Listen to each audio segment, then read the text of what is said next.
일단 쿠타이거즈 조합은 조합 밸런스를 많이 신경을 쓴 듯한 느낌이고요. SK텔레콤 T1은 일단 각 라인별 조합을 봐도 그리고 상성을 봐도 굉장히 라인전이 강하거나 최소 지지 않는 조합들이라고 생각이 네. 됩니다.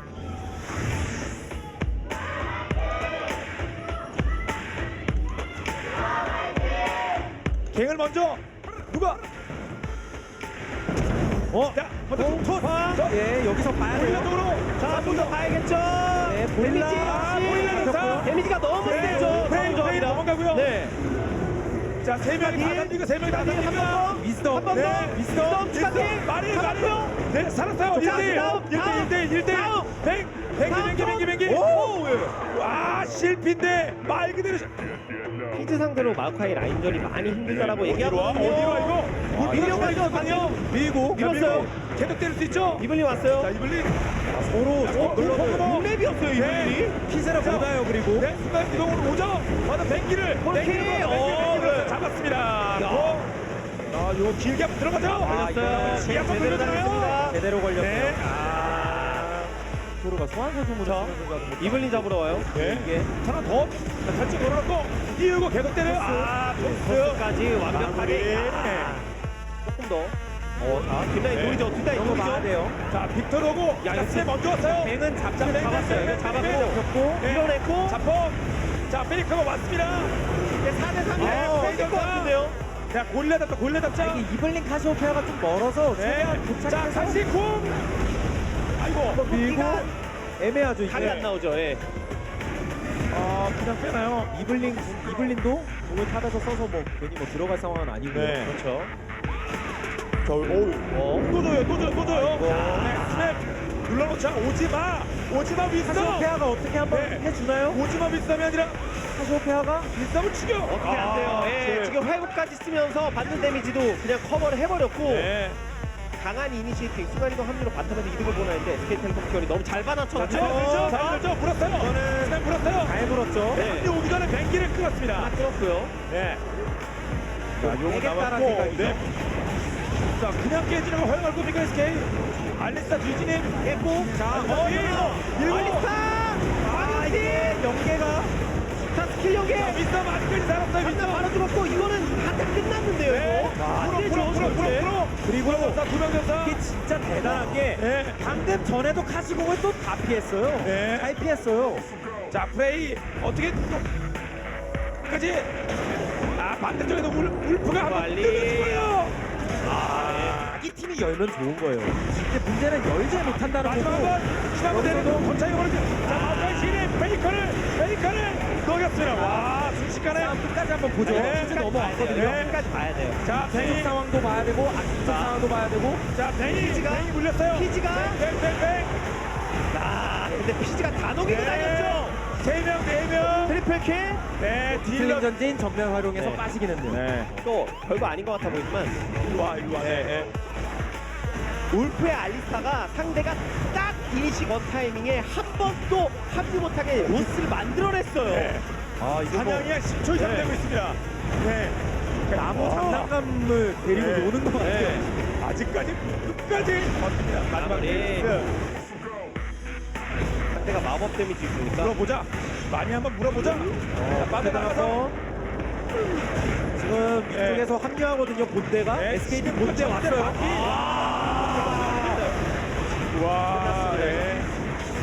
이번에도 한번 물어보자. 이게 목표였던 것 같습니다. 그렇습니다. 정말 미국 처음 나가봐서 그래요. 네. 처음 나가봐서. 네. GG.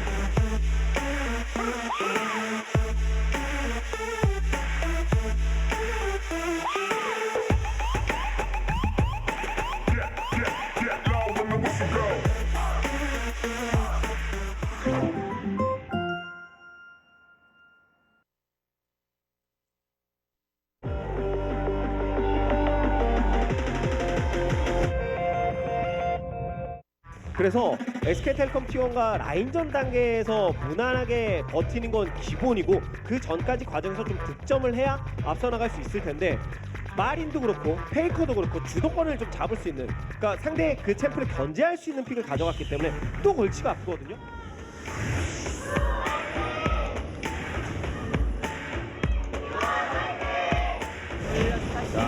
울프가 들어갔어요. 울프가 들어갔어요. 네. 비교한 서로 세게 합니다. 네.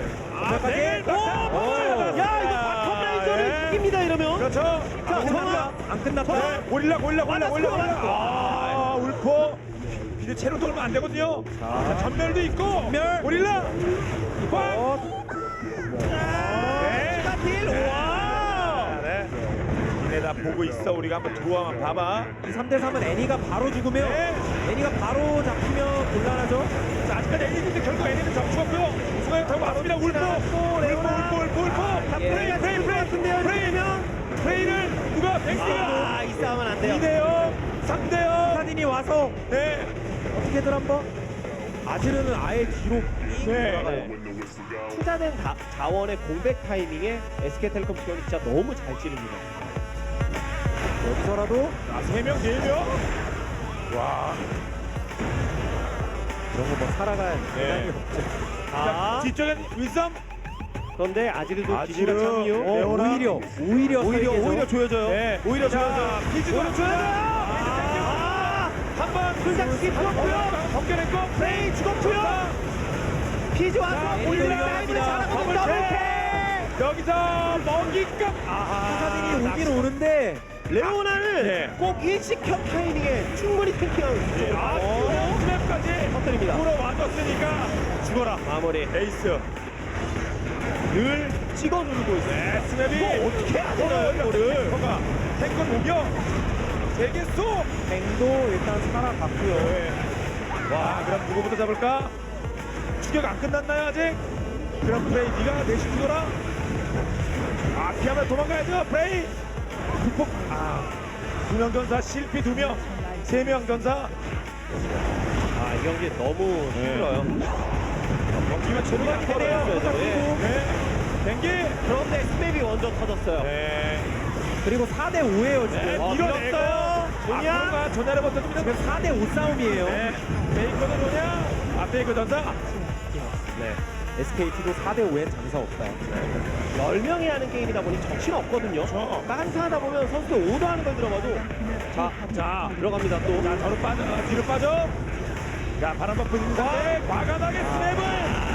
아, 세계수가 아니에요. 윗삼 전사. 그러나 안 죽었어요. 네. 안 죽었어요. 많이 그 안 와중에 죽었어요. 안 죽었어요. 방벽 기가 막히게. 네. 남은 경기에서 2승만 하면 또 결승 지켜는 그렇죠. 그냥 혼자서. 와. 굉장히 점수 가치가 높은 플레이죠. 네. 그렇죠. 네. 한번. 여기서 힘한번 내야죠. 자원은 많이 자원은 우리 편. 어그로 통이 장난 아닌데요. 네. 그래도 만났을 때 진다 이런 상성이 생기는 건 당연히 안 좋은 건데 네. 자, 그 달리기. 자, 피지는 빠져도 피지 수도리가 없어요. 이때 4대5예요. 피지 4대5. 없을 때. 4대5 싸움. 네, 베이커를 잘 싸우고 베이커가 잃어버렸습니다. 아, 잃어버렸어요. 지고 있는 자 볼까요? 자, 피지 오기 전에 저승사자 오기 전에 피지 오기 전에 피지가 낚시. 피지가 뒤를 쪼입니다. 네, 피지가 낚시꾼이 아니라 이거. 4대5를 네. 졌어요. 펜타 나오나요? 펜타. 자, 나도 상태에서 자, 이제 마무리가 될 것 같습니다. 오용 이벤트보다 펜타킬 이벤트가 더 자주 나옵니다. 지지. 네.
Today's matchup. Anarchy. Samsung. Longzhu IM. Najin EM Fire. 2015 defending League of Legends champions Korea Summer.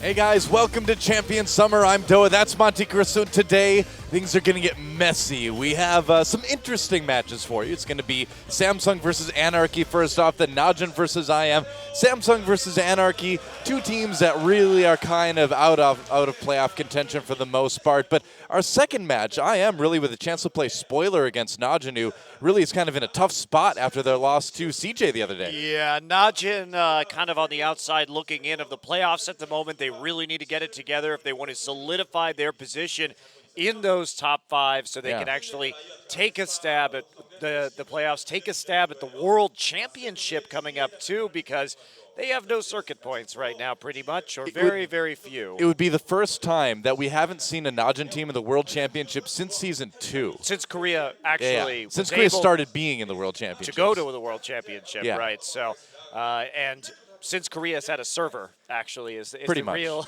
the real statement right there. So unprecedented is, I think, the word you could use there. But the way Najin is playing, it could definitely happen. Go to ogn.azubu.tv as well to vote for your super play of the week. A lot of cool stuff. Bang got a pentakill on Corki yesterday. Arrow. How about that? Arrow got a pentakill on Corki yesterday. How about that? No, he didn't. It was Bang. What? It was Bang. Yeah, I you're know. right, you're right. Bang got a pentakill on Corki yesterday. I was thinking How about about that? I was thinking about Arrow's second pentakill on Sivir that happened the day before. Stop so. confusing me. Sorry. There's so many. There's So just many so many pentakills. pentakills. Who knew? We've had a lot of pentakills this season. Yeah, we Man. have. We have had quite a few. Jeez. Way more than normal. Yeah. Way more than normal. Even Corki getting pentakills now. What is the world coming to? Well, there are rankings so far. As you can see, SK Telecom still very comfortably on top after their 2-0 of second place KU Tigers yesterday. Man, nobody even looking close to SKT right now. Yeah, this is a pretty surprising turn of events, especially after yesterday with the 2-0 over the KU Tigers. And those were pretty one-sided games, as a matter of fact. Yep, and today should be some interesting stuff. Rebels Anarchy versus Samsung Galaxy again. Two teams not really in playoff contention, but I don't know. We'll talk about that match in a little bit, see what we're looking to see from these two teams anyway. And then Najin Empire versus IM, again, a very, very important match for Najin to win, and they really need to 2-0 as well. You would expect they could against IM, but with how kind of erratic Najin's play has been lately, I don't know. Anything could really happen. I mean, to be fair, they sort of needed a 2-0 against Anarchy, and Yeah, they didn't that's true. accomplish that feat. Played some very sloppy League of Legends in Game 2, didn't pick very well, didn't itemize very well, and that resulted in a loss. That's right. And time to introduce our teams for our first best of three of the day. There is Team Anarchy, of course, a team that, had kind of a spark of interestingness, I guess you could say, coming into the beginning part of the season, but has really kind of started to fall off lately. The other teams have kind of started to advance, and Anarchy really hasn't seemed to sort of get it together cohesion-wise. I don't know. I mean, I just like I mentioned a moment ago, what are we wanting to see out of these two teams for this match, at least? Well, the problem with Anarchy is that they still like to play a lot of assassins when assassins are not really a part of the current meta. And that's a major issue for this team because they're so reliant on Mickey's individual ability to outplay people more than anything else. I mean, the last time these two teams played, Anarchy did win 2-0, but Mickey was on Kassadin and Zed, two champions that have sort of fallen out of the meta. Now, he did play Zed into Crown's Azir, but That said, I don't know if he's going to be able to do that again, especially with all the bans that we see. Najin just banning out Yasuo, Zed, and Aurelia in their last game, and that seems very effective right now. It was an easy way to shut him down. They gave him the Runeglaive Ez, but it didn't seem to matter. Yeah, I mean, I feel like Runeglaive Ezreal should be kind of the ticket to victory. It certainly has, even for teams like Spenu, but Anarchy hasn't really been able to make it work. Oh well, Songyun playing pretty standard stuff here and kind of doing what he can, but just not a big playmaker. And Rebels Anarchy, they don't seem to have the playmakers or the team cohesion right now. Yeah, and I think that they'll be able to contain Snowflower. Yes, the Thresh has been a frequent ban, but as long as you don't give Mickey a 1v1 dueling mid laner and you keep your mid lane warded up so that Snowflower can't affect it too much, Anarchy flounders. They just don't have very many other strategies besides that. Yeah, I mean, Snowflower keeps trying to play those engage supports, but just not getting a whole lot of chances for good engages, I suppose. There is Mickey on your screen right now, wiping away a single tear as he realizes where his season has led him today. It started so well with a victory over Najin, and right. it just hasn't hit that same peak since. Can't even win with AP Ezreal on patch 5.12. Pretty sad state of affairs. Rebels Anarchy. On the other hand, on the other side of the arena, you have Samsung Galaxy. There they are now, a team, I would say, still very much in the building process. Of course, this is an organization that lost everybody to China and other regions at the beginning of the year, and it's been tough to say the least, but things maybe not looking so bad here at the end of the season. Actually, just China, not two other regions. Just China. Pretty much just China, I guess. All the players, they went to China. I thought that couldn't be true, so I just kind of stuck that in there at the end of my. Oh, there it's must be definitely somebody true. who went somewhere else I'm not thinking of, but just China, I guess. Well, there we go. Samsung Galaxy. And this has been a team that's been progressively, I think, more fun to watch. I mean, the biggest thing more than anything is that they have that cohesion that Anarchy lacks. They seem to have strong strategies, and they seem to be performing them fairly well, even if it's not resulting in a lot of wins. Yep, and of course you can see Kuve there with the Hecarim and the Rise when he can get it. Definitely a very dangerous Rise player right now. Eve coming up, still really liking the Echo and Nidalee picks when he can actually pull them off. Yeah. Of course, we do see those Nidalee bans frequently leveled at Samsung just to keep them down, but this is this is a team that does best when they can be skirmishers, when they can play pick comps. Crown has been emphasizing that Azir a ton recently, but you know, I wish we would see some more Twisted Fate from him. Yeah, I mean, with the amount of pick comps that they've been playing and stuff, you'd think the TF would have been a fairly normal addition to that, but he's been performing fairly well in the Azir, so, you know, why not keep that? If you're going to skirmish, you might as well have a mid lane champion that can bottle up and kind of zone, create dangerous situations and chokes, give more skirmishing opportunities. So I can kind of see why they keep playing it. Also, the Azir highlights Fury, right? He's going to be able to peel for the Kog'Maw, for the Tristana, for these late game hyper carries that we've been seeing Fury favor. Yeah, true enough.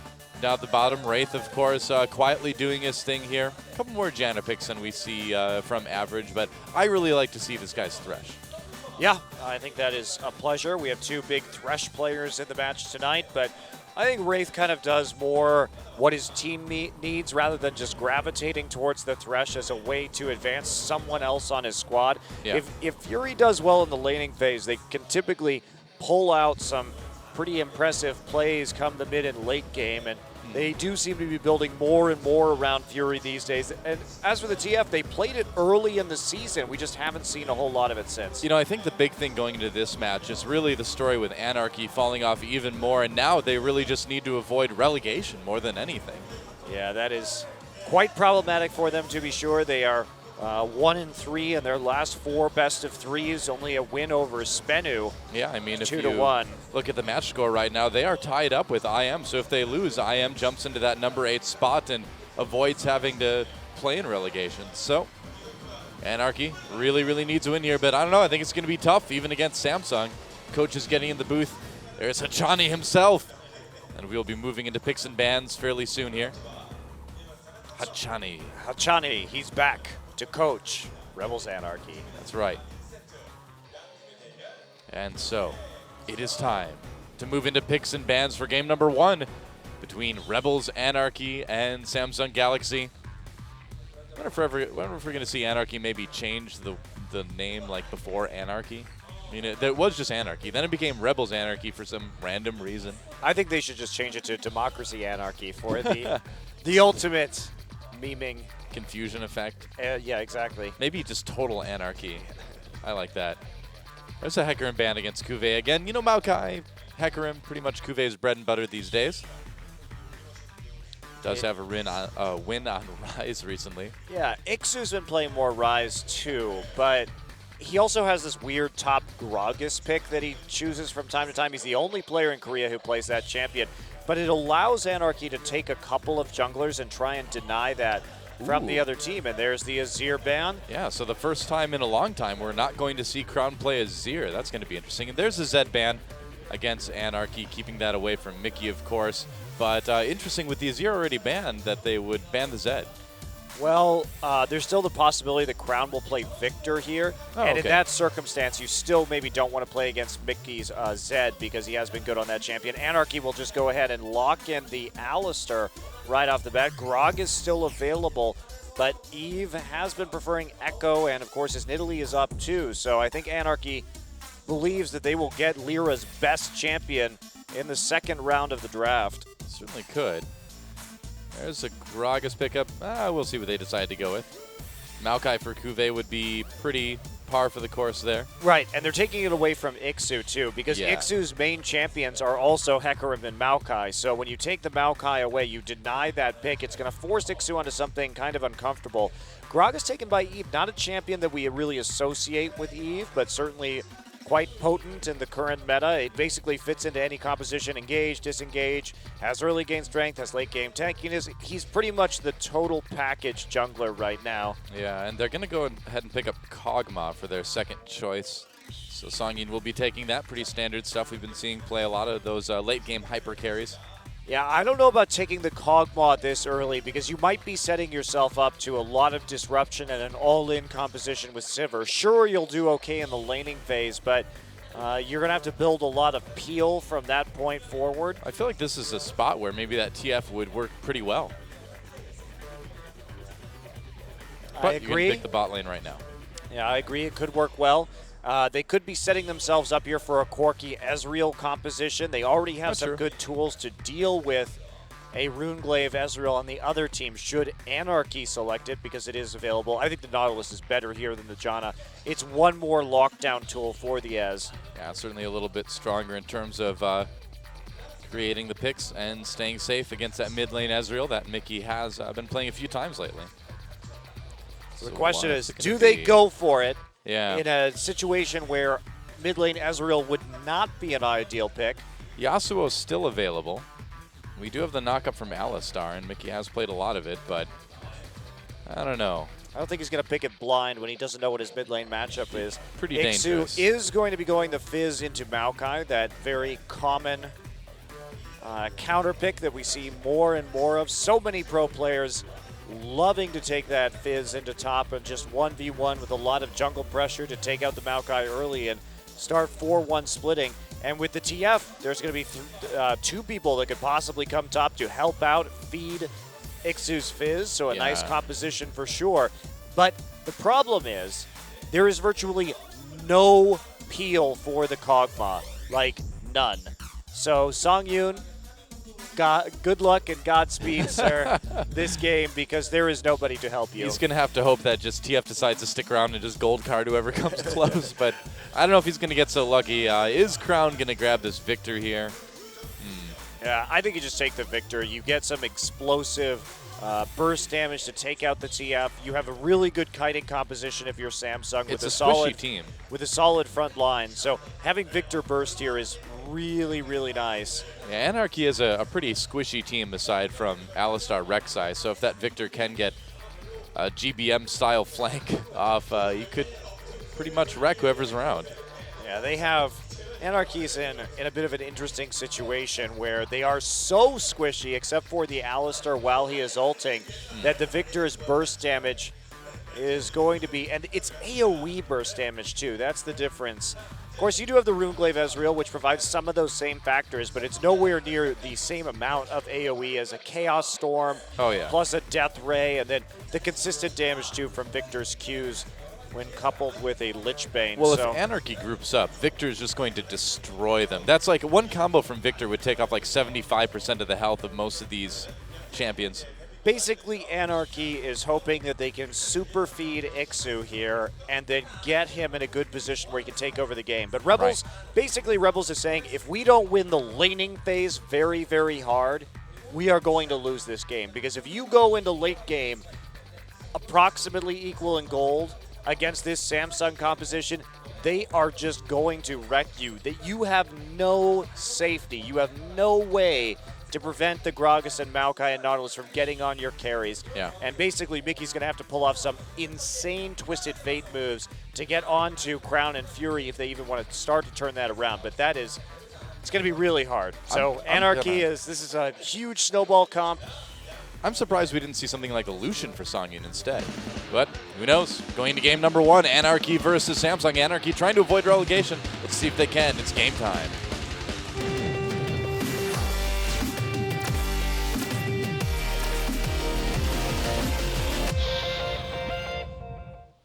And here we are once again. Welcome to Summoner's Rift, Rebels Anarchy versus Samsung Galaxy.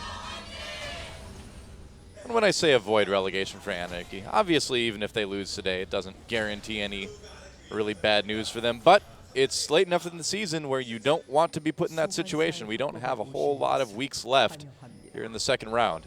Yeah, we certainly don't. So Anarchy and Samsung just fanning out for the moment. No tricky invades coming in so far. Looks like we are going to have a lane swap into the top side, most likely from Samsung, which is to be expected. You don't want to end up in the 1v1 or the 2v2. The Kog'Maw will be poking you pretty severely before you hit level 6 if you're Corki, and then you definitely don't want to be 1v1 versus the Fizz if you can help it. Oh, TF should really just keep his hat on, man. That is some pretty major hat hair that Twisted Fate is sporting there. That's actually very awkward. It's like pasted to his head. I and know. It like poofs out the back. It's very mullet-esque. We need like TF a mullet. Yeah, but there's so many other sports skins. We need like a hockey Twisted Fate or something, where he throws like pucks instead of cards. You're not supposed to ever touch the puck with your hand, though. I don't think that even makes remote sense thematically I don't for know. Twisted Fate. I got How nothing. do you take I got Cajun nothing. Gambler and turn it into a hockey player? What Get about? out of here. Well, what sport can we do for TF then? Darts? Poker. See, it's already done. It was done for you. Yeah, but like if you play, if you're poker pro, you just dress in normal clothes, though.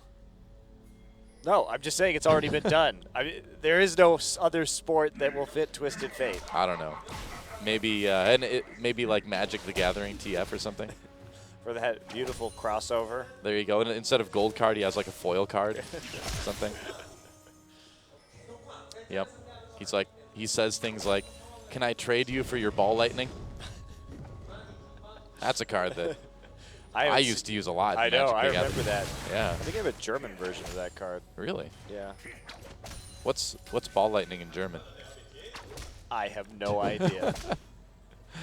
Blitz something. That's what I got.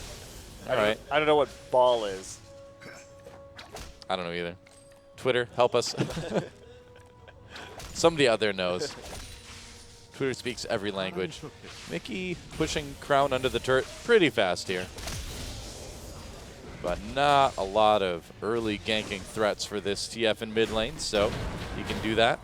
Wraith getting a little bit annoying as Snowflower puts on the ward, but we do have the support helping the top lane up in top. Seems like a good place to go if you want to help the top lane, I suppose. Yeah, probably want to be there, but the lane swap is going through for Samsung, so they will be quite happy about this situation. And this is also going to delay probably Mickey's first use of his ultimate. Not sure he's really going to have too many good targets, because by the time he hits 6, it's likely that Songyun will still have not got back. And hello. yeah, Wraith can be aggressive right now. Ixu, Yeah. not with much there in terms of ability to trade. But basically, once the TF hits 6, it's just not going to be much to gank. There's not going to be sufficient damage for Songyun and him to take out a Maokai in the bottom side. And here comes Eve. Yeah, they're going to try to make a play here on the Mickey, but already running into the river. Takes a big poke from the Death Ray, but really won't lose a lot with that lane already pushed up. Death Ray is really a misnomer. It rarely actually can kill anybody. That's true. Whoa, Oh, Fury wow. nearly killed right there. Snowflower almost dead as well. Yeah, Fury not choosing to use his heal or his flash, so putting it right to the brink. Snowflower did use his exhaust and whatever happened in that trade in the top lane. I guess so.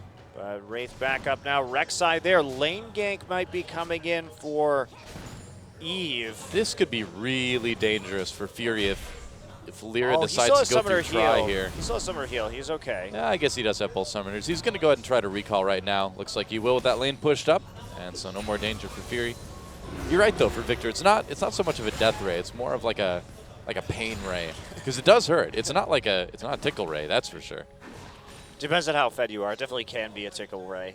Yeah, it's like a extreme discomfort ray. But that's just too long, you know. Too long of a name. Whoa, that was nearly a death ray. Well, it's only a death ray, and if it actually, takes most of the life away from, it doesn't count if it's a finisher, you know. It's true. Well, I mean, as long as it like has to do the death vast is part of it. majority of the damage. Just call it Chaos Ray and then call it Death Storm instead. Well, I mean, if you intend to cause death with the ray, even if you don't, it's still technically a death ray, I suppose. Because the intent is there, just not the results. So if I throw my pen at you with the intent to cause death, I can call it a death pen right now? Yeah, sure. I mean, theoretically, yeah, you totally All can. right, so it's all about intent with you, no, not about reality at all. Doa, you exist. In terms of naming. You exist on a plane where intention and emotion is everything. Actual physical Yeah, objects. man, I've taken that Myers-Briggs test. Actual physical objects are meaningless. It's not the result. It's the intent sometimes in terms of naming, right? That doesn't. And No, the thing it's not. you're in your assumptions. You're thinking that this makes it a good name, but no, you can have a really badly named something. So you're just a bad name advocate, I see. No, I'm just saying you can name things badly. Within reality, you have that choice. Okay. We're getting really close to me going off on modern art again. Better stop now. Dang, I want to hear that, actually. We would not. We would literally talk about nothing else. I for would the agree next with you on 5 all of it, hours. so. Yeah. Oh boy. Well, Lyra coming in for a lane gank here in top lane, but I don't know really if there's going to be a lot of opportunity for this. He just wants to push it up, I suppose. All right. Well, there you have it. Nice lane pushing, Lyra. Well, actually, no. It just goes right back to mid. Didn't really work out. Not as exciting as we had hoped. No. So early back, actually, Songyun did go back and get the parts of a Fade throughout all that. Nobody really trying to make a move. Both top laners getting adequate farm for the time being, and we're just kind of waiting on Mickey to do something here because that's going to be the key to everything that's happening so far. Yeah, he's got that level 6, and you know we've talked time and time again about how important those first couple TF ultimates are. You really need to make a play with those, otherwise TF just becomes a bit on the useless side. And it's hard to make a play in a lane Yeah. swap with that ultimate. He does have the level 2 shoes. He also has Ignite this game, which is something we didn't talk about. That is a bit odd. One would think that he would have gone for Ghost if he felt comfortable in a given situation. Do they really need 2 Ignites if Ixu's going to be putting down his? Well, it certainly is aggressive, and like you said, they need to make a lot of plays in the early game here if they want to start that snowball. But the thing about Ghost with TF is that it guarantees that you're going to land another card when you True. try and make a gank, especially if you're going to be going for some boots too. You're going to be very, very sticky on your target. And if you get the Ignite, sometimes that's not as effective as just having another gold card or a red card or two while you're in the pursuit of your gank. Well, Samsung is playing against this really well as well. They see Snowflower coming down towards bot lane. I mean, they have a ward to watch Mickey when he lives lane as well, so there's just not going to be any opportunities to gank this Maokai down in bot. Well, and are there going to be opportunities to gank for this Fizz? Yes, they have burst, but they have very little crowd control for the initiation. Fizz not going to be offering much in that department, so they're kind of reliant on where Snowflower goes with this Alistar on the map. I feel like they need Samsung to make a mistake. Like, they need Samsung to go for, like a early Foolish Dragon or something like that and then just fight it out. But I don't know. This is looking a bit less than inspiring here for I am Anarchy. really not a fan of this composition. I don't like compositions that require extreme snowballing to actually win a game. If you have to win lane super hard to win a game, then you probably have drafted incorrectly. Yeah, it's rolling the dice pretty hard for sure. They're going to come in onto this blue buff, so trying to keep this away from Mickey, which is kind of nice for Samsung. And looks like they will be able to do just that. Oh, close for Lyra. Did he actually get that? Yes, I think he did. Wow. Crown okay. actually messed up the transfer, left it with about Yeah. 25 HP. So Lyra able to get the smite. Our and Crown still has his own blue buff for a little while anyway. Yeah, he didn't get the refresh, which is what he was looking for. But Yeah. denying it from Mickey is really more important thing, although True. it doesn't actually hurt TF that badly. Of course, he does have blue cards for sustain if he needs them, and he already has a good CDR with the Oh, boots. Mickey's zoned out by that gravity shield. Chaos Storm comes down, but Wraith way behind. No play made by Nautilus. Crown may have gone in a little bit early on that one. Well, you can have pizza. It's okay, man. Don't be embarrassed. The whole crowd had pizza the other day. Yeah, that was quite nice. Even we got pizza. We did get pizza. Yeah. It was mediocre. It was solidly mediocre, but at least it didn't have corn in it. That was nice. Whoa! Meanwhile, TF Ultimate activated. Wraith comes in. Flash. Snowflower avoids that explosive cask, so he gets out with only that summoner used. Mickey, though, burns that out with no results, though. And now it's going to be a dragon for Samsung. Uh-oh. Things are not going well for Anarchy. Well, that's a big use of that ult in the mid lane. Yeah. They just couldn't do anything with that. They couldn't even take control in order to get an objective like this dragon. So that's going to be pretty easily taken here by Samsung, and they are starting to kind of ramp up right now. Cuvée moving into the top side. We'll see what happens when he gets into a lane with the Fizz. He has a couple Doran's Ring. He has the sustain from the Catalyst, so he's in pretty good position, but Ixu going for some physical damage. Cuvée is a couple items away from actually being able to seriously deal with the Fizz if there are ganks coming in. Well, this might be the opportunity that Anarchy is looking for then.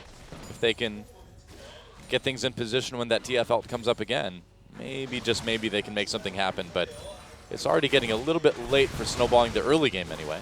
Yeah, I mean, they still have some time here to work with for sure, and you can tell right now Sangyu doing a very good job just harassing this Corki. These shorter range AD carries have trouble with the Kog'Maw in the laning phase unless you have a chance to gank him or go all in, and you really don't want that to be turned around on you by a Twisted Fate at the moment. So it's pretty much just up to Samsung to play next to their towers, wait until they can group and then fight on some objectives, and make that TF very useless, because TF is only going to be useful in the team fights once he gets a Zhonya's Hourglass, because if he goes back into the back line without one of those, Victor will just instantly 100-0 him. Yeah. Well, here we have our duo lane yet again. Now, Anarchy does have a chance to 1-3-1 split push this game. They can definitely go for that kind of strategy here with the Fizz and the TF, and then hold the Kog'Maw in the mid lane. Do you feel like it'd be fairly easy for Samsung to just all in on the three-man part of that, though, since there just isn't much peel for Sangyu? Yeah, there isn't, and that's Not a the big greatest. problem. Oh, there there, we go. flash body slam, gold card right there, though. Knock up, and Eve's in a lot of trouble. First blood goes to Mickey. Lyra getting very, very low. Crown on the run. There's another gold card. May have overextended there. Mickey, though, fairly low health. Can't quite kill off Crown. He's going to teleport in. Tries to make play. Snowflower comes in with that headbutt pulverized. Mickey gets the double this fight. Unofficial double, but Wraith manages to get a bit of revenge. Now going after Snowflower, but shouldn't be able to take him out. There we go. Yeah. So, couple kills. Bit of a mistake there from Eve going under the turret and just being Yeah. stopped dead in his tracks after his flash with that gold card. So he wasn't capable of really making that dive. They didn't have enough information about Lyra, who just showed up instantly to turn it around. Fortunately for Crown, Wraith was there in the mid lane. But as much as that hurts, and as much as trading that 2-for-1 isn't good for Samsung, they got another TF ult, and it's not snowballing Ixu, which is really quite good for them, because Cuvée is still doing okay in this lane. Yeah. Yeah, I think it seems like Ixu needs to make some sort of play by himself at this point, which is a lot to ask when the lane's been going pretty much even after that swap. Yeah, and all that Samsung has to do is ride out this power spike. Anarchy has 3 Sheens right now. Just hold your towers. Don't let them get the auto attacks on the turret with the Sheen. Don't let them snowball the game off of turret global gold, and you're going to be fine. 3 Sheens is still nothing compared to the amount that Hollywood has. got Those a are lot of Sheens. too many Sheens, really. Could drop a few of those. That's true. Could upgrade those into something else, perhaps. Well, it's a battle of wards now. That's all I've got to say about that. No follow-up. Nope. No epic commentary. I was counting on you to be like, yes, and here's intricate, detailed analysis of why. Just some Warden, dude. Nope. Just a ward. Just wards. some Wardens. Just some wards. That's it. Nothing more to it right now. What ward skin do you use? Standard.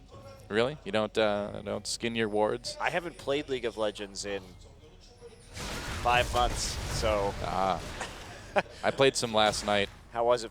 Well, ranked was down, so I had to play normals, and I duoed with Barry. We did a bot lane where I played Tom Kench, and I kept stealing kills from him. He was I don't know if he's gonna want to play with me for a while. And then we lost the game. It was not good for Barry. I had fun, but Did you eat Barry? I did a couple times. That's right. It was more just like eating the people he was about to kill, so I could get it. Well done, sir. Well done indeed. Oh yeah. Waddling away My with the champion. hunger cannot be sated. But that's the problem, is that he doesn't ever actually eat anything. He just spits it out and then it dies. Yeah. Yeah. Well, no wonder it can't be sated. You're not digesting it, Tom Kench. Yep. Speaks the truth. We already talked about this. Tom Kench. Not so smart. No, Riot almost promoting eating disorders there. I'm a little bit worried about the intent of this champion.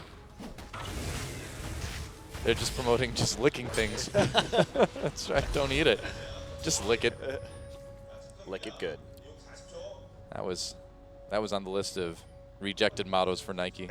They're like, just lick it, just slap it, just twist it. No, just do it. That's perfect. We're going to use that. All those other ones, no. I wish they had gone with something else. That's right. Oh, Mickey.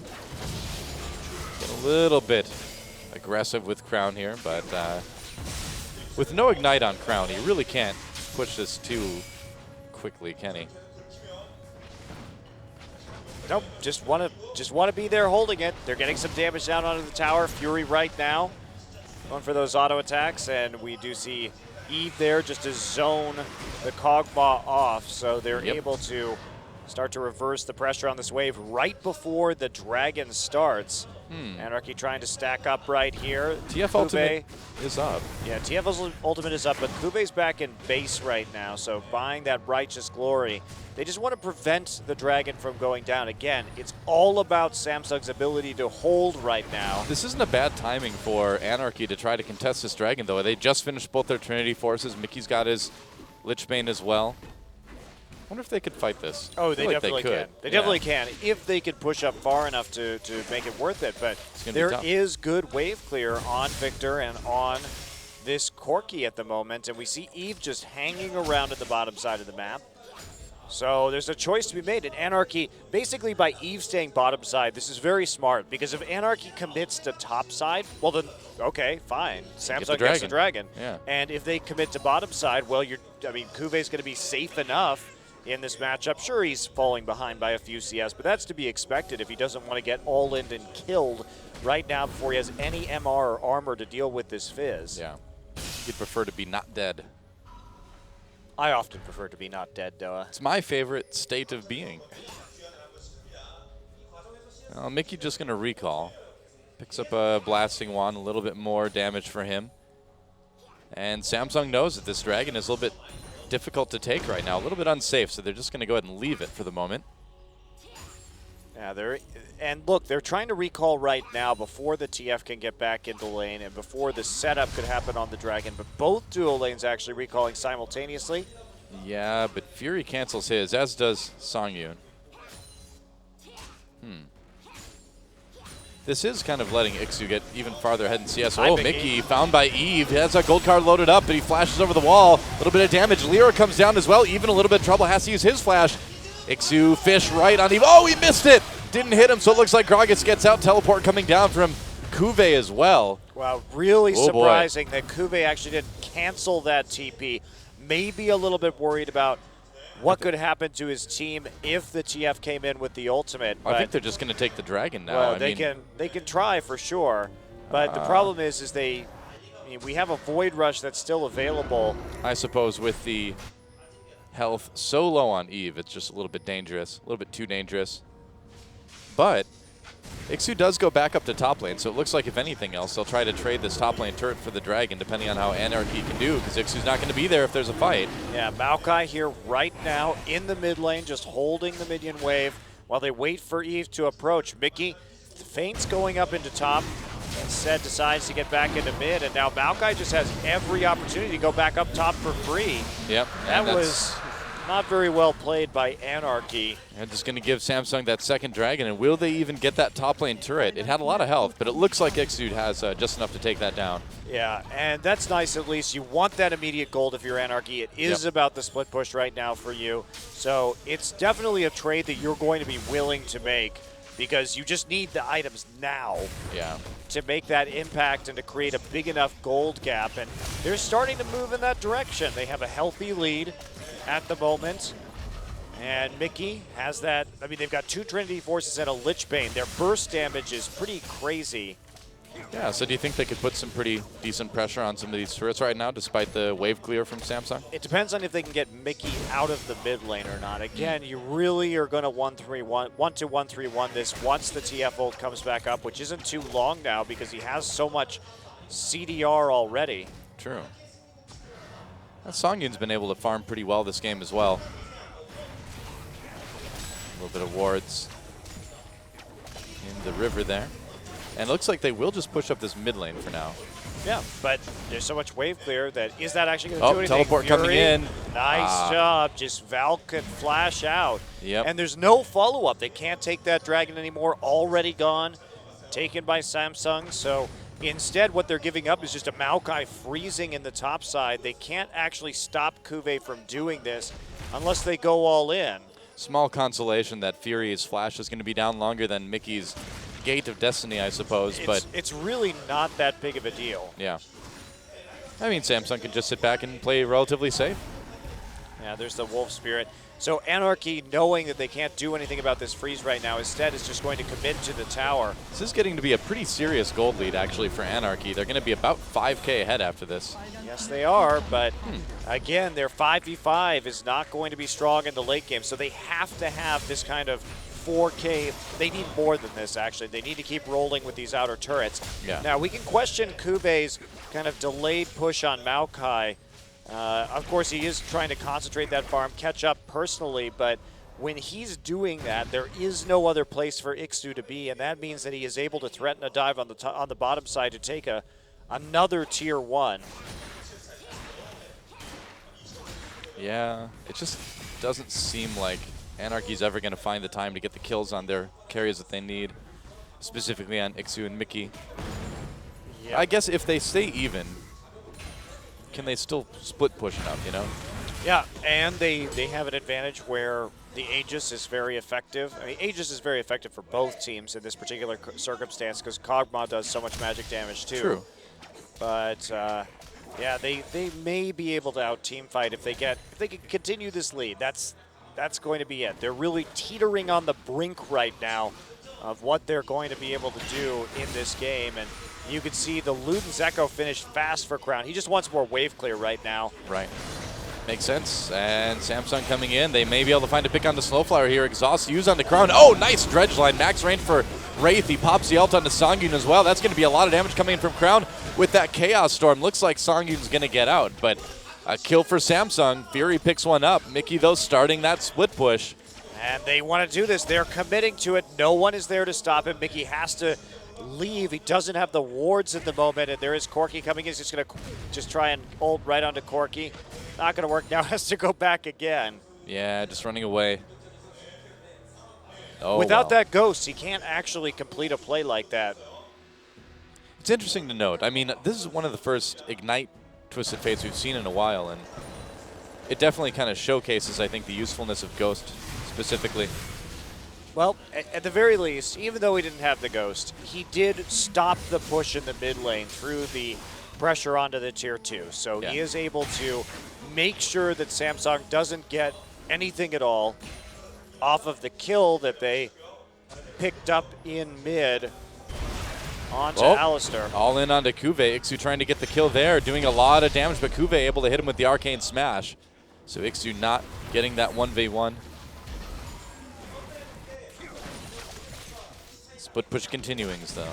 Well, this is how it's going to be for a while. Anarchy is the one dictating the pace of this game, and it's just up to Samsung to see if they don't lose any more turrets and they can maybe contest this next dragon. They really have an opportunity. They really can't let the pressure off for a second, can they, too? Nope. No, they cannot. Well, both top laners have TP. Ixu running a little bit low on mana, but he's still feeling pretty comfortable with what's going on in top. Yeah, dragging up in about a minute, too. So that may be Anarchy's big opportunity to blow this game wide open if they can force a good fight there, or at least take one for themselves. Yeah, but taking one for themselves isn't enough. We already see Samsung. It would be great if they had gotten the first 2 dragons with their skirmishers, but they just weren't able to pick it up. So you think Samsung's just going to let them have it? Definitely well. a viable choice for Samsung. If you're Samsung, sometimes it'd be better to go ahead and try and climb back into the game in terms of gold and just frankly push out the side waves to delay this game even further for Anarchy that's relying on side wave pressure to win. That makes sense. Anarchy also didn't deny the blue buff to Crown. They just don't have good deep wards, especially in the bottom side. You can see right now there are 3 pinks, or 2 pinks rather, in the bottom 4 Samsung just to prevent any kind of vision going down for Anarchy. They want to black that out so that TF isn't too comfortable pushing very far forward down the lane. Right. Dragons up. Yep, Samsung going for it. Anarchy needs to stop this from happening. If they let Samsung get 3 dragons without the kills, and they're going to try. Dragon at about half health right now. Teleport coming in from Anarchy. Here it is. Nice headbutt pulverized. Doesn't slow them up enough, though. Snowflower in a little bit of trouble. Eve on the run already. Lyra in the middle of everything. And Songyun zoning on the top of the fight right now. Lyra and Snowflower have to make a run for it. Where's Mickey in all of this? Couldn't find a place to teleport in, and Samsung doesn't want to give up this dragon. They're coming back in again. There's a teleport coming in for Mickey now. There's a kill for Ixu as well. Kills coming in for Anarchy, but now Samsung may be turning it around. Doesn't look like they can do it quite enough, though. Such an even fight. Dragon taken by Anarchy. That is big, and Anarchy able to go 1 for 4, end the dragon. Well, Lyra actually is going to make it out right there. Well, that was, fighting right there for Samsung. It looked really good at first, which is why they pulled back, but they couldn't get enough burst down onto anybody to actually take out Anarchy. So they found themselves in a bit of a rough situation. Now they're going to lose 2 towers as a result of that fight. But the big part was that Kuve got pulled over the back of the Dragon Wall by Songyun, and they really needed him to provide lockdown for Corki as they cleaned that up. Lyra's right there to try to save his jungler. Fury flashes ahead for it. Oh man, this is crazy.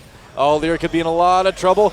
Raptors helping Fury get another one. He's got 3 kills so far this game already. Not too bad. It's an aggressive Corki right there. Well, at least he got somewhat of a turnaround, even if that Rek'Sai is not going to be off the map for too terribly long. Well, this is the kind of lead that Anarchy can really start to work with now. This is where their split push becomes very, very difficult to deal with. Ixu has that Blade of the Ruined King. Kuve still struggling to get enough resists. For the meantime, though, they need to try to stop this mid lane turret from going down. It doesn't look like they'll be able to. Ixu and Snowflower coming up. Ixu does have his ult back, and wow, that turret has 5 health. They can just breathe on it lightly for now. Although Crown can't do that because he's wearing a mask. He'd have to take it off and then breathe on it. I'm sure he could manage that somehow.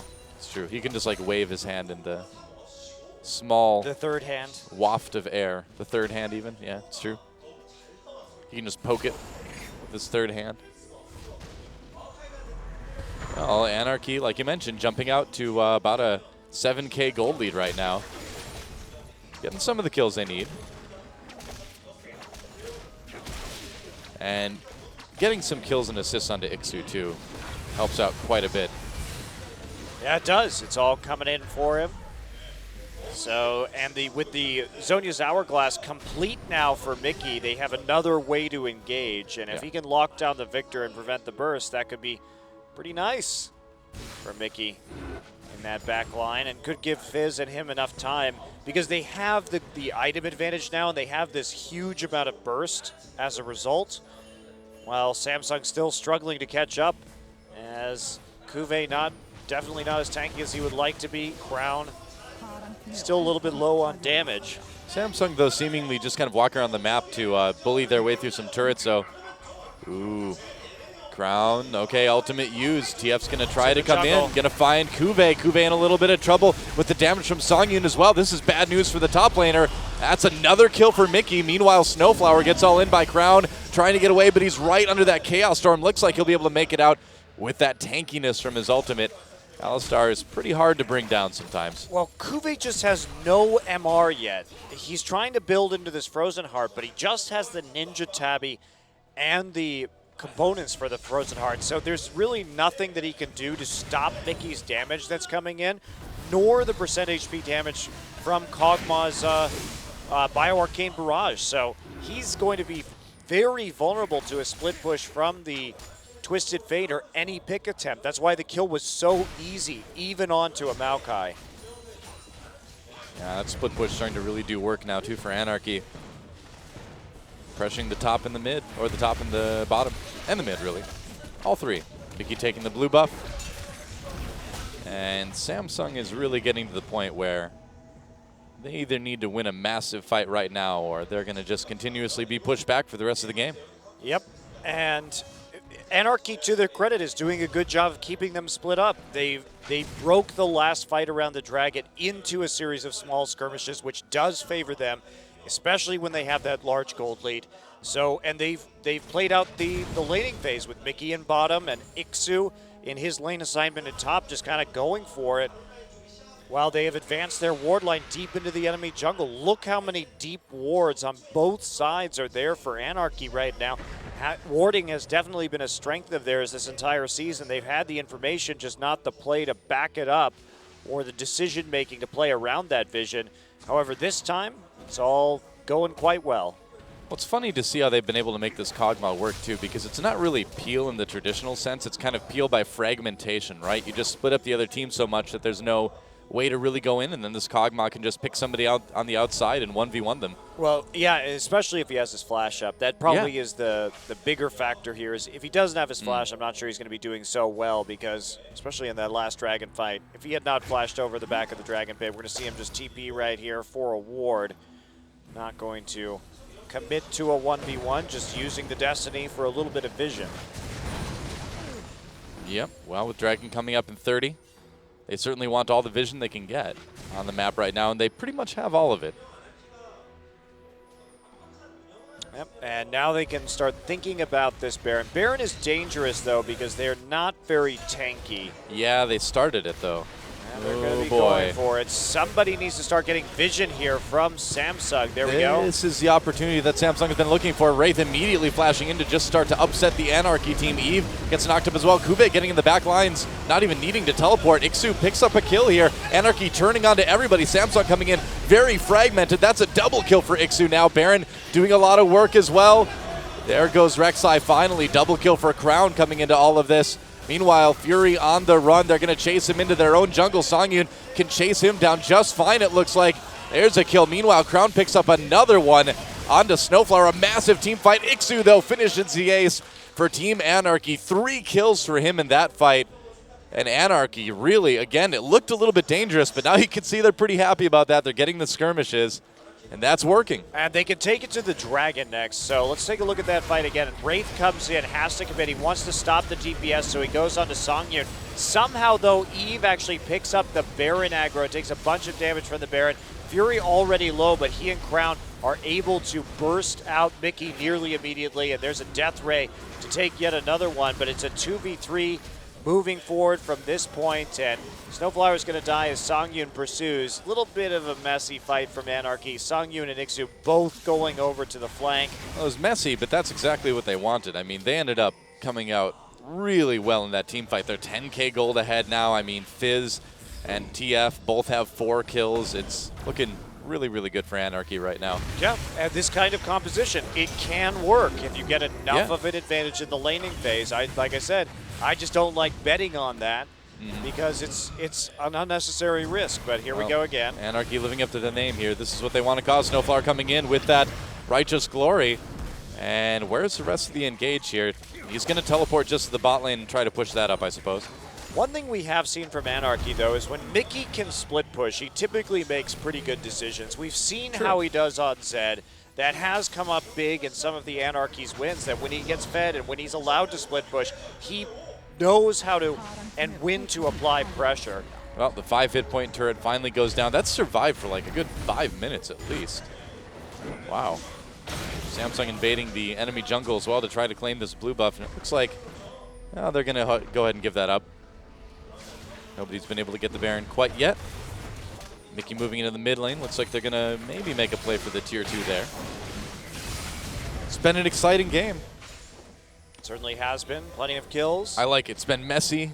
It's been a brawl. This is my kind of game. It definitely has been both of those things, Noah. I've had a soft spot in my heart all season long for Anarchy, and it's games like this that are the reason. It's not the most strategic game. It's not the cleanest game, but it's really fun. I mean, I think that Anarchy is showing quite a good use of split push here at 1-3-1, which we don't actually get to see too many times in the current meta. Yeah. And the reason is because it's very hard to close with it. As we're seeing right now, Anarchy has a 10k gold lead, but it's not safe for them to take Baron because they're still quite squishy. And if they all get caught in there, it could just be ace and game over. Now, if they can get the Baron and resume the split pushing, it'll be quite easy to finish. But you can't. It's so difficult just to split push the actual inhibitors without the Baron buff itself. Yeah, it seems like Anarchy's going to need to get sneaky, or they're going to need to win a pretty one-sided team fight near Baron. Yeah, you can see they're really reluctant to start it. Yep. And it's like it's going to be started for them, actually. Are they? Okay, they're going to go in. Fury knows this is happening, helping out a little bit. He's like, hey, I'll help damage that Baron for you. Anarchy gets it down to about half health. Samsung throws on the ward. They know what's up. They're going to go in. Here comes the teleport. They come in. Baron still goes to Anarchy, but they immediately lose Lyra. They're going to lose more than that as Snowflower gets in trouble. Ult onto Mickey. He's in big trouble. Meanwhile, a kill for Ixu. Anarchy trying to turn the round. Zhonya's not going to help Mickey out too much. And Samsung, they don't prevent the Baron, but they do get 2 kills on the way out. One of the split pushers not going to have the Baron. Was it enough for Samsung, though? I mean, you're still coming down in the gold lead. Right now, Samsung just has to hope that they're going to a 6-item late game, that they're going to get another 10 minutes or so to deal with this. Because if they can get another 10 minutes, they're still going to be in fine position. It's not like Anarchy is rapidly approaching 5 dragons or anything of the sort. So these next few minutes are crucial for Anarchy because they either need to make the Barons that they have really work. Oh, there's the engage right onto Songyun. Songyun trying to get away with that cleanse, but Eve is all over him anyway. Snowflower has to flash away. Here comes Lyra with a huge 3-man knockup. Oh boy, Anarchy turning this one around in a hurry as Ixu comes down with the teleport. He's all over Fury right now as well, and Songyun just poking from the back lines. Double kill for Songyun, and Ixu wants to get one as well onto Fury. He will. Ixu's had a huge game on this Fizz, and he's not done yet. Ult onto Wraith. He hadn't even used it yet. Wow. Over the wall, and that's another one. The ace for Anarchy. Well, talk about making the next few minutes work. Break out your cameras, because this is a Kodak moment for Team Anarchy.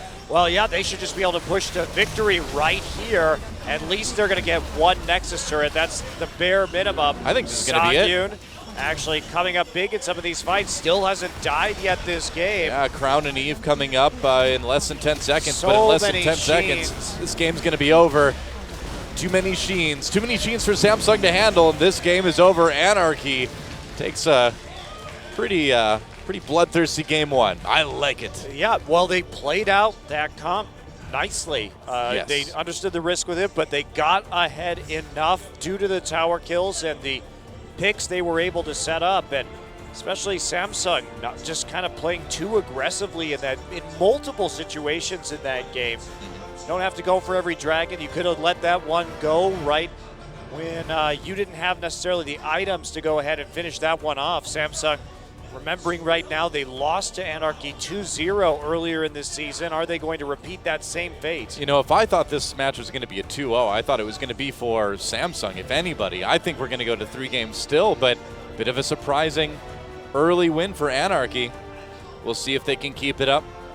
Again, it's a dangerous spot for them. A loss here could put them in danger of being relegated, so it really is kind of a must-win from here on out for Anarchy, and this is going to be one of their better chances to get a win for the remainder of the season, too. Yeah, it certainly will.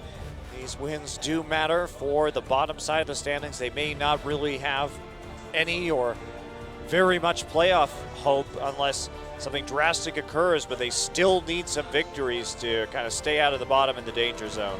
That's right. They don't want to fly into that danger zone. That's No. that's for sure. That's just stupid, Doa. Yeah, who would want to do that? What a total goose they would be. Ha ha ha ha ha. Oh boy. Well, when we come back, guys, it's going to be game number 2. Anarchy versus Samsung. We'll see if Samsung can tie it up. I think they probably can. I expect this game to go to game number 3. But Anarchy does not want that to happen. We'll be back.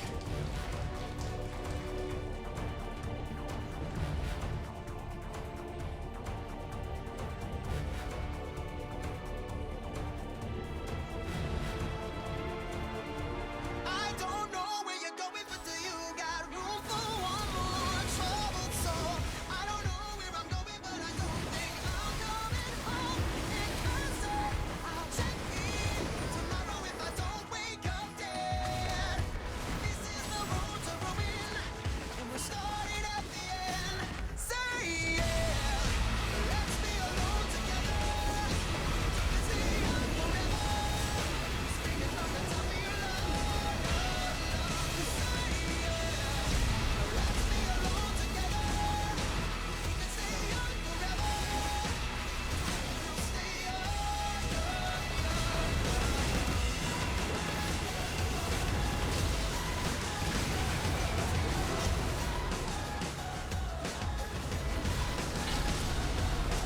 Cut me off, I lost my track. It's not my fault, I'm a maniac. It's not funny anymore, it's not.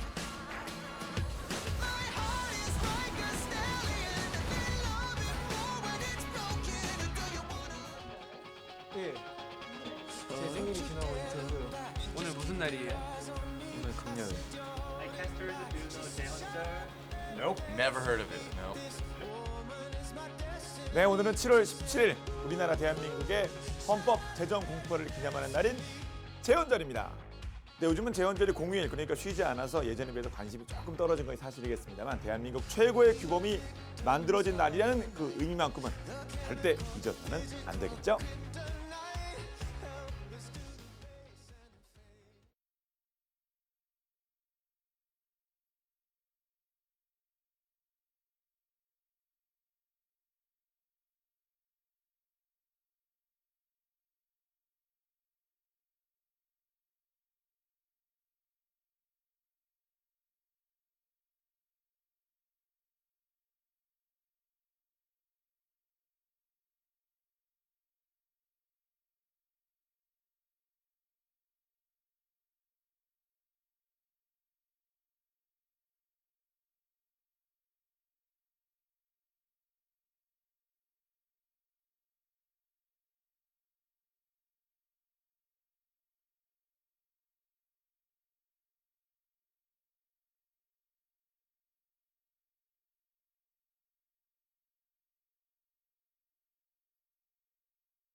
And we are back on Champion Summer, and the Game 1 MVP is Ixu, 6-1-6 with a 66 kill contribution. A devilish win. For the devil himself is. That's right. Well, Well, maybe not quite Satan himself. That's Timo, but maybe one of his lieutenants. at least one of his lieutenants. Oh, yes. We can yeah. say that. Certainly one of the prime evils if we're going Diablo terminology here. Well, it was a bunch of messy fights, and Anarchy came out on top of all of them. And Well, I mean, you pick a skirmishing comp like this, you play for snowballing out of the laning phase, and that's what you're going to get. Yep. Ixu coming through here. Songyun just going to finish that kill off with the flash, and then right back onto Crown. Though he gets done. Pretty easy finisher with the playful Trickster. nothing playful about that. The deadly trickster. That would be Loki. It's true. It's a nice knockup by Lyra. Helped out quite a bit. Good setup. Ixu able just to get the Blade of the Ruined King down onto the back line and Yeah. chases Fury for a little bit before turning onto the support. I mean, Ixu had the flashiest game, but really it was a pretty well-played game across the board by Anarchy as far as their 1-3-1 split push went, Yeah. as far as their skirmishing went. Definitely agree with you. Yeah.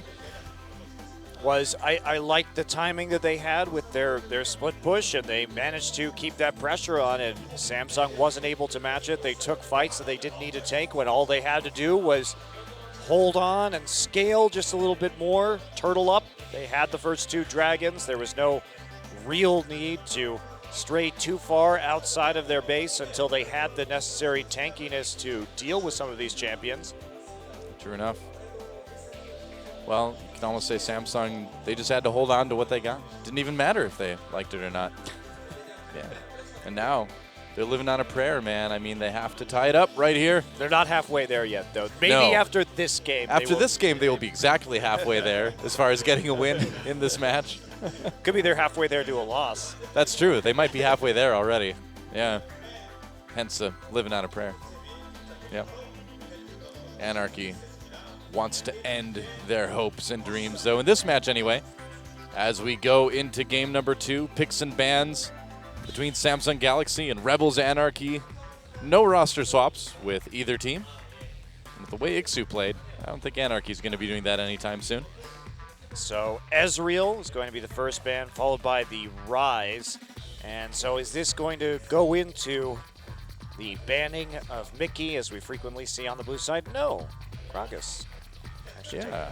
that. And the Azir ban once again for Anarchy. So really wanting Crown to just play something other than that champion who's played so much lately, although he did just fine on the Victor last game for the most part. But as a team, they just kept falling back.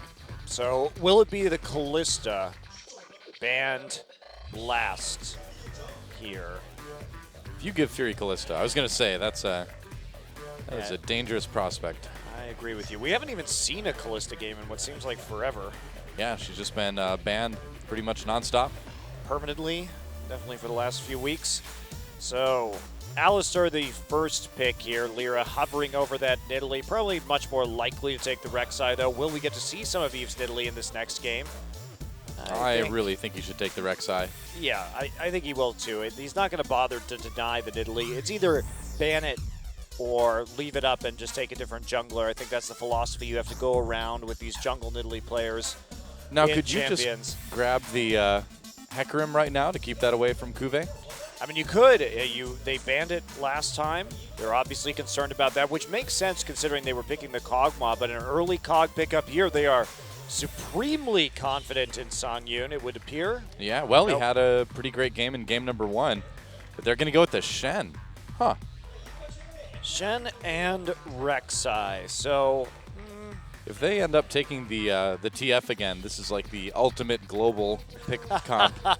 get Zhonya's first TF ports in. If only they had There's a- Tom Kench, they could add on to this. There's instantly a Shen in your back line alongside a TF. That's right. Well, how many people, so you could actually, Songyun could be ulted by Shen, who would then Songyun would jump into Tom Kench with Snowflower, who would go to the same place that TF and Rek'Sai are going to, so all 5 members of the team could just appear somewhere. It's better with Callista because you can use your Fate's Call and That's then true. go into Tom Kench. That's true. And then the Shen ults the Tom Kench. So everybody comes out of Tom Kench, basically. Tom Kench eats the world. And Nidalee going to be picked up for Eve, and that's going to be a Kog'Maw for Fury as well. Huh. I think we just need to find out if we can fit all 5 members of the team into Tom Kench at once. I'm sure there's a way to do it. So, yeah, Yasuo will be Ooh. locked in blind. Wow. Now, That is odd. that is very odd. I suppose technically it may still be going in the... I don't even know. It could still go in the top lane. We could still see Shen support. We have never seen Shen support in Korea, but that doesn't mean it's not necessarily a flex pick here for Anarchy. St. Vicious would certainly be happy if we saw that Shen support. Well, I would be sad, but that's a different story. All right. You know, if this is Korea, so we could see Yasuo support just like we see on the solo queue ladder every day. Now, Crown, if he locks in this Fizz, he is a good Fizz player. Remember that one of SK Telecom's losses actually came to Crown when he played against EasyHoon and killed EasyHoon's Cassiopeia 3 times in lane with Fizz. So definitely a possibility here that we could see. And it may be that support Shen after all if this Rumble gets locked in. Of course, Anarchy, you would be the ones doing this. Yeah. Why not? Hey, I mean, support Shen. More pick opportunity, you know? Mind that with the equalizer, but not a lot of knockups on the Anarchy side. They have Rek'Sai, that's about it so far. That is exactly it so far. That is, and when they're not able to pick Maokai right here, they're going to just take the Annie instead, so no support, Shen. You know, part of the criticism for Yasuo lately is that he's just so squishy these days. And so if Yasuo goes in with a Shen ulting on him, that does kind of solve a lot of that. So I like the synergy. Yeah, I agree with you. That's a very good point. That does carry some synergy right there to help Mickey keep going. And the last time Mickey did play Yasuo, he played it quite well, actually. He's been playing it a lot this season.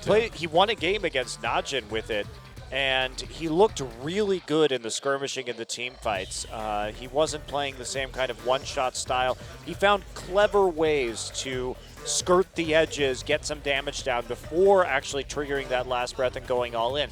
But if you just look at the possible Wombo combo here from Anarchy, Annie stun. If it catches 3 people and Lyra flash on Burrows under them, holy cow, that is going to be a lot of damage with a few rockets thrown in there too. You are all dead. And then Shen taunts all 3 of you when you land, just in case, you know?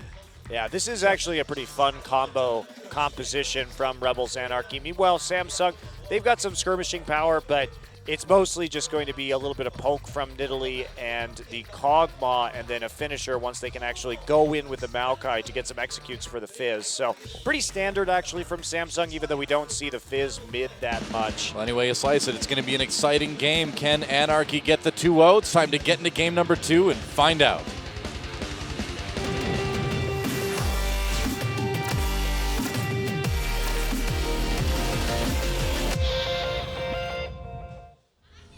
What do you think's written on the stuff next to the Nexus? Just like, be careful, don't destroy this. Handle carefully. It's very important. Polish Nexus daily.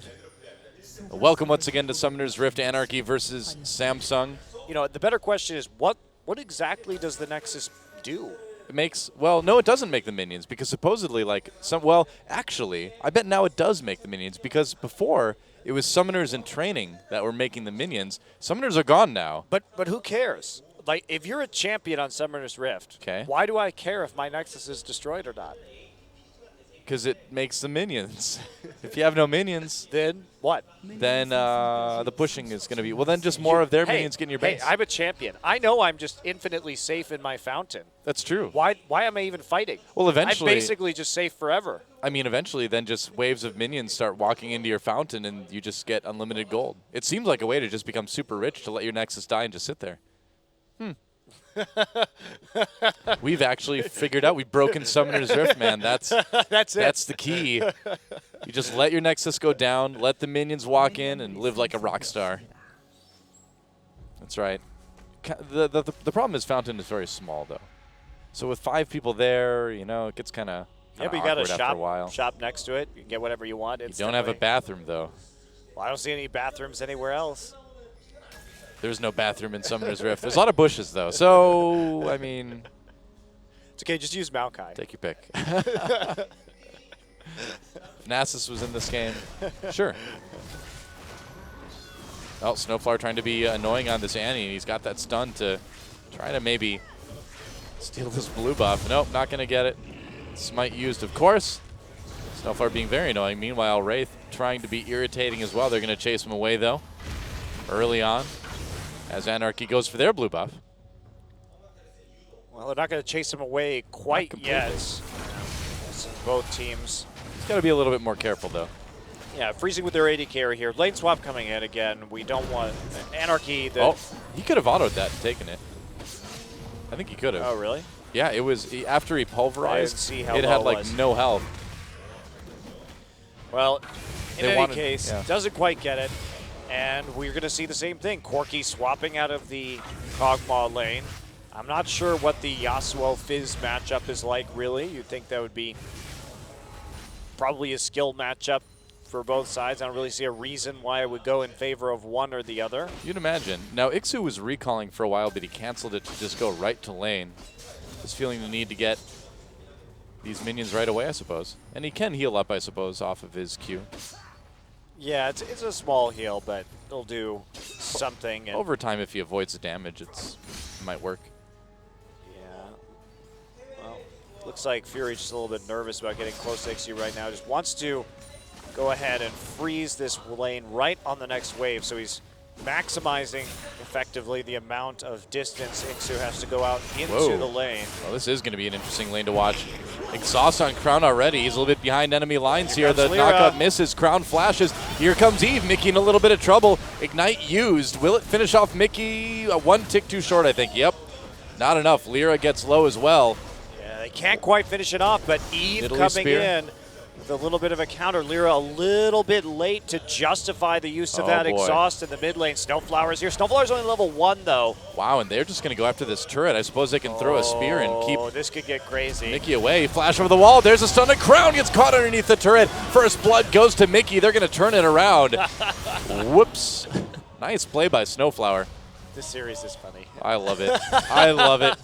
This is my kind of League of Legends. Yeah, Snowflower sneaking around and actually getting the flash W off, even though he was only level 1 at the time. Very confident play. Mickey with the first blood will go back and pick up an Avarice Blade. So in spite of all that back and forth, Samsung tries to push too hard onto the tower itself when they have no idea where anyone was. They didn't even know that Shen was walking up into the mid lane. So Yeah, man. That was totally a Dwarves of Moria situation right there. They delved too greedily and too deep. They did. For not really a lot of benefit either. It's difficult to kill turrets this early in the game. So you're unlikely to get much meaningful damage on it. And it's also not like there's a lot of follow-up. Well, what is Fizz going to do? Exactly. Do you really want Crown to suddenly have not really good farm opportunities? You kind of just starve him of CS if you do that, right? Well, it's also the issue of there's no follow-up in terms of tower damage. Like, Yeah. okay, you put the tower down to 50%. Well, Crown has no wave clear. So is he going to get that turret down over time? Probably not. You're going to need to push at some point with the Nidalee and the Kog'Maw to actually take it down. So it's just not worth the risk, really. If it was a champion that could repeatedly chip this tower against Yasuo, if it was in a Zir or something like that, it would make a lot more sense. Yeah, Fizz is generally not going to take a turret by himself in a 1v1 very often. Yeah, unless you leave him alone in lane with a Sheen or something like Yeah. that. But that's an avoidable situation. Or if you just die over and over again and then he gets in there because you're dead. But that's not, if that's happening, it's not a normal game of League of Legends. Right. At least not at the professional level. I'm sure No. many solo. We all have solo queue games where the Yasuo feeds the Fizz in the mid lane. Oh, yeah. Not a lot of Fizz in the mid lane in the Korean solo queue anyway that I've seen. Well, at my low elo anyway. Well, there's not, I think, too much going around right now. We used to see a lot Yeah. more mid lane Fizz earlier this year. It has cooled off in terms of a trend. It's only a response here. Oh, yeah. All right, Oh, here we go Mickey again. coming in, getting baited perhaps a little bit. Snowflower there with the stun, though, so they have to be careful. Mickey dodges a spear. Exhaust gets pushed back with the pulverize. No headbutt. Oh, man, there goes Crown yet again. And Anarchy finds another kill. Samsung trying to get clever, but it's just not working this game. And Mickey really did do some very good dodging with the Yasuo. And Yeah. then that was the dangerous combo that we said. If the Annie and the Rek'Sai are both there in a skirmish and the Annie catches a couple of people with a stun, it is so hard to win that duel. Sure, Eve has some damage, but without that crowd control factor, it's just not quite enough right now. Mickey is going to be level 6 as he goes back to pick up some more items. We'll see if he can. It's going to be too early for the Shiv, but It's a pretty hugely dangerous situation for Crown now, though, because he's still level 5. Should be able to get level 6 pretty soon. Oh, yeah, he's really close. Never mind. yeah, Crown He's almost also got it. has had to kind of itemize into the Seeker's Arm Guard here. That's another factor True. against this Yasuo. You don't really want to get that first on a Fizz if you can help it. So, not taking the most ideal. Oh, God, they're coming in again. No flash still for Crown. Snowflower is still level 3 this game. Keep that in mind. Oh, okay. Crown goes in. Use that playful trickster. Snowflower with no flash, though, to pop the W. That's a little bit ambitious, but does pick up level 4 off the wave at least. If Mickey had been able to hit a knock-up, then they could have chained it into a stun. But Yeah, definitely. instead, they're going to go for an invade. If Mickey's able to push the mid lane up, as Crown is having such a difficult time here, and that means that there's a really easy red takeaway from Snowflower and Lyra in the bottom side. So they'll grab it and get out. Yep. Not a lot that Samsung can do to stop that. We're back to this. It's good old Camp for Mickey, the Anarchy Classic. And Oh, yeah. Now, meanwhile, Cuvée is a bit ahead in CS of Ixu. That's something at least, but it won't last forever, it looks like. all right, well, now that the lanes are swapping back to normal, this camping that's going on the bottom side should end if Samsung plays it right, because they need to start moving their jungle and their support up there to clear out these pink wards that are giving Anarchy the opportunity to play the way they are currently. So that should be high priority. If Samsung just leaves them there, then Snowflower can continue these shenanigans with Lyra. And Ixu's level 6, of course, so having that Shen in the top side, he's got twice the number of globals. And he can come into that mid lane at any time. So the Operation Feed Mickey is proceeding apace here. And not a bad start. And this top lane is so exciting. Oh, yes. You just love ninjas hitting trees, don't you? Oh, yeah. It's practicing, you know. All right, here we go. Dive coming in, but that will be found out by this pink ward. And here we go. Oh, yeah. Meanwhile, they will try to take out Cuvée. Get a flash. Oh, uh-oh. Even a little bit of trouble. Fizz ult does not hit Mickey, though. He's going to waltz his way out of there. They tried to make a play while Mickey was alone, and they knew it. But instead, the only thing Samsung ended up with was losing an ult from Fizz and a flash from Cuvée in the top side. So Anarchy getting important abilities in both lanes. Yeah. Here we go. Oh, Oh, man, now that was they're gonna clever. make the play. Yes, right on to Ixu, and they're going to get the knockup after the taunt. Cuvée in a lot of trouble, and he goes down. No one expects this Shen ult into the Rek'Sai that's already behind you. Yep. That was actually a very clever answer, because he may not have been able to get into taunt range without using his flash otherwise. But if using it like that, there's pretty much no way that the Maokai can get out. So That was a very rare sneaky moment from Shen. Can't see him coming in if he's underground. also, yeah, and if the Shen starts ulting and you're Cuvée, you definitely don't expect the Shen to be ulting behind you in your lane. You Yeah. think he's going somewhere else on the map. Oh, definitely. So you're busy warning your lanes instead of thinking about the fact that he's actually making a play on you. That was pretty funny, actually. I haven't seen that before. Well, now we know.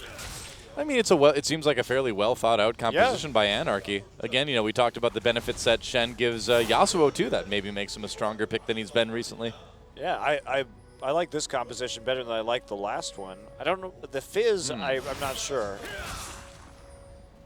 I don't know enough about Fizz versus Yasuo, I think, to really understand why Crown would pick this into this particular matchup. Especially since it seems like he just blocked the fish with the wind wall, but I don't think it'd be too hard. That's a lot of damage on the Crown right there. And Lyra coming from behind. He's trying to put a little bit of pressure onto this turret. Now, Snowflower is right there as well, too, so they could maybe try to do a bit of a dive, couldn't they? might not. have an opportunity. They're probably going to wait for the Shen ult to be back up just so they have a shield during that time where they actually might consider diving. Ixu had to go the Cowl first in the Maokai matchup, but now he's on to his Bami Cinder, so building, of course, into that Sunfire Cape. Long time since Mickey's been back home. Definitely has enough money for that Static Shift now. Yeah, I think that's why they're pushing up this lane.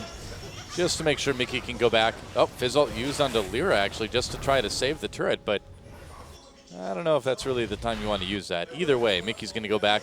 Okay, dive coming in. Oh, nice pulverize right at the end of the Valkyrie, pushing Songyun back under turret, but Wraith taking a little bit too much turret damage, and Fury and Eve not close enough to make a play. Yeah, that was, I mean, using the flash, it was a good use of flash from Wraith, but with flash still up on Songyun, they wasted a lot of resources to try and make that work. Mickey not going to go back. Mickey just going to start carving up the turret with his sword. Wow, this is very interesting play from Samsung.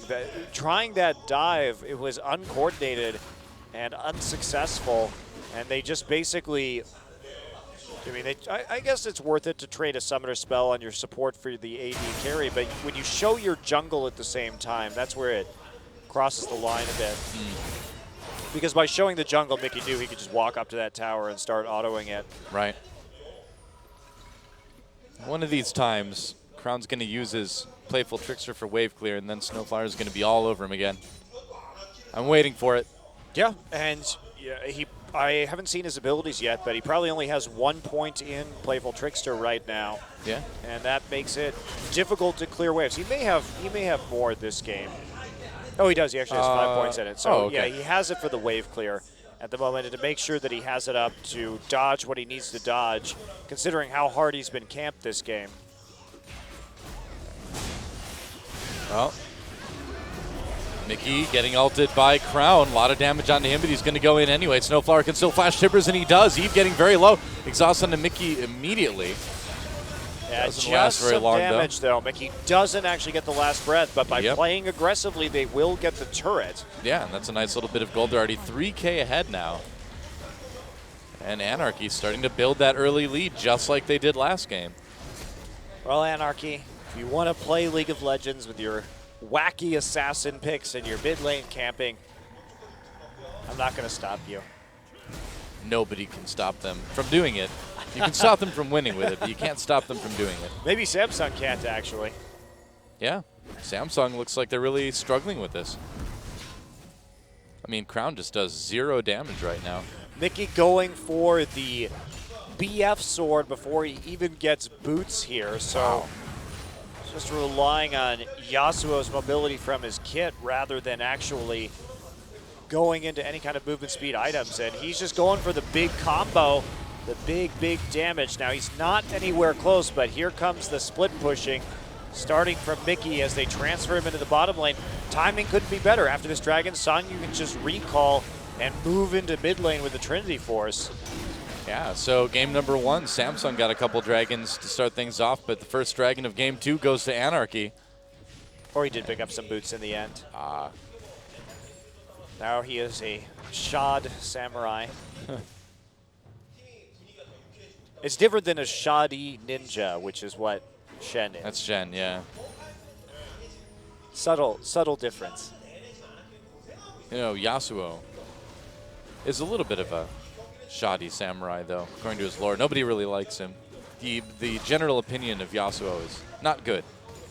What does his lore say about him? He did something. I can't remember. It's been a while, but he like killed somebody he wasn't supposed to kill or something like that. I don't know. Or framed for something, but I feel like everybody has killed someone they weren't supposed to kill if you're a champion. That's probably true, yeah. In fact, everybody is just a horrible mass murderer every game almost. Yeah, and you can't even blame the Summoners anymore. Oh, there's a knock-up exhaust used onto Wraith to slow him down. They really want this kill. Wraith pops his ultimate. Going to be tanky, but there's the last breath. Damage onto Wraith. Man, he's tanky, but Mickey still gets that kill. A little bit of damage on the mid lane turret, though. Songyun and Lyra coming in, and Eve taking a lot. damage. There's a flash for Lyra. He could go for the knock-up here. That's a lot of damage. Heal. Songyun doesn't even need it. Oh, boy. Eve, no flash, so all Songyun has to do is burn that summoner heal and chase Wow. Eve all the way back. And here's where it gets real. They're on a Trinity Force power spike. They have a Yasuo split pushing. This Shen could be anywhere on the map at Yep. any time. So Anarchy is in prime position just to split push their way to a win.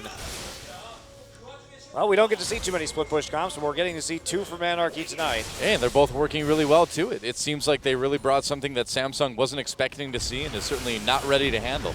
Well, Samsung did opt into a low wave clear mid laner after losing to a split push in the last game. It seems like an unwise decision to make. Well, I thought that about Ku Tigers versus SK Telecom yesterday when they decided to pick Kassadin in game 2 after losing their mid turret early, and you know what? The same thing happened again. So. What do you know? It's like if you do the same thing in the same situation, the same result occurs. Bizarre. Yeah, I mean they had a high wave clear mid laner in the last game, and they still managed to lose. But that was more for decision-making reasons than the kind of hot water that they're in right now. Especially once Shen actually finishes the Sunfire. Songyun just on a mission of rotations. Get out of here, Ixu. The top lane turret is mine. Rotation Quest. I feel like someday you're going to make a cell phone game and it's going to be called like Rotation Quest. You have to just really click quickly where you want people to go. Whoa, Kube goes in on Snowflower with the flash. Snowflower in a lot of trouble. There's a kill for Fury, so Yeah, a pick so for Samsung. they can do that, but there's nobody in mid lane or in bottom lane to actually stop damage onto a tier 2. And guess what? Those people do a lot of damage right now. Yeah. So, okay, you get a turret and a kill. That is worth it for the moment, but in the long run, you nearly lose 2 tier 2s. They're going to get severely chipped. So it's a good play right now, but it depends on how Anarchy follows up if it was actually a good play in the long run. Kube has no armor except for Ninja Tabby to deal with Mickey either, so Samsung right now really lacking a good split pusher, and Crown got the arm guard and is building into Lichbane, but that 1,200 gold from the arm guard is setting him pretty far behind when it comes to power spikes compared to this Yasuo, who now has some Merc treads and will likely be building into an Infinity Edge for that massive burst. Yeah, he's probably fairly close to it at this point, or at least has enough to pick up his pickaxe when he goes back. I will say I'm a bit surprised that we're not seeing a Blade Yasuo. Typically when you want to split push like this, instead of just hit 5 people with your ultimate, you're going to be building a Blade. But Ixu's like, oh, I see a few people on the team. everybody was watching him. Ward successful. World's worst ninja. That's true. He was very seen in that particular case. No mystery about that. He thought he was being sneaky, but he failed. All right, so Anarchy there's gets some more another turret. Siege. Jeez, they're just so far ahead now Yeah. at 20 minutes. And Mickey's going to duel with Kuve under the turret. Chenault goes down, but the actual knock-up misses. Yep. Ooh, clever. Yeah, they're going to go ahead and try to sneak a Baron while Anarchy is occupied in this bottom lane. They saw Chenault down there. Why not? Eve getting a little bit low. Teleport coming in for Samsung, though. And now Kuve should be able to tank the rest of this Baron. And doesn't look like there's anything Anarchy can do to stop this. They may not even be aware it's happening. No, they're not aware it's happening at all. They certainly are not aware that Kuve just used his teleport to go to the Baron. That was like right at 20 minutes, too. Now Snowflower's like, hey, where's everybody? Oh. Uh-oh. That was actually quite Wah, clever wah. by Samsung. I don't know if that's going to be enough because they're still battling back from a large gold deficit. Well, they needed to do something, so it was good to Sure. see. And that's Anarchy's fault right there. You can't just invest your entire team down onto the bottom tier 2 after Baron has spawned without wards on that objective. Yeah. Shen still had his teleport. Had he known it was going on, maybe they could have done something right there. True enough. Well, now Samsung using that Baron to quickly push down this mid lane turret, and it doesn't look like Anarchy has an answer for it. Mickey pushing in top, though. So their answer is to trade turrets, I suppose. Yep, but without any super minion pressure, Mickey still is going to be the king of the split push. They have to dedicate somebody to doing that. Second Dragon going to go over to Samsung again. Not the biggest deal in the world for Anarchy. And again, look at this. They're just going to collapse on the last tier 2 in the top side. So Anarchy just giving Samsung the run around the map. They may have gotten a Baron, but they're not actually able. They lose a turret and a half in trade for 1. And they're still going. Maybe they'll lose 2. Yep, they will. So a turret and a dragon for 2 turrets. But one of these teams had Baron. So can they get into mid lane fast enough? They can delay recalls. They may be able to do something with this. It doesn't look like Wraith's going to find him. Ixu, though, on Ixu that and causes Songyun. Songyun to stop it. Snowflower actually canceled his as well. Yeah, but they got the static Shiv Yasuo back, so he should be able to hold mid lane. And Rek'Sai. Not going to There, mid too. lane at the moment, but only Kuve and Fury are there. Well, Fury's going to poke down that turret very quickly.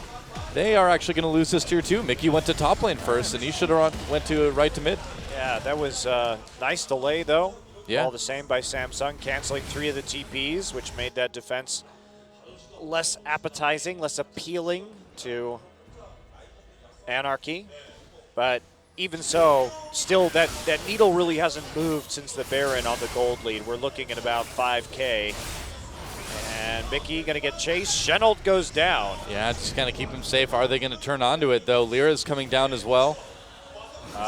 Eve is right there, though. Ixu and Mickey It's maybe some should sort of be able to get away. suicide pact, actually. I think it's a very elaborate bait by Anarchy. They're going to go right in on the Crown. A lot of damage. Ixu takes him out before Samsung really gets their exhaust on the Fury, and here comes the rest of Anarchy. Lyra right there. He's going to get a nice knock-up. They do lose Mickey. And Samsung, they need to kill these Anarchy players really fast because here comes Snowflower. Flash gets the Timbers down on 3 of them, and Anarchy still winning this brawl. Songyun enters the fray now, and Kuve, the only one left around. They're going to be able to take him out. Oh, Kuve flashing away from the knockup from Lyra, so he'll be able to make it out too. Yeah, twisted advance. He saw the stun come back up on Annie, so he just twisted advance, flashes right there, but Anarchy wins a fight, draws them all the way back down, uses that Shen ult, and eventually everybody's able to catch up. But, well, Samsung was very grouped, so they're going to lose now an inhibitor turret as a result. I mean, Anarchy's very scrappy. I'm impressed they're actually pulling this off. Lyra takes Kuve for a ride, but he's going to be able to get out with his tunnels. Fish. Uh-oh, Fish ult on him. Crown trying to get his first kill of the game, and Lyra very low. Wraith is going to come in and steal it. No kills this game for you, Crown. Got to steal it with the combo, the Alistair combo, Make of that course. guy feel bad about picking the mid lane Fizz, I guess. I mean, Songyun was so far away, but Crown just gets ulted instantly and destroyed. Ixu there trying to do what he can. Now they get the exhaust down onto Fury. That's Mickey's exhaust. So it buys them enough time. And this is where I thought it was going to start going bad, Doa. But it just doesn't because Snowflower shows up with the 3-man Tibbers. And then Songyun appears immediately afterwards. Ixu very properly tanky in that fight, too. It took a long time to even get him low. Now Samsung does find an opportunity to take the tier 1 in bot lane because of the recalls from Anarchy. So at least they get a turret in response for this. And they're not too far behind. They're 4K at this point, which is dangerous, but It's extremely dangerous, especially since Mickey was able to get that Infinity Edge in the QSS now. So how do you stop this split push? The TP will be back up soon for Kuve, so that at least is a positive, but you still don't really have the tools necessary to beat out Anarchy unless you get into the Baron pit and actually, if you get in there again without Anarchy warding, maybe, but with this kind of lead,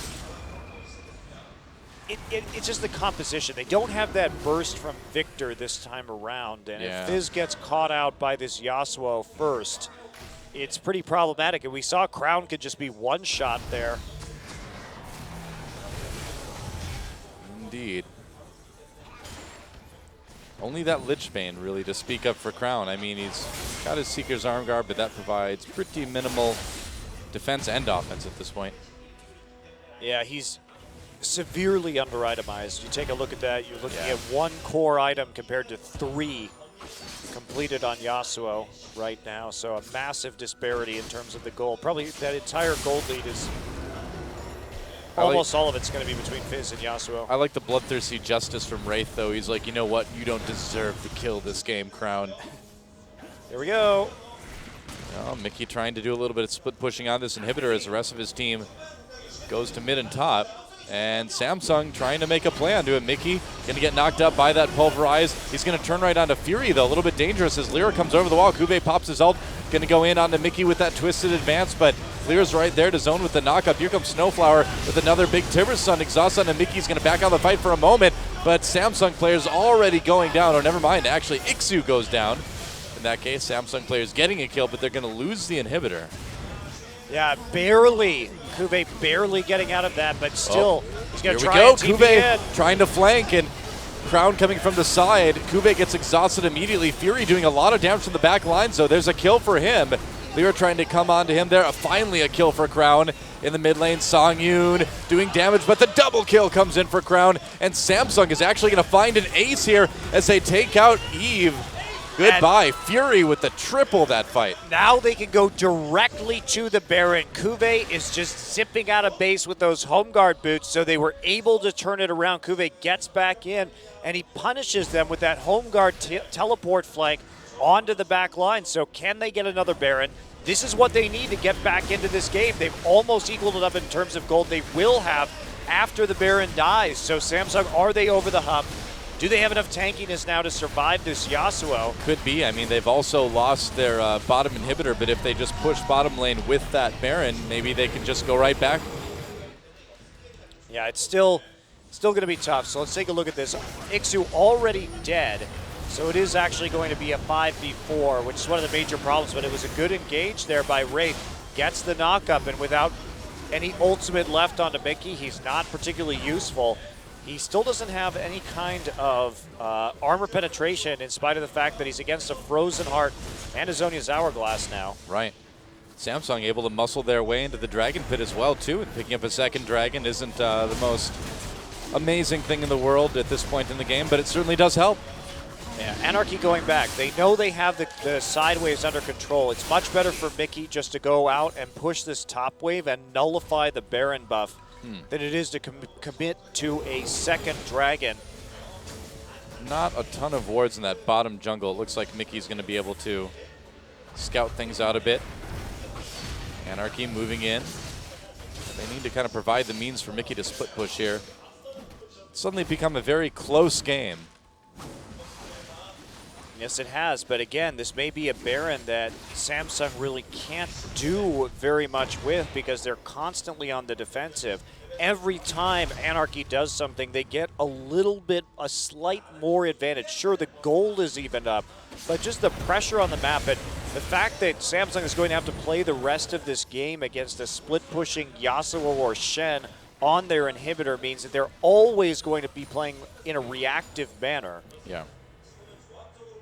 It's not often that you see a team take 2 Barons by 30 minutes and not be able to use really either of them. Well, split pushing is powerful if done right. It certainly is.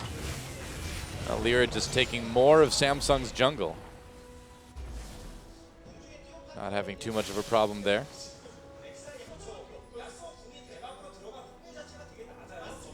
Yeah, we're just kind of waiting. Anarchy right now just waiting for this Baron to run its course.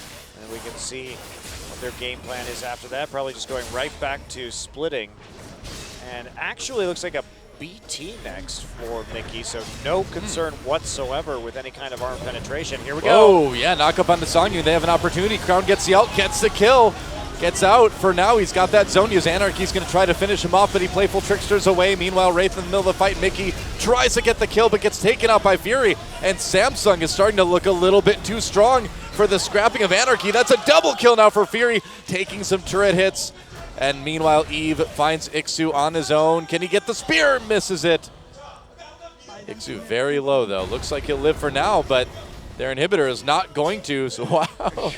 The spears are going to make it very hard for Ixu to recall right now. Well, can they He's gonna actually get out. finish, though? Their Nexus wow. turrets are under threat at the Yeah, moment, they and may be Ixu able is to. still alive. Baroness Kube- ran out, though. Here comes Ixu coming Yeah, back they again can't with do that this home right guard. now. A little bit dangerous. Lyra gets low. Lyra gets taken out by Fury yet again. Corki's back. Oh boy, Songyun back. Yeah, they have to back away. They get one inhibitor turret, but that's going to have to be enough for Samsung. And Samsung playing it right. You see that split push going down Wow. with Mickey. He can't be back instantly like the Shen can. Just go ahead and dive that. And Songyun way too far forward, gets caught out nearly instantaneously, and gets the hurt down on him. Mickey only ulted an ulting Alistair in that Fracas underneath his turret, so he had a very poor last breath. And then the Shen ult too went on to Lyra for some reason. It's kind of a very very uncoordinated fight from Anarchy in terms of target selection and how to use their abilities. How about the synergy between Wraith and Crown this game, too? I mean, Wraith is really single-handedly getting Crown back into the game by providing opportunities for him to get kills. Yeah. Even though he did steal that one, he's made it up to him. I agree, Wraith is having a very nice game. Yeah. He's been setting up a lot of the plays that have been made for the comeback. He got that really big pull earlier in the bottom side, and now they're up an inhibitor, so looking good for Samsung. Yeah, Samsung's bottom inhibitor has respawned, so they do have the advantage in the super minion department. All right, looks like they're going to try and make a pick here. Everybody just stacking in a brush, but there's no Baron. Seems unlikely that Samsung's actually going to face check into that side of the jungle with... They have so many tools, too. They have a Nidalee Spear they can go ahead and check with. Wraith has his ultimate up, so he's going to be pretty much immune to picks. They may still find someone here, though, with this blue buff. Maokai's, No wards, though. Maokai's in bottom. They have it. If they can kill somebody quickly enough, They've got the Tremor sense to see where Samsung is. Samsung just has to be careful not. Oh, here they go. Yeah, no wards for Samsung. Uh-oh. They're going to try to go in. Righteous Glory activated right onto Fury is the pick. Fury gets a bit low. Huge knockup by Wraith, though. Is that going to save his AD carry? Looks like it won't as Mickey comes in with the last breath. Kill goes to Lyra in the end, though. More knockups coming down. Crown on the exterior of the fight, trying to make something happen. Another big knockup onto Samsung, and this is quite the fight. Crown manages to pick off the support on the Anarchy side. Lyra doing work before he finally gets taken down, and it looks like in the end Samsung barely takes the fight as Ixu on the run, the only member of his team left alive. That was about as even as it gets, but Wraith with a headbutt pulverized. Nope, not going to be able to close the distance as Ixu taunts away. Yeah, he's just delaying him, though, because there's super minions going into his base at the moment, but Songyun will be back up in about 10 seconds. Well, the question is, when is Kube's Righteous Glory going to be back up? Wraith is still chasing. Oh, he's going to not find him. Wow, what a fight. So, pretty even scrap between the two teams there. Yeah. In the end, Samsung coming out a little bit ahead again. Again, we just didn't see the best protection for Songyun, and Wraith has had these huge pulverizes in this game, honestly. He has been... Watch Wraith here. Because if we take a look at this, they get onto Fury immediately, but watch. Huge knock-up courtesy of Wraith, and that means Crown can get back onto Songyun in addition to Eve. Yeah, it was really all the focusing that Fury got that fight that allowed Crown to do a ton of damage. Yeah, and Crown really did go off at the end. He just barely died right here, too, to Ixu. If he had stayed up in this battle, it could have been a little bit different. Even if Eve had stayed alive, maybe they could do something more. Another dragon. Looks like it will be rapidly dying. Yeah, third one for Samsung, and that's making it a little bit dangerous for Anarchy as far as the dragon stacks go as well, too. And Samsung has really performed a great comeback this game. Well, this is also why these split push compositions have that risk, because you get past a certain point and you could just get dove. Yep. If it's not your top laner who's splitting, if you are trying to run a 1-3-1, which is the kind of composition that Anarchy has tried to run in both of these last two games, sure, they put a lot of pressure on the enemy's team's shot calling and decisiveness, but once you get that decisiveness, you can force the 5v5s or the turret dives that you need to take a win. Oh boy, Baron activated by Samsung, and it looks like Anarchy doesn't like that. Mickey gets exhausted, gets jumped on. Can he make a play here? Last breath comes in. Snowflower able to get the kill on Crown, and that is not good for Samsung. Anarchy found the fight they want, and Ixu getting into the back lines. Ooh, big knockup from Wraith yet again, gonna give his life to save his team. It's a double kill for Snowflower, and he getting bloodthirsty, and Anarchy going for this Baron. as Snowflower goes back to base, a leisurely trip after a nice team fight from Anarchy. And Mickey hit the first really good ult he's actually managed to get this game Yeah. in that team fight, because he was the one really initiating right there, while Crown and Kuve were caught a bit unaware, and now they have that Baron buff. They're coming back down the mid lane, easily able to take that. They have a huge amount of damage between Corki and Yasuo to quickly take these objectives to go down. Are they going to commit to the second inhib, though? Because everyone's going to be back up. I'm not sure that's a good idea. Well, Snowflower should be able to just barely get there if Anarchy can delay this fight, but Righteous Glory Use are going to go right in. Flash engage onto Mickey. Nice knock up again. Headbutt pulverized by Wraith. And Samsung really looking to turn this one around. They killed Mickey so fast, and they're going to get Lyra as well. A kill for Kuve. And now who else can they chase down? Crown trying to find Snowflower. He's not going to quite hit him with the ultimate, though. I don't know why you would go for that second inhibitor. It is so greedy when they were all coming back up. You know that they're going to be running out with home guard, so they're going to try and actually use the Baron empowered minions to split push this. 2 people on defense right now, but it's a lot of time for Samsung to work with. Yeah, going to be an inhibitor down in the mid lane, and they've got a while until Lyra and Mickey come out. They want to end it. There's only one inhibitor or one Nexus turret remaining. Ixu, Snowflower, Songyun, all that stands between Anarchy and a loss here. Wraith goes in for another knock-up. Crown really poking away at that turret. There it goes. They're going after the Nexus now. Mickey up in 4 seconds. It's going to be close, but Crown is on the Nexus, and nobody's stopping him. Double kill for Eve at the same time, and there it is. They get the Nexus, and we are all tied up. Crown takes it out. So, did you really expect anything different? No, I did not. So, this is what I expected, but Yeah. I mean, it was a nice comeback from Samsung. They came back from a huge deficit, realized that if they just grouped and dove when the split push was coming in, that Mickey would no longer be a threat because they had the tankiness to survive that. But even so, Anarchy definitely could have given them the runaround there. They had the Baron. They took out an inhibitor. At that point, you can just split push, come back with actually 5 people with the Baron buff, or split push. You're even more in that situation. Keep your shot on the top side while 4 people go bottom. Pretty big misplay to end that game from Anarchy. Yep, but that means we're going to game number 3. Samsung with a win here in game number 2. Barely able to pull it out. It's definitely not, like I started the broadcast with, I said it's going to get messy today. And it certainly has. We knew this series is going to be like this. It's not going to be the cleanest series. It's not going to be the best League of Legends we've ever seen, but we knew it was going to be exciting. It's going to be fun. And props to Wraith for turning it around for his team. He really did come through on that Alistar in those team fights. He had to get those proper initiations, those multi-man knockups, in order to win the scuffles that killed Mickey and got his team the win. That's right. Well, when we come back, the final game, who takes it, we'll find out.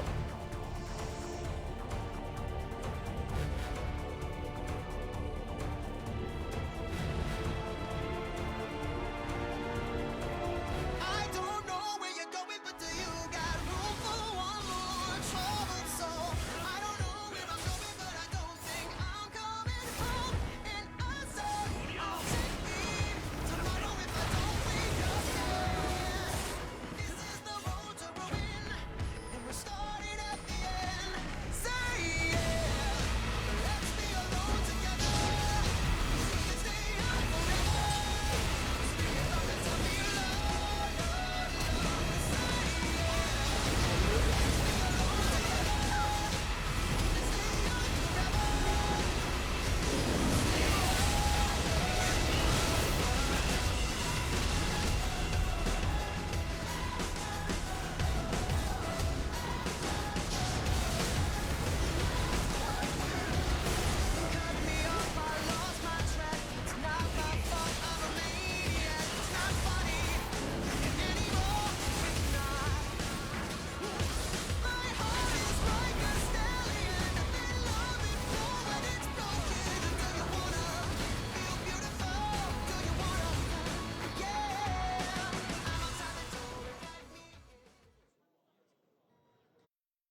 And we are back on Champion Summer, and the MVP is Fury. 7-1 and 100% kill contribution. Wow. I did not see that at the end of it. Well, when Samsung gets going, it's usually with Fury. It's Certainly true. He definitely is a core part of this roster and the one they like to build the team comps around. I think Wraith actually turned a lot of these fights around, but we'll take a look at Fury. Well, Like I this mean, one, where his he got- positioning was great, and he did a lot of damage. Wow, it's almost like Wraith did the work, so Fury could just auto with no mana and kill people. Yeah, I agree He- totally, man. I think Wraith got robbed. Wraith was robbed. Wraith was robbed. Fury just stood there and then walked forward. He didn't even have any mana. What? Look, What? he's not even on the screen. Oh, wait, there he is. One ult to steal that kill Hey, from look the who, deserving caught, Wraith. look who caught out Songyun on the front line. It was Crown and Wraith. Fury just walked up and... He's literally standing behind the tower just autoing. Okay, Oh. now I'm upset, Doa. Me too. Wraith was robbed. Fury there, stealing the MVP from his more deserving teammate. Undoubtedly feeling guilty with his curly sideburns and look of shame. Wow. I mean, maybe there were better clips, but those clips look like Wraith highlight clips to me. Dude, all the team fights were Wraith highlight clips. We were even talking about it in game, just how good Wraith was playing. We said Wraith. We both voted for Wraith. So it's off our conscience. It's on all them. It's on all the other casters and the journalists that voted for the wrong person. They see that 100% kill contribution rate, and they just get sucked right in. Yep, that's right. Are they watching the same game we are, Monty? I don't think so. Hachani's like, all right, we have to pick a pick comp and scrap in the early game, guys. You ready? It's time for some split pushing. That's right. It's time for game number 3 between Anarchy and Samsung. Picks and bans. There's the Azir ban. Crown's not going to get to play it today. No, but, you know, Crown has a very large champion pool, so Yeah. I don't know if the Azir ban is really that problematic. Obviously, Both of these mid laners do, really. Mickey can't play it very well. There's a Rumble, so same bans for Anarchy as Zed in ban? game 1 on the red side, and then actually they're switching up. Callista's open for the first time in a while. Yeah, no kidding. And will they grab that for Songyun? I feel like it wouldn't be the worst idea, but it's not really the type of champion that Anarchy would play. The last time I remember Anarchy playing Callista, Songyun got dove repeatedly under his turret while it was the Ku Tigers game. Oh, yeah. And Snowflower was roaming around the map, and Ku was just saying, well, we're just going to dive the Callista now, and he sat there and died a bunch. So That's the thing. I mean, they do identify. They do go with the Callista, but it is a smart thing to identify that Snowflower is a big-time roaming support, and that's not really the best kind of player you want to pick a Callista as a lane partner with. Yes, you need your support there to actually trade effectively off your W off the Yeah. Sentinel. And if you're left alone, your ult doesn't do much. Or anything. Or anything. Well, I think And- it's going to be And Alistar. so here's the Alistar to dive the Callista. It's coming, though. Alistar Maokai. Alistar Maokai. Oh, Oh, the Gragas Gragas is up very, too. very I forgot good. about that. Wow. Yeah, Gragas. Oh, boy.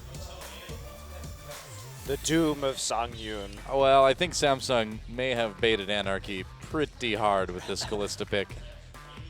There's Lyra, wondering why his Gragas was taken. Wondering why his team picked Callista instead of a champion they'll actually be able to use. We'll see. Anything can happen in the game, as we have come to expect from these two teams, but we'll see. Now, Rek'Sai is also available, too, if they want to go for that. But they're going to go with the Eve, and it's going to be the Fizz this time. Ixu did have a pretty awesome game on Fizz in game number 1. But there isn't a top laner that they've actually shown. that does At make it a this little bit awkward. stage. It could go to I mean, Mickey. It could go to Mickey. Let's just assume, because of Mickey's playstyle, that he can play Fizz quite well. Yeah, That wouldn't I'm sure. surprise me in the least. So they may try and flex it. Also, Maokai is a... You look at this composition, you're like, well, there's probably going to be a Maokai coming in here from Samsung. I like the Evelynn pick because when you see the possibility of a dive onto Songyun's Callista, well, if you're playing Evelynn, they may not exactly know where you are. That may make them a bit more tentative. Of course, the Shen, another champion that can dive the bottom lane. Let's do it. Dive. Everybody just pile into the bottom lane. Do dive, and it may be this Shen and Kog'Maw. Fury obviously having a pretty awesome game on Kog'Maw last game, doing a great job auto-attacking and stealing the MVP from Wraith. Well, huge front line with the Shen added for this Kog'Maw to peel. Yeah. We've actually seen a Kog'Maw every game tonight. Cogs galore. That's right. Cog many. Cogmoused? No, I don't know. Try again. All right, the TF for Mickey. So it will be a Oh. top lane Fizz. Now, this is one of the rare times since the Cinder Hulk Fizz went out of style that we're seeing a Fizz in the top lane without a Maokai being there. Yeah. I think they're really... I wonder what they're expecting Crown to play here in the mid lane. Well, Anarchy just going to go for a 1-3-1 composition again, except this time they lack the siege in the mid lane. The Callista not the best for holding a siege in mid by yourself, of course, Well, there's no wave clear, like... unless you build At all. Hurricane. Unless you build yeah, Hurricane. that's true. Okay, but you need to get fairly close to make that work, and it looks like it's going to be Victor for Crown. Yeah, okay. So we get to see the Victor TF match up for the same time. Both Yep. Samsung and Anarchy going to be replaying the same mid laners that they had in the first game of this series. It did go well for Crown for a while, but Mickey found a way to be slippery on the map and pull. They pulled out the victory in the end. So if they can hold a little bit better, wait for their scaling, the same problems are going to be applying this time. Callista has to get very close, and Victor will be able to burst her down as well as Twisted Fate. So a lot of squishy champions again being fielded by Anarchy. They have to maintain a 1-3-1. Late game team fighting will go to Samsung. You know, Snowflower did get Thresh too, and we've seen him make a lot of plays on that champion in the past, so it's certainly a comfort pick for him that hadn't mentioned yet, so that might help Rebels Anarchy as well, but we will see. It's been a close series, it's been an exciting series, but it all comes to an end right now as one of these two teams will take the win here in game number 3. I like it though. It's been kind of like a throwback series to strategies of yore. Of Season 3, That's right. except for Victor. He's new. That's right. He was around back then. He just wasn't used. So, it is time. Game number 3, Anarchy versus Samsung. Who takes it? Let's find out.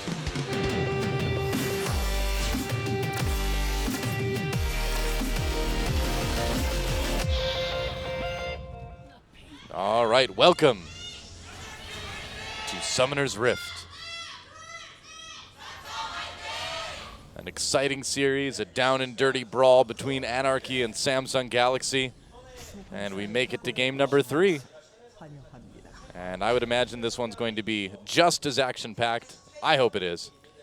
I think we're guaranteed that. We have a Twisted Fate. We have a Fizz coming in. Anarchy has to make attempts at all ends if they want to take this game home. How does Fizz do against Shen in the top lane, I don't do you know. think? This is a new matchup. Shen versus the Trinity Force Fizz. I mean, I would assume it would be very similar to how he does against Maokai, just because you're going to have that percent HP, Yeah. and you can dodge the crowd control effect, so you can Playful Trickster out of either Taunt or the Twisted Advance. True enough. And Shen may be able to return a bit more damage to you with the Vorpal Blades if you stay in a continuous trade, but I would still think this would be a perfectly fine matchup for Fizz. Should the be. problem is that you are not really able to stop the Stand United, right? You have to throw your fish down, and that's going to take some time before you get the knock-up, so unless you hit the fish very quickly, you probably are not going to be able to stop Shen from actually getting into another lane. Would you say Shen's healing off of his Q is less than Maokai's healing off his passive? That all Who do you think depends on- sustains better? I don't know the exact numbers on Vorpal Blade, so that'll depend also on how many spells are used in the lane, which depends on things like mana regen. Does Maokai buy a Catalyst and a second Doran's Blade, which is usually what we see him do. Right. So it's difficult to say because it's so dependent on how many auto attacks Shen is able to get off versus how many spells are cast in between auto attacks for Maokai. So I'm not sure you can actually definitively lay that one down. Yeah, it's going to be interesting. Another fun matchup in the mid lane. Mickey's Twisted Fate versus Crown's Victor.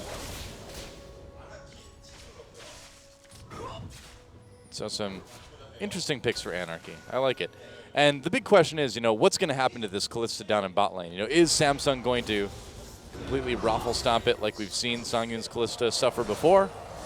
Well, at the very least, we can see he has the early edge. This time, just pushing forward aggressively, forcing Fury and Wraith back.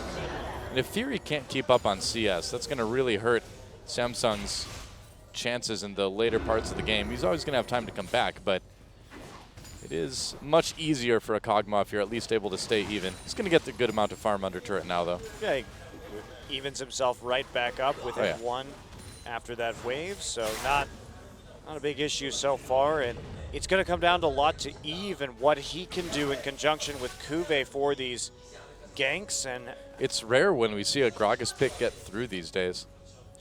Yeah, banned out most of the time, but we've seen it twice tonight already.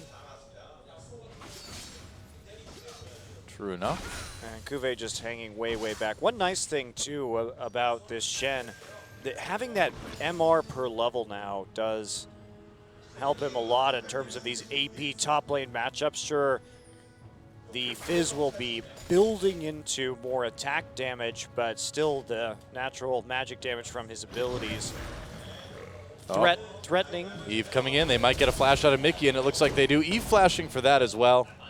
I feel like he could have just. Do you think he could have just body slammed and gotten Mickey to flash anyway? No, he's too far away. So tried to get that out, but it's still a worthwhile trade. Crown now has that edge in terms of summoner spells and has to cleanse. So if he wants to go all in later on, Mickey again taking this ignite. Yeah, Lyra able to steal the Gromp from Eve. Eve is Grompless. It's always a terrible feeling to be Grompless. I know. You just feel so helpless when you're Grompless. No way to return damage Nope. on things that are attacking you. It's like, great, now I got to buy a Thornmail. Oh. Thornmail Gragas. Hidden OP. Well, there's a ward there. Yeah, I don't think sure the sling how gank's going to work too well. Missed that ward was placed in the brush. Trinket ward actually from Songyun. And Gragas waiting a real long time for a gank that has no chance of success really, but Samsung may be able to buy a little bit of time as they just bounce the wave. And Gragas may not have cared if he was seen, just trying to offer some additional help as they push the lane forward, cover their rear. It does give the Samsung bot lane a chance to go back and buy. As you see right there, the Kalista, when Anarchy plays it, is 1-2 so far. It's pretty big. I mean, for a champion that we see banned out every game, it seems almost, that is a pretty large differential. Even though it's only a 3-game sample size, you expect more wins with such a priority champion, especially when teams like SK Telecom have been able to pull off these 100% win rates. Yep. Or players like OQ can absolutely dominate a game. Yeah, OQ, who we will see in our second matchup when Najin takes on IM after this game is concluded. Don't think they're going to give OQ Kalista, though. It's a pretty bad idea. Right here looking for the gank. Yeah, flash headbutt doesn't get the pulverize as he exhausts onto Mickey anyway. Here comes Eve, throws in the barrel. Lyra, a little bit of damage onto him. Mickey's in a lot of trouble. Crown goes down, though, as Mickey manages to get that first kill, and he's still alive. Whoa, Eve tries to come in with the body slam, doesn't connect, and talk about scrappy, man. Mickey comes out with that first blood yet again. Well, it's just these little things with Samsung where they're slightly more uncoordinated on these ganks in the early game. Wraith was seen inside the Raptor pit, and that gave and Anarchy was just all there faster. Plus you have the Ignite advantage in that mid lane, so there's just insufficient burst onto Crown to actually kill Mickey quickly with very few items in his inventory. And there's also no follow-up damage from Eve. He's just got nothing yet, just a Ranger's Trailblazer, so you're not going to get much out of it. And Wraith too with the exhaust instead of the Ignite as we usually see on these Alistairs, but that creates further problems. Yeah, I feel like in game number 1, Anarchy really forced Samsung to play their game. You know, they forced them to try to be a skirmishing team when Samsung really isn't a skirmishing team right now. Yeah, they haven't been playing the Twisted Fate in a while. Yeah. Earlier this season, definitely, I would say that was a strong point of theirs, but they've been shying away from that particular mode of play. Right. It was very close, though. Could have easily been Crown getting that first blood, too. Well, that's, however, not what you want, because now Mickey has first blood, he has a Sheen, and he has his ultimate too, so kind of opening up the map to him. Yep. And Songyun actually will be going for a Hurricane first. Very rare build to see in Korea, but something that is, I think, the right build in this situation. If you want to 1-3-1 with Kalista, you must get the Hurricane. Well, like you said, you just need that wave clear. Otherwise, you're just going to lose turrets when the split pushing begins for your team. Can't have that. Nope. Snowfire's going to try to make a play here. Gets the grab onto Wraith. That's going to be some trading. Gets a flay in as well, too. Wraith getting a bit low. TF coming down to try to finish it off. Gets the gold card onto Fury, though. Ignite used by Snowflower. Wraith had to... Oh, wow. Oh, wow. So they Kuve got just teleporting her Kuve, back up. they got Kuve's port, and then he's just going to TP right to the tower because he doesn't want to lose too much when it comes to his actual experience. But that means that there's now a TP advantage for Ixu, and they can go for this dragon right now, honestly. Yeah. Ixu going to take a Krug instead, but you have more pressure than that. You can actually just walk up and do the dragon if you want to. We're going to hand the blue buff off to Crown here. Yeah, I'm a little bit surprised that Anarchy's not going for the dragon right now. Looks like they just want to invade the top jungle and take as much from Samsung as they can. I mean, that's okay, but I think you have a chance to really take a lot more. And they need to. They need to take a lot in this early game with this competition. It's really similar, I suppose, to what we saw in game number 1. And 2.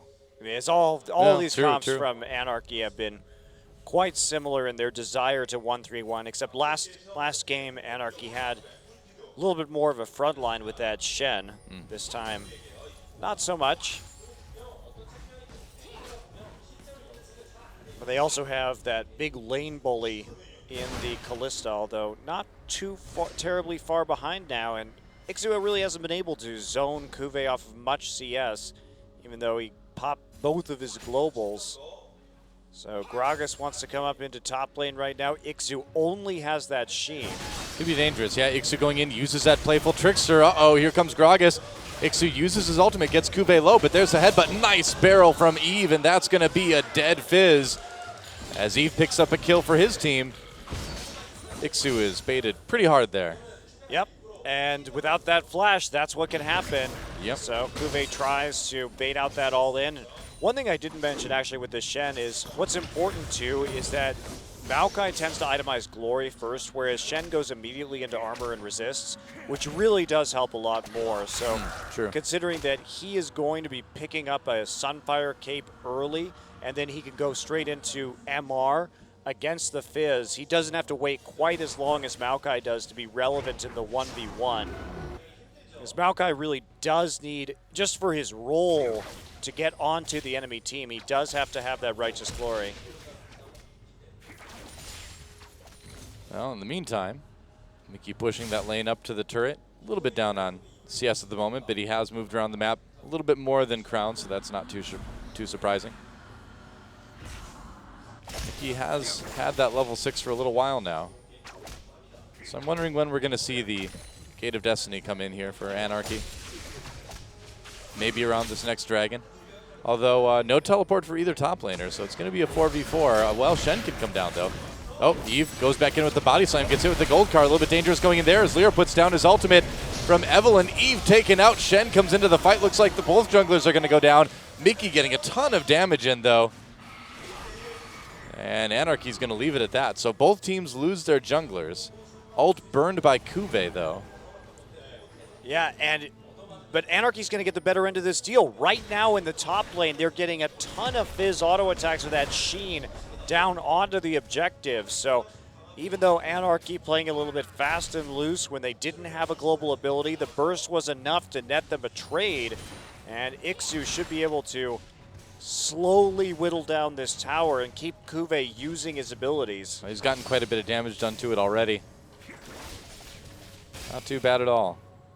Man, Mickey looked like an 80 carry that last fight, the way he just kind of sat in the back lines and just did damage. Well, he's got that sheen. He is doing quite a bit of damage at the moment, especially in a sustained fight.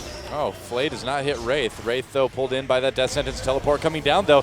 Songyun's going to pull him in to help Thresh escape. Can he get the Lantern there in time? Oh, Songyun pulled out of the Lantern by the taunt, I think. Meanwhile, Exhaust goes down onto Songyun. Wraith trapped in the box a little bit. Nice Death Sentence onto Fury, but can they get anything out of it? Not quite. Mickey coming down, though. Could be big. Gold card onto Wraith. A little bit of damage added onto that. With Fury zoning, it's a bit too dangerous to come in. An even Crown coming down from the mid lane. So a bit of a fight. Nobody dies, and Ixu continues to push that top lane. He may just be able to take top turret with this. Yeah, that was actually that fight. I believe it was Wraith headbutting Songyun out of the Lantern in the end to keep him there. Yeah. So Samsung turns that around, or tries to, one more time. This time they have the TP advantage. Again, Ixu has nothing. It is so dangerous for Anarchy to continue to try to make these plays, but somehow they are getting away with it every time. Now, I would have thought Ixu would have just taken out the turret there.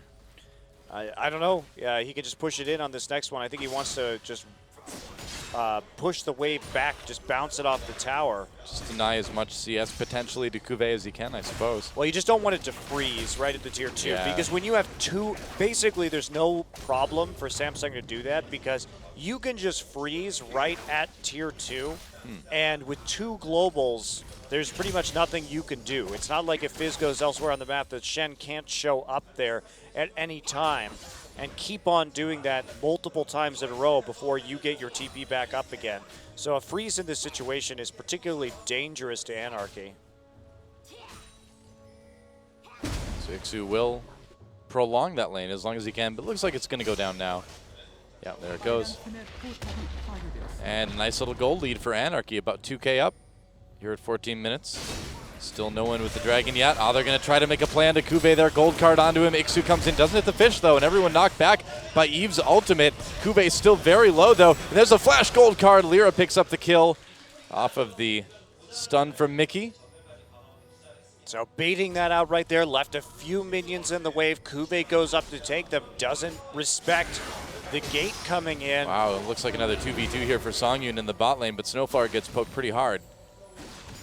Can't do a lot with it. TP up, Kuve has his ultimate Stand United ready and waiting. Once he's going to respawn, but until then, Ixu does have that global advantage. So Anarchy once again pulling out to an early lead. They're doing well so far. Not exactly what they need to handle this late game team fighting composition that Samsung has brought to bear. Well, it's been so close. All three games, I mean, Anarchy just barely got what they needed in game number 1, and they're on track to, you know, if they get it, barely get what they need in game number 3 too. They barely didn't get what they needed in game number 2. Yeah, very interesting that we haven't seen any dragons here. And Yeah. when we talk about snowballing these games and actually coming to the point of victory, having that dragon threat of 4 to 5 stacks can be pretty crucial. Well, Mickey can just go ahead and take out the Rift Scuttler. And we'll see what he gets when he goes back. He's already got a couple items. And Songyun going with a bit of a weird build here. Went Yeah. recurve bow into BF sword. Not sure what's going on there. Just apparently wants the extra little bit of damage. Well, it's interesting because he hasn't exactly been feeling the pressure to go for like a Bloodthirster this game, but I think it must be, like you said, just for the damage. It does delay the Runin's Hurricane, but in this extended laning phase, I suppose you can afford to do that. Yeah, he's not having any trouble when it comes. Oh, Grab Eve onto gets caught. Eve. Yeah, they can't really follow that up, though. Yeah, too many people. Twisted Fate is pushed out. Yep. Don't want to use that ultimate. And Ixu does have the TP, but with Kuve, Stand United can add that shield, so it does mean a little bit of an edge in the global competition. True enough. Kuve trading pretty well so far with Ixu anyway. I could really use that Runin's Hurricane. in the next few minutes here.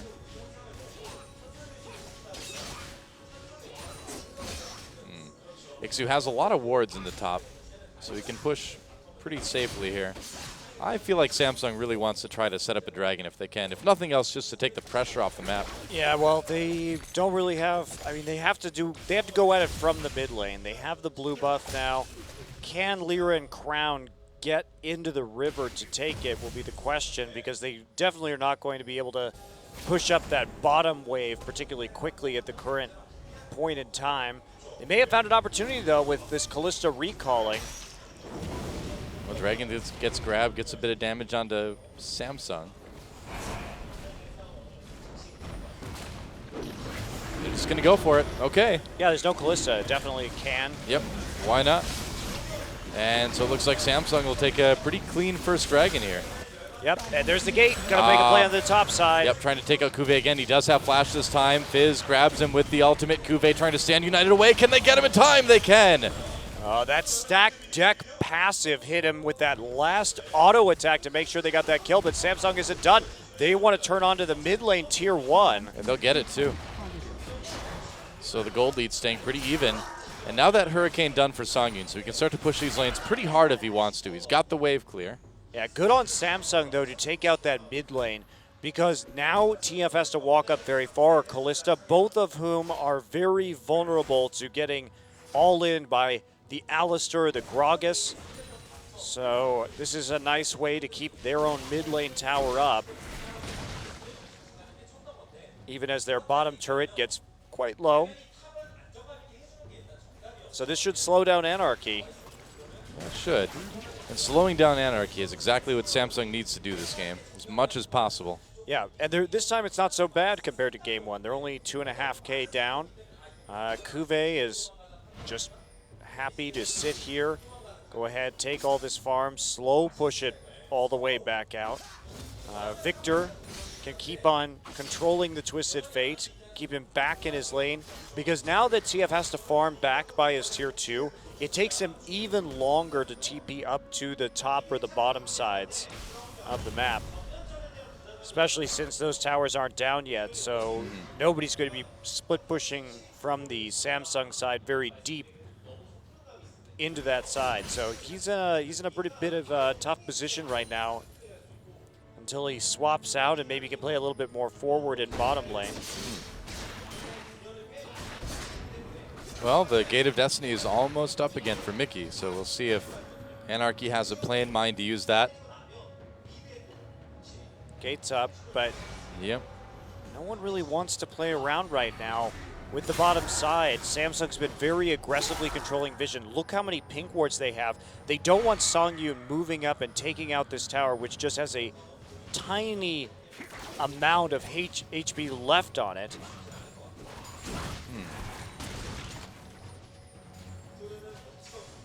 Lyra coming mid. It's a very tense lull in the action here. Oh, never mind. I spoke too soon. Knock up onto Songyun. There's the exhaust as well. Snowflower can do nothing to save his teammate, and Fury gets his first kill of the game. Cuvée tries to come in with the taunt. There's the Gate of Destiny to see if they can catch Crown. Flash Gold card will do it. Mickey will help Lyra pick up yet another kill. Samsung responding, though, by taking out this bottom turret, so they do get something in exchange for the 1-1. Oh, but they're going to lose their mid lane, too. Yeah, so trading just perfectly evenly effectively, but that's just fine for Samsung. Trading evenly now is actually good for them. Will it be even, though? Because a couple of Sheens is going to mean that this turret's going to fall very, very quickly, but the minion wave not cooperating. Yeah, they lost most of their minions on that tier 1, so Yeah. they couldn't push it all the way through into a tier 2. And now just back to freezing in top for Cuvée. Want to hold on to that wave with the, well, as best as he can, at least with the Sunfire Cape. And Crown having a bit of a tough game, but was isolated by Lyra and Mickey in that last one. Had to try and fight the 2v1. Yep. I mean, we saw Crown have a really tough game on Fizz at the beginning of last game. He started out 0-3-0 in lane and ended the game 5-6-7 due to some nice setups by Wraith, so could get turned around. Yeah, he bounced back well. Yeah. And it's hard to play against a Twisted Fate and an Evelynn. Of course, you can't always know when they are, where they are. So Songyun will take the red buff, but the Operation Dive Songyun is working to this point. He's now close to that Bloodthirster, which is a huge power spike for Kalista. Bloodthirster, with the Ruden's Hurricane in the mid game, is a very powerful combination to start fighting. And it should be done by the time this dragon goes down. Kuvei and Ixu is trading, but actually Ixu not doing too hot there. Kupe gets the turret. There's the gate used. Wraith in a lot of trouble either way. Nice play by Snowflower to keep him in there, and Mickey with another kill. A lot of trouble for Wraith this game. Yeah, Wraith really using his ultimate quite late. Yeah. Now the split push from Ixu going pretty well at this point. Look at all the wards coming in now from Anarchy around the Baron. They really want to be able to threaten this. They have Sentinels patrolling the objective too. They got that early Baron, or Samsung rather got the early Baron in the last game. Yep. We'll see if Anarchy can replicate that feat. Samsung, no wards right now for that. You know, we've been seeing Snowflower make the plays too on this Thresh. I mean, there's a reason why it's kept away from him a lot of games, and I think we've seen a pretty good example of that so far this game. Yeah, absolutely. He's shown up, gotten a couple of assists, but mostly just done his job as his laning partner did get a lot more damage on that turret for the most part. But still, we do see Fury starting to ramp up. He's been given a lot of this empty lane farm right now. He really is beginning to get scary as he narrows down onto that Blade of the Ruined King. 3 people from Samsung up. Looks like they don't even want to contest this dragon whatsoever. If Samsung is going to win this game, this is where they're going to have to start winning it. And Anarchy is going to be able to take this mid lane tier 2 without any trouble at all. Yeah, they had 4 people in the top side for some reason, and that's really heavily punished. Anarchy just gets a turret for free. Yeah, and they can just go right down to this dragon too if they want to. Yeah, Meanwhile, turret does go down in top lane. With Mickey down in the bottom side and also Gate not up, they really don't have to commit that many people into the top side of the map to be safe.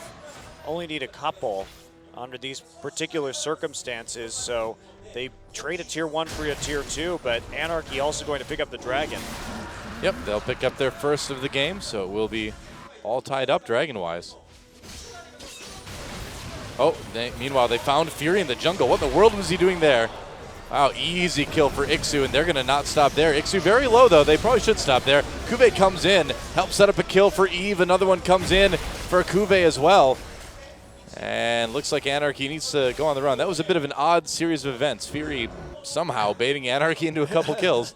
Well, Fury was alone, and so it was an easy pickup for them, but then they decided to commit to the fight after that, even though multiple members of Anarchy weren't there and 4 members of Samsung were, so they fought an uneven fight after that, and Samsung, or Anarchy, or Samsung rather, just said, well, fine, we'll commit to that. We have the victor, pop down the Chaos Storm and win the engagement. Yep. Meanwhile, this turret taking a bit of pressure, but Ixu was dead until a moment ago, so that's about all that Kuvei will have to worry about for the moment. Yeah, not too much. So it's kind of a strange series of events right there. This is a weird game, isn't it? It's a very weird game. Yeah. It's not exactly the... Also, Kuvei going for a Randuin's Omen next, another weird facet to this when he's dealing with a lot of mixed damage, especially since he doesn't have any MR to this point besides his natural MR against a Fizz, Eve, Twisted Fate. Don't know about that. Kind of an odd decision. It is strange. It'll still be fairly tanky either way. And, you know, again, with the MR gain per level for Shen, maybe you can just do this now. It's still good to have a little bit of MR, I think. At least a cowl in this situation to compensate, so. Well, we'll see what he decides to pick up next anyway. Anarchy has to start thinking about this Baron. They're getting close to a Blade of the Ruined King onto Ixu, which means that they can just go ahead and do this. They're not even going to wait. Yeah, Anarchy just going for this Baron right now. Samsung knows what's up, though. Anarchy may need to turn off of this. Yeah. They will. They don't have the tankiness to actually commit to that kind of engage. Mickey's still here, and he's able to split push against Kube. Just doesn't have any MR, so this is basically just free damage. Yep, pretty much. Oh boy, yeah, Kube cannot stop this at all. That's why you build MR, Kube. Oh, Shen. Mickey's like, haha, that was easy. And tier 2 in a lot of trouble. Crown's coming over, but he definitely is not going to make it in time. You know what you get when you don't build MR? What? You don't get a tier 2 turret in bottom lane. Oh, and Crown just going to teleport away. Yeah, that was Or Mickey totally just teleporting away. that was just totally free Yep. for Mickey. Nice. Force the Baron. His allies are forcing the Baron. He gets the 1v1 with the top laner who has no MR. That couldn't have gone better, really. Anarchy now is trying to start this one more time. Ixu, the defender on the back of the pit. Lyra's still too low. They can't do this. No, they definitely can't. And Samsung, we'll see if they want to try to commit to something here, but nope, just content to keep Anarchy off of the Baron. Makes sense. Cuvée pushing down bot lane a bit. Yeah, they are going to lose a bunch of pink wards for that last attempt.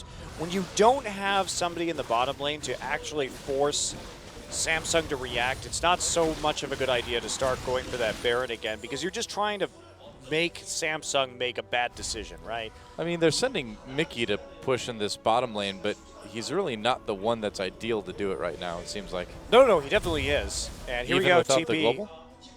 Oh, TP Fizz. Yeah, trying to come in behind Kube. Can they catch him? Flash gold card onto Kube. Ixu's all over him as well, too. There's the ultimate pop by Fizz already, and Kube's not making it out of this one. Ixu with another kill. Mr. Zero Magic Resist. Doesn't do too well against TF Fizz, does it? Even if it is AD Fizz. No, absolutely not. You're still going to be taking that percent damage from Fizz's, in terms of magic damage from his natural abilities. So, oh boy, bit risky there for sure. Anarchy still can't do the Baron, though. Doesn't look like it anyway. And Mickey just pushing up this lane. All he needs to do is shove this wave and then get close enough to teleport. We'll see. Looks like they're going in. Ooh, Lyra taking a lot of damage, though. Drops the ultimate. Here comes Mickey with the Gate of Destiny, but immediately body slam. Knocked in by Eve. Zonia's keeps him alive for the moment anyway, but Fury starting to lay down the damage. Wraith with another big play, and here we go. Samsung coming in, and they've got the engage they want to do. Kuvey flashing for the taunt onto Songyun, but Songyun able to hop away. They're just going to turn right onto that Baron. Yeah. So Lyra gets caught out. Mickey makes a very poor decision to try and save him, but actually just pops out and doesn't do anything at all. Hits his Zonias with a tiny amount of HP. So Baron will go over to Samsung, and that may be all she wrote for Anarchy. I don't think this split push is going to be working anymore, especially as Kube goes back, starts to build that Aegis. Well, this game is beginning to look a lot like last game, isn't it? Well, that's the danger of playing split push in this meta, Doa. Yep, that's right. So coming in right Mickey. there, that was a great death ray right on where he was spawning, but Mickey just CC'd. But it started out with Lyra just getting caught. And Sonya then, ended right before the barrel. yes, That's funny. this did. And nice attempt at a taunt flash there, but it's just not enough to actually close that gap. All the main engage tools, the Alistair combo, and the explosive cast from Gragas were down, so that's the best you got is a flash taunt at that point. Well, And unfortunately for Anarchy, this is going to be another dragon for Samsung as well, too. There's not going to be a ton stopping them, it looks like. Well, maybe. Kube can still teleport down. yeah, taking this Yeah, Shen, they'll get it. even though there are questions about the Shen's itemization in this particular game, he's got the cowl, so that will hopefully help solve his problems. Even though there were those questions, having the two globals against the split pushing is just incredibly helpful, as we've seen from Kube. And now that he has a bit more tankiness versus the magic damage, he's going to be doing a lot better off when it comes to holding the split. There we go. Got that blue buff. He'll treasure it forever. Yep. Wraith. Oh, boy. They might try to make a play here onto Ixud. Oh.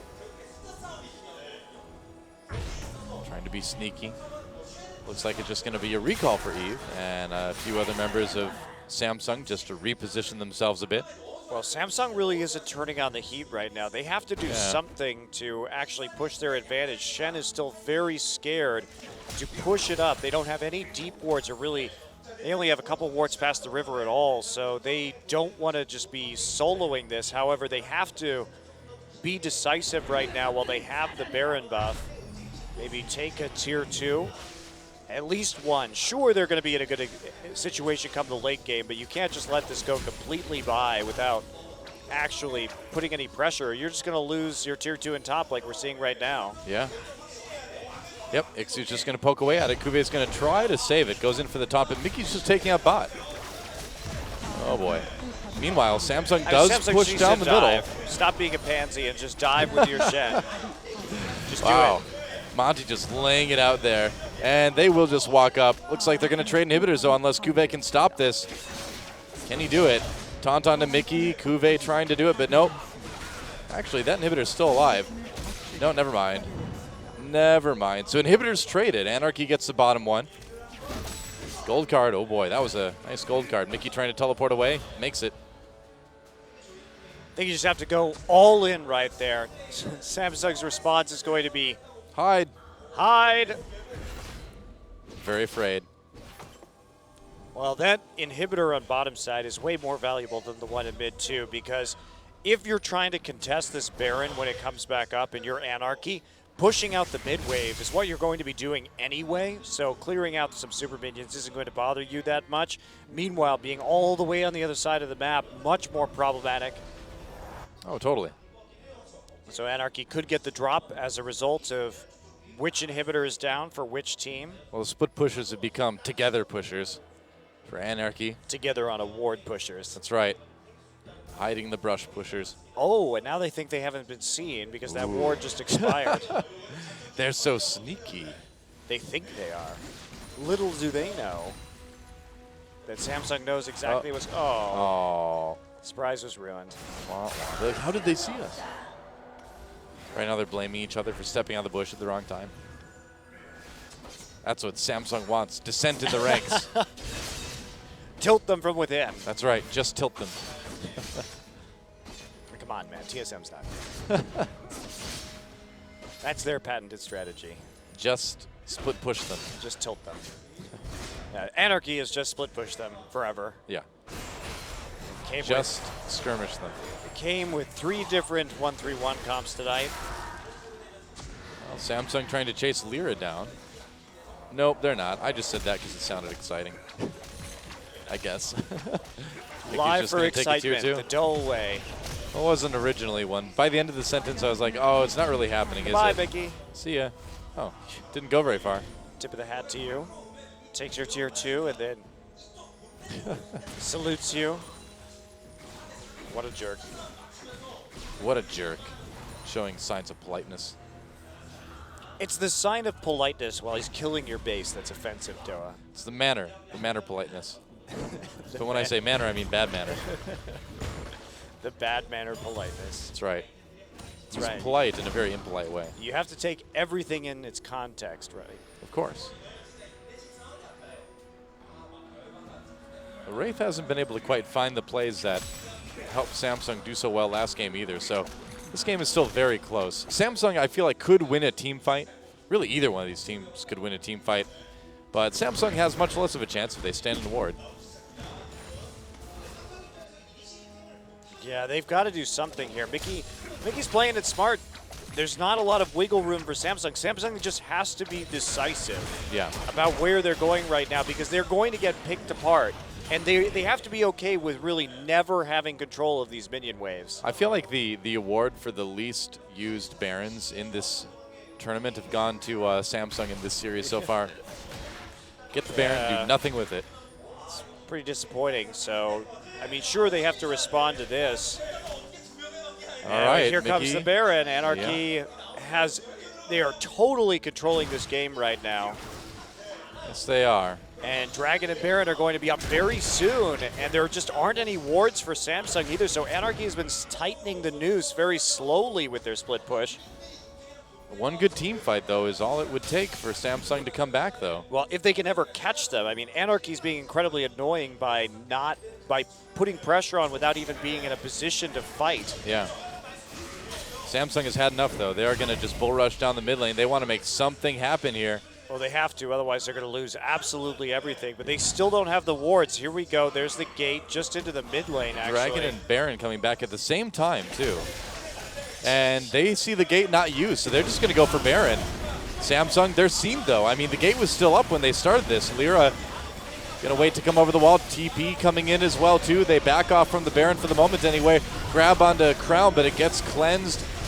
Ixu looking at coming in. This is very dangerous for Samsung, trying to zone with that Victor. Snowflower coming in the back line, so Exhaust goes down onto Mickey, and he's going to back away. Fury with the first kill here. Can Samsung win this fight? Lyra a bit disjointed. No real room for Ixu to come in on the outside, and Mickey's on the run. Samsung getting that fight they wanted so badly. 2 kills for Fury. Eve picks one up as well, and Samsung able to get that team fight.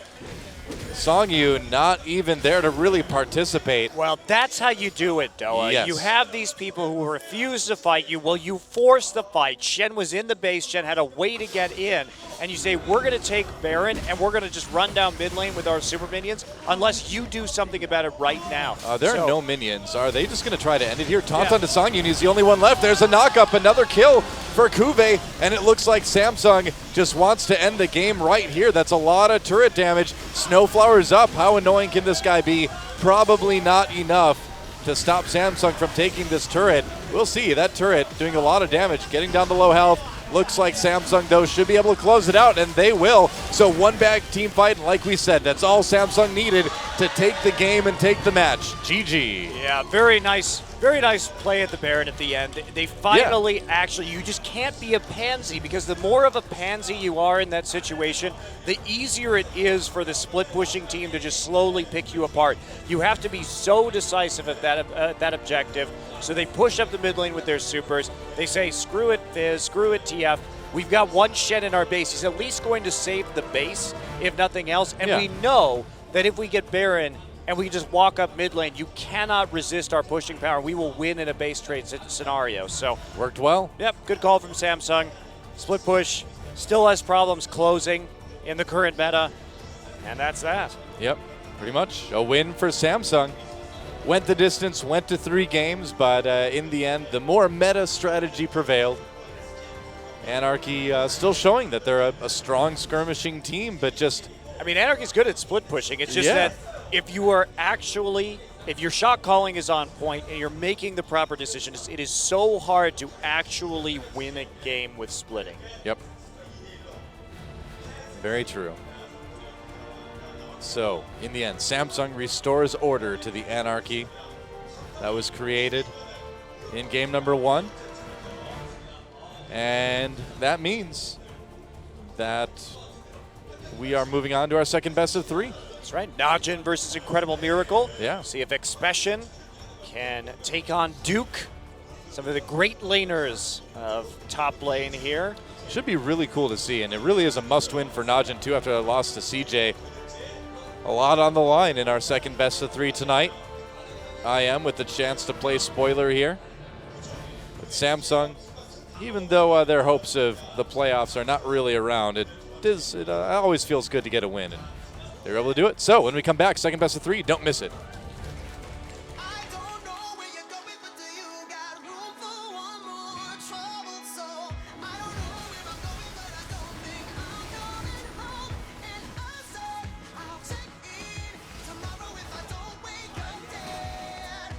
This is the road to ruin, and we're starting at the end. Say yeah, let's be alone together. We can stay young forever. Screaming from the top.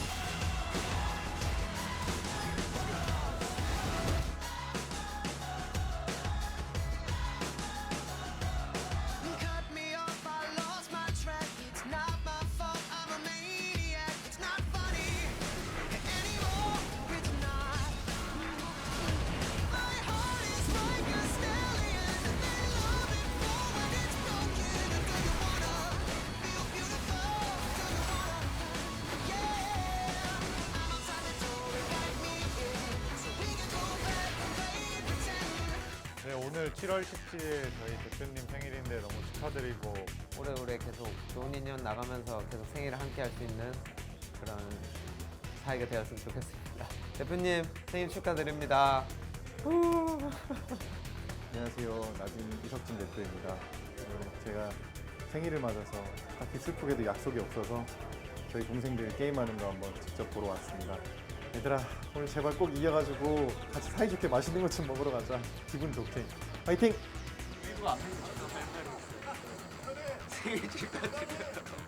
야 친한 척하지 마라. 카메라 잡으려고. 카메라에 찍히려고.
And welcome back to Champion Summer. Our Game 3 MVP is Wraith. You got it. After being robbed in game number 2, justice has been served as It Wraith has. picks up the MVP. Yeah, some more solid Alistair play to be sure in this game. And yeah, see him here coming in for the dive. And this is where we talked about Songyun getting dove on this Kalista. There is that threat and another great combo to initiate a team fight. Helps out with the kill on the Snowflower. Picks up one more, and it's a very interesting taunt flash right there, but doesn't secure any more kills in the end as we watch them this final fight when they actually get on there. Catches Songyun and Mickey. That is absolutely huge. Yeah. Body slam follow-up, and that just knocks around both carries. Good team fight play from Wraith and Eve there to make sure they get the necessary damage down onto the back line. The Fury kept him alive with the Summoner heal in that fight too. Very nicely done. Not bad at all. So, as the fans take their seats for the next match, we will go into our MVP interview. And of course, George will be translating with us. Go ahead. All right, LCK fans, this is George again. So today's game, although Anarchy was able to win the first match, Samsung actually came back and they won 2-1. And the two MVPs were Fury and Wraith.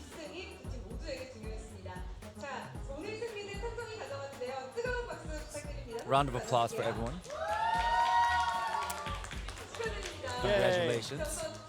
So first of all, for Fury, on the second match, how do you feel about the overturn win that you guys were able to get? I really didn't want to lose that game, and I really was hungry for that win. So I think that's why we were able to win. And I think after the first one, when you guys lost, I know you guys were really pressured. How was the team environment at that point?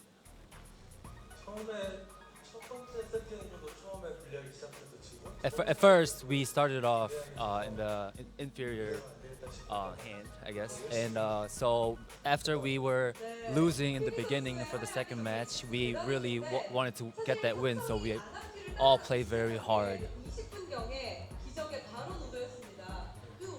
I think one of the most crucial part of that second match was the Baron order at the second, around 20-minute mark.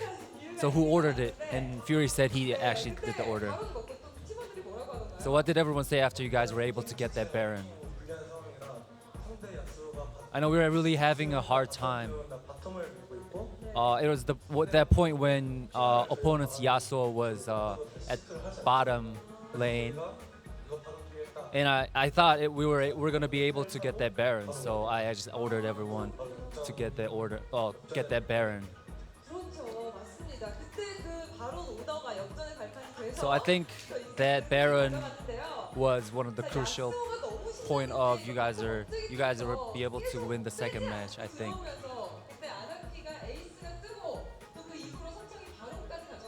After there was one point of the game where you were able to ace it, and then you got the second Baron. So how did it feel? I knew we were gonna win the match after we got that second Baron. Right before the end of the game, team fight. You guys had a team fight where you guys almost lost that team fight. So how did you guys feel about that at that point? We were planning to actually get the Baron first and then have a team fight. And we figured it out that one of our team members has died first. So we were kind of in a bad situation with that, but we fought really hard too. So I think that was really good. So can you tell us about, tell fans any last words for the fans? I think we're at 7th rank, but I think we're gonna try to get that 6th rank.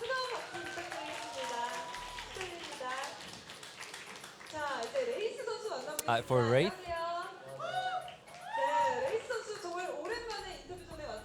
I think it's been a while ever since you actually got an MVP. So how do you feel about that? I was really nervous when I was playing the second match. But I think at third match, I thought we were gonna get the win, obviously.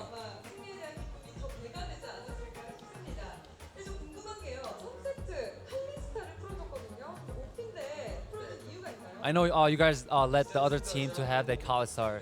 I know that their Kalistar is really OP, so why did you guys let him have it? I know Kalistar is OP, but we really wanted to get that Alistar, so we let them have Kalistar. So that's why you were able to get the Alistar. I know opponent Anarchy was doing a lot of split pushes, so did that bother you? Yes, it did.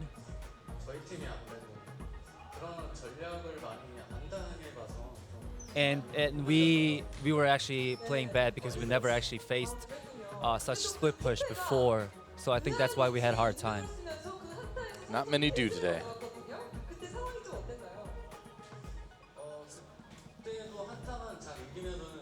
So there was one point in the team fight where they had a bit they faced bad situation, and he's saying that he thought if they won that team fight, they're gonna actually win the game overall.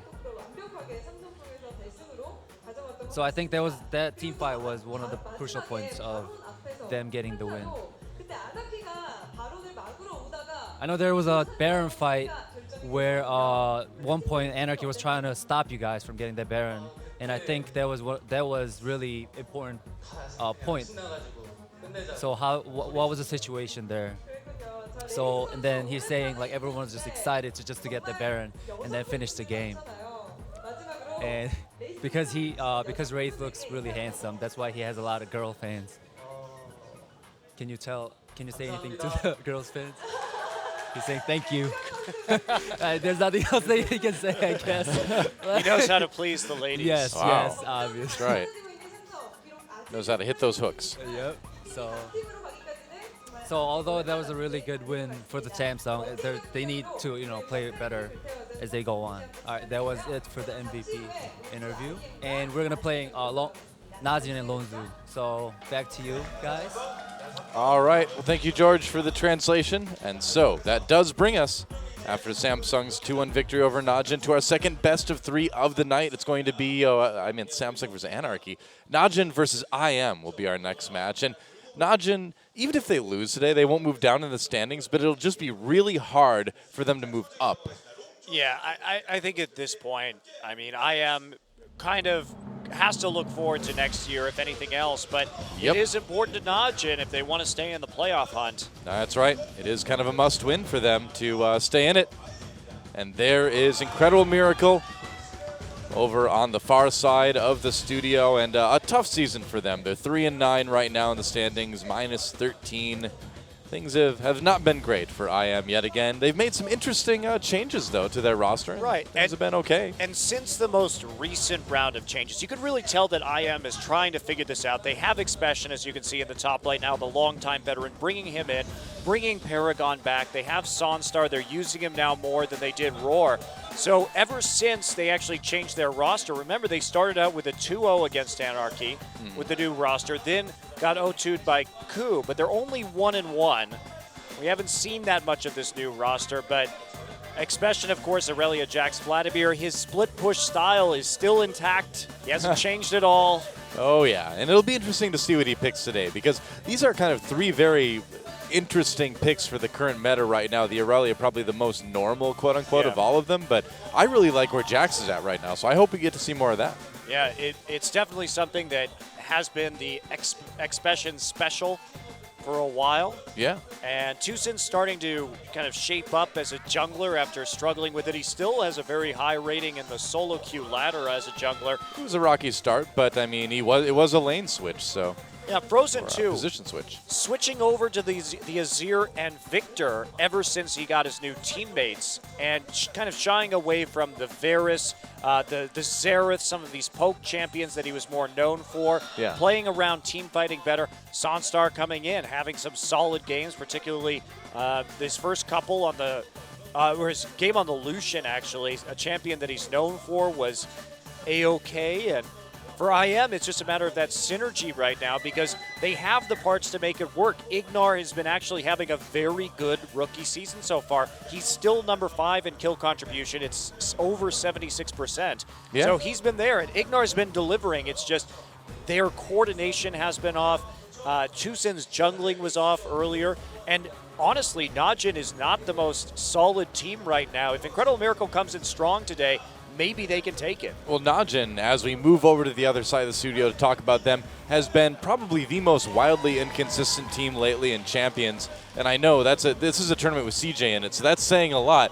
But Najin did lose a game to Anarchy not too long ago, and things are just looking weird. You would expect, in a normal situation, for Najin to 2-0 IM without much effort. But today, with the state Najin's in, who knows? I still expect Najin to win, but it could go to 3 games. Yeah, they did take CJ to 3 games in the last one, but they sort of clutched out that game too due to some nice team fighting and nice engages. But Najin, a team that is talented but uncoordinated. We talk about Duke in his laning phase, but Duke doesn't actually TP very well or mesh with the rest of his teammates in a particularly inspiring fashion right now, which has caused problems. They've lost to CJ, they've lost to Janair, they've lost to KT in their last 4 games. They, in contrast to IM, who's 1-1, they are 1-3 in the second round robin this season so far. They just haven't been able to put it together. Now they do have this year an 8-0 head-to-head record against IM, but this is a new IM. They have a lot of new players. Meanwhile, Najin has been sticking with this roster this season. Yeah. Oh, Goong been playing quite the variety of champions this season, actually, but moving away from that Cassiopeia that we'd seen him play a lot of a couple weeks ago, moving in obviously more to the Victor, still fitting in those assassins once in a while. But overall, it's just been weird. OQ only Sivir for the last 5 games or so. Has been a big part of that, a big part of their team fighting so far. They've been trying to de-emphasize sort of OQ's solo carry potential and try to put that on some other members. Pure, the only really Kennen support player we have in Korea right now. He picks it. And since Wolf gave it up anyway. Since Wolf gave it up, yes, for the moment at least. And they just use it. They don't use it with the Callista. They use it with Sivir. They've used it with Lucian in the past. So they go ahead, try for some lane dominance. There's Duke, been playing a lot of Maokai recently. But I'm worried about Najin because they keep trying to make this Kassadin pick work. And the Victor ban seems very good against Najin right now. Goong doesn't seem to want to go for the Cassiopeia in the current meta, which makes sense. We haven't seen a lot of Cassiopeia success recently on 5-12. We've seen Kuro picked it, got shoved in by SKT. When we saw GBM take it, he built in a way where he didn't have a lot of damage in the late game. So what happens when Victor's banned? Will we see Goong just go back to the Kassadin?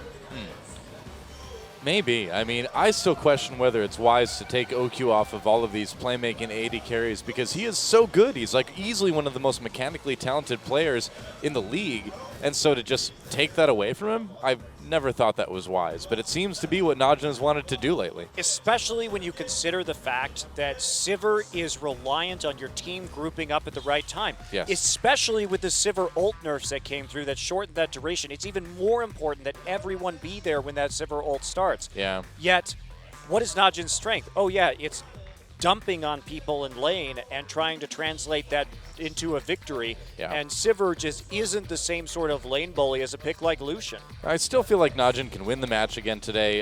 It should be fairly easily, but in order to make it fairly easily, I think they need to go back to what they were doing a little bit earlier. They need to put OQ back on a champion he can really hard carry with and let him do his thing. So we'll be a Ooh, Sivir looks like ban. they will. That's actually something that I feel like works in Najin's favor based on what I just said, but we'll see. So Azir ban against Frozen, but the Gragas is up. They have to pick Gragas because you don't just ban Evelynn and let Watch have Gragas. That's not really an option for you. But the Alistar is also up for grabs, and Ignar is good on that champion. Yeah, Rek'Sai up as well, giving him Rek'Sai Alistar. There's a couple really nice knockups for Najin. So they are going to go ahead and take the Alistar. I still feel like the Gragas is the way to go, though. I agree. I totally disagree with this. If you ban the Evelynn against Najin, you must take the Gragas because otherwise that ban makes no sense because Gragas is actually Watch's best champion this season. Yeah. And sure, targeting Watch is a viable strategy, but you take away the Evelynn and you grab the Gragas. I don't get it. This is... Well, prioritizing that Alistar, but I don't know. We'll see. I mean, this just says that IM has more faith in Ignar on Alistar than they think that Ignar's ability to outplay the opposition on Alistar is stronger than Watch's ability to outplay the opposition on Gragas. But the Victor goes over. I think the Victor ban is much more effective than a Sivir ban, honestly. So I have a bit of questions about IM's strategy in this match because Victor is Goog's new champion du jour. You just can't really target ban OQ with a Sivir ban, too, because it's not like he's not good on other champions, and I feel like the Sivir, when Najin has won, hasn't been the reason. Yes, I totally agree with you. So, odd bans and odd picks coming out for LZIM, but they are going to go for the Rek'Sai. You can see Wisdom licking his lips in anticipation of a Runeglaive Runeglaive Ezreal. Or Corki. Oh. Well, they want to see more of the composition before they commit to that. The Maokai obviously still available. True. And Ezreal would be hard to play into Gragas Maokai. OQ could just take Ezreal away, though. Will be the Corki locked in, though, for LZIM. And 2 more picks over to Najin now.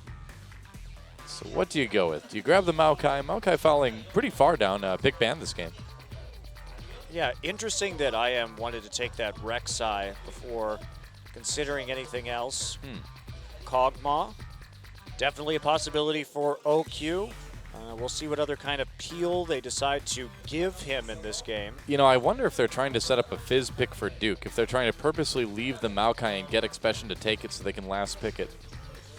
Yep, possibly. That definitely could be a good way to get that lane advantage. Thresh and Kog'Maw, so they have some more peel for the Kog'Maw with the Thresh box, and yet they still have some more pick potential with that champion.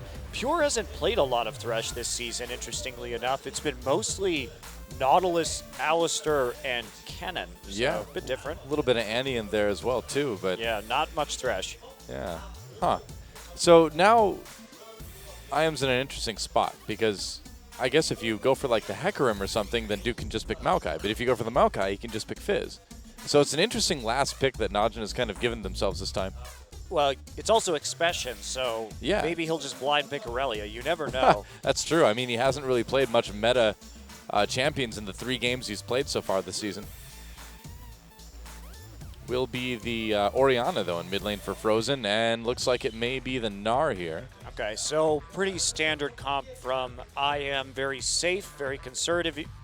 You have the Gnar, and you can see Duke smiling right there. Yeah. Uh-oh. Is it going to be a Rumble? Duke's all out of bubblegum today. Uh-oh. We know what that means. That means he's only got Ignar to kick. No, I don't know.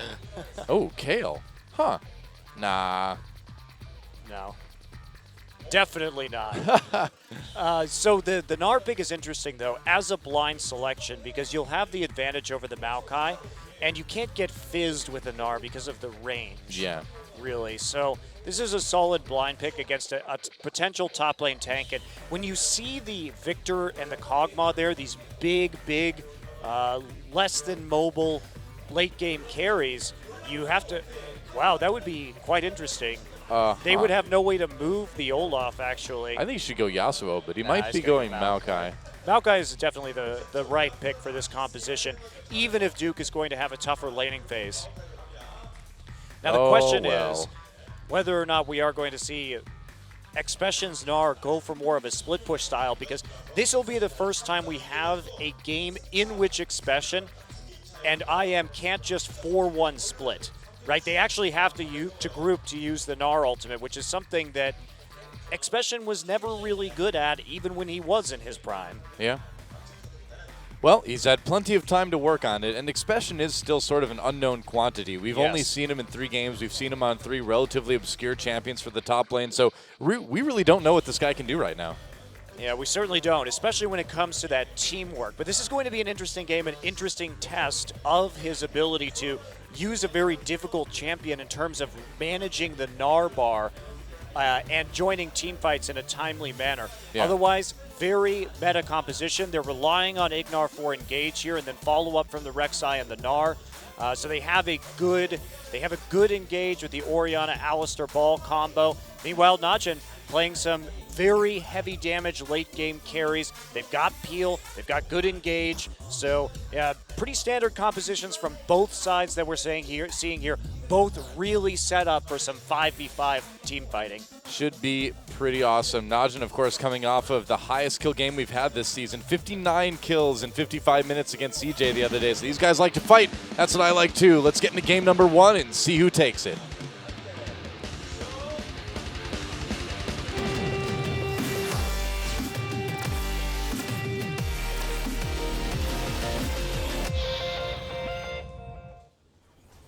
Welcome once again to Summoner's Rift. Longzhu IM and their legion of fanatical fans versus Najin and their legion of really confused fans mostly. I mean, they kind of expect him to go to Worlds, but it's going to be like really awkward because you never really know what they're going to do.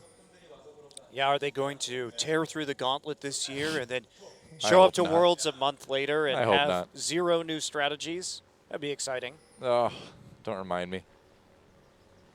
Well, It was so depressing last year because they were so innovative at that gauntlet. They had to win 3 best-of-5s in a row to go to Worlds, and they showed up with this Zed Janna composition that turned out to be so cool. Yep. Longzhu IM, Some family. IM fans.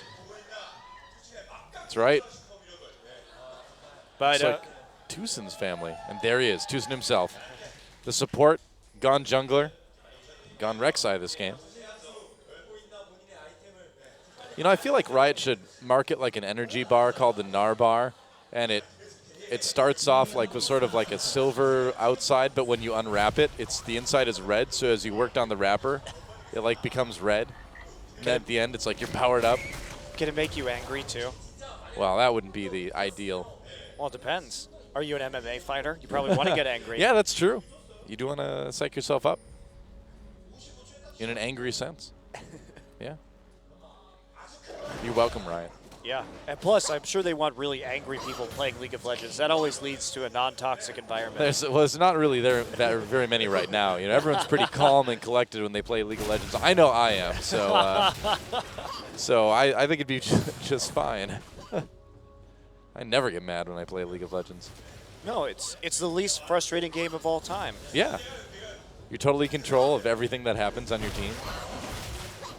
There's no way anyone else can mess things up for what you're trying to do. Intentionally or through lack of skill. Yeah, that's true. Well, Pierre being a bit annoying. There's a Flay. Ooh, he nearly got that blue buff. Tucson smited it away. Smote it. He did. Pure's still there. Actually, he stole that little one, I think. Yeah, he did. Nice He got job those, with the yes. hook. Yeah, beautiful. A beautiful hook. Well, Beautiful. Frozen must be very confident playing against the Victor from Goong because that has been his best champ in the last few weeks, and I think CJ was absolutely right to ban that Victor out. You know, CJ chose to ban Victor and let Goong have Runeglaive Ezreal. Yeah, That's a how good point. confident they were in that matchup.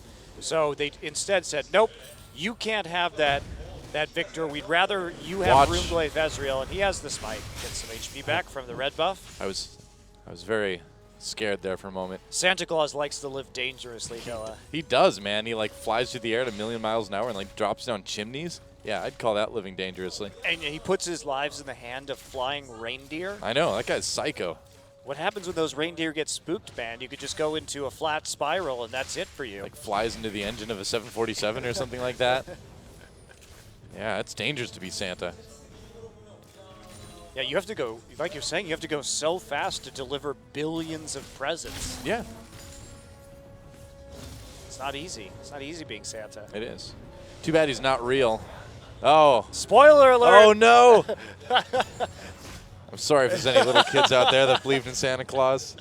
Spoilers, Noah. But it's Jeez. time you grew up. Life spoilers. If you're watching League of Legends, especially if you're watching our League of Legends show, it's time to grow up.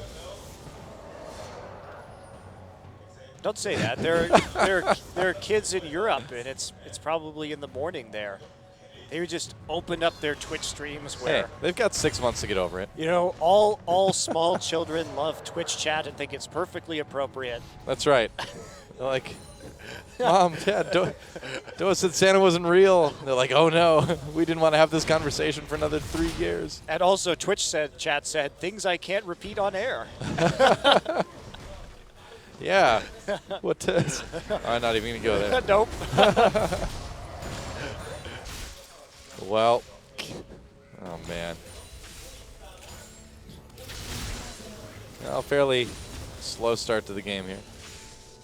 It's a good thing that they can't give like video game ratings to Twitch chat, otherwise it would just be age blocked for everybody. I know, right? I'm pretty sure I'm not old enough to look at Twitch chat. Dude, I don't think anyone is. It's just not really fit for human consumption. It's true. You know, you can, but there should be like a Surgeon General's warning on it, you know? You have to click to accept every time That's right. you log into chat. Please don't do that, Twitch. It'd be really annoying. But just make it auto-hidden, maybe. There you go. So you would have to click to join to see it every time. Yeah, okay. Exactly I the pretty same much thing. just said what I, yeah. Oh, well, whatever.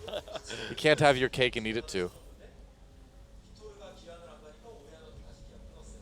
Nope. I guess not. Well, What is that Kog'Maw skin? I don't know. I've never seen that one before. It's just kind of red. That's like the worst Kog'Maw skin I've ever seen. It's like regular Kog'Maw, only it's red. Kog'Maw is so many. You could be a butterfly, a beautiful butterfly OQ, and you choose to be red. OQ wants to be unique. He's red because he's just kind of angry because he can't play a playmaking AD carry. I'm mad for him. It's We're okay. both angry. He can still land all the sick ult snipes. Steal the MVPs from more deserving support players. Yeah, it's true. It's possible. You ever think they'll make a League of Legends live-action movie? You know, video game movies are all the rage these days. Oh, please no. They're making a Warcraft movie right now. Oh God, no. I'm gonna go see it. I'm excited about it. What are you excited about it? I don't know. I just like it. You I have know no, it's probably not you have gonna be no great, information about this movie whatsoever. because it has characters I like. You I have- know. I'm such a. You have a movie poster. I know. What? No, I don't. No. Oh, you meant I have one to look at. Not Yes. I own No, one. no, I do you not don't. possess one. No. Not in physical form. No, that's right. I'm just saying that's all that anyone has to go off of on this movie, right? Which is the only reason I can really still be excited about it, right? Because I have not much information. Even the movie poster's bad. It looks just like a sad guy looking at his feet. Who decided that He's was like a good poster? Holding some sand. I don't know. That's like the we need to release something, but we really can't release anything yet poster, you know? A little bit lazy, guys. How do we hype the fans, guys? Let's release the poster of the guy looking depressed at his feet. I know. That'll make him hyped, right? Hype. What was your favorite video game movie? If you had to pick a favorite, that is, what would? Jeez, I can't even think of one good one. Isn't that depressing? It doesn't need to be good. It just needs to be like fun to watch. I mean, Come on, by you that, have to by pick that one. standard, it's now hard because they're all so terrible that they are sort of fun to watch in their own way, right? Well, if someone put you in a room and said we're not letting you out until you watch at least one video game movie, it can be any video game movie, what would it be? I guess Blood Rain, because I like to watch Blood Rain. Ben Kingsley. You would watch a Yui Bowl film I would watch- voluntarily? What is wrong with you? I would watch Ben Kingsley. That's, Oh my gosh. that's what I would watch. That's like the most disappointing answer I can possibly think of. You would pick that over the Super Mario Brothers movie? Over Mortal Kombat? Street Fighter is pretty hilarious too. Street Fighter is pretty hilarious. That's true. You know, if you're going to watch a bad Yui Bowl video game movie, watch Dungeon Siege because I it haven't is seen that Ray one. Liotta plays an evil wizard in that movie. Yeah, but Ben Kingsley plays a pathetic vampire in the other one. All right, you got me. Let's just watch Mario Brothers. There you go. I'm glad that's settled. Open the door, get on the floor. Everybody walk the dinosaur. Oh man. Yep. I rented that movie for like my birthday when I was a little kid. So I had to rent a movie every birthday, and I just remember being very confused. It's like, Mom, Dad, that's not Mario. Why is Luigi played by John Leguizamo? That actually is a great casting decision, honestly. I think the Dennis Hopper King Koopa thing was spectacular, but very strange. Well, in the meantime, not a lot has been going on, as you can see here. It's interesting to me that OQ has decided to go with the Blade of the Ruined King first here in this matchup, where we almost never see that. But he does have the sustain. Oh, here's some here we action. go. Double knock up onto OQ into Pure. Tucson comes in, exhaust onto OQ. They're going to flash ahead. Pure trying to get out, getting very low, though, and that's first blood going to Tucson. IM with 4 men in the bottom lane, strikes first. At Goong here, they may have cornered Frozen. There's a flash. Oh, yeah, Frozen could be in a little bit of trouble. Gets away, though. Has to burn that summoner, and IM just going to go right onto the dragon. I honestly don't know what Najin expected. Duke did not have TP up, and Expression did, so in spite of the fact that they didn't even need Expression there to make the play, Duke going to try and proxy farm in top to punish the TP just a little bit. Look at how good at this we are, though. We stopped our silly conversation just before the gank cap, and we know this scene down to like a T, man.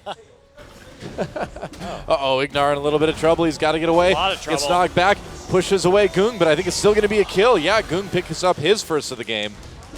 And now Tucson in a little bit of trouble as well. Has to sort of, I feel weird saying burrow his way out of that one because he goes through like a water tunnel. Swim. Swims his way, dives his way out of that one. That was actually blind, by the way, as we're seeing right now with that ward. Yeah. They saw him go into that bush, but they didn't definitely know that he was recalling there. But nice reaction from Najin on that possibility just to even things up when it comes to that kill count.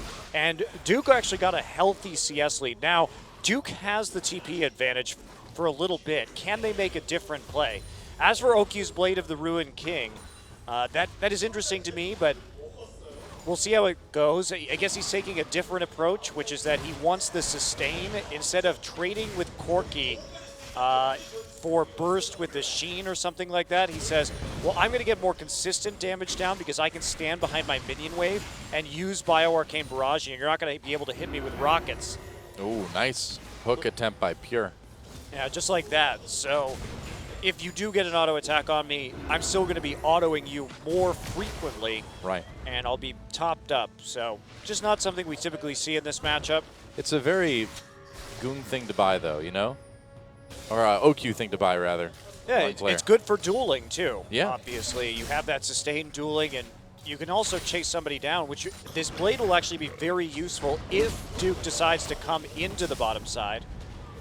Well, they're going to spot Watch coming in to take the Krugs, but I am going to try to collapse on this. Knock up onto Watch. They've got Goong there to do damage, though. Tucson in a little bit of trouble. Pure gets a hook onto Sunstar, but Najin on the way out. Uh-oh, Watch gets caught and frozen.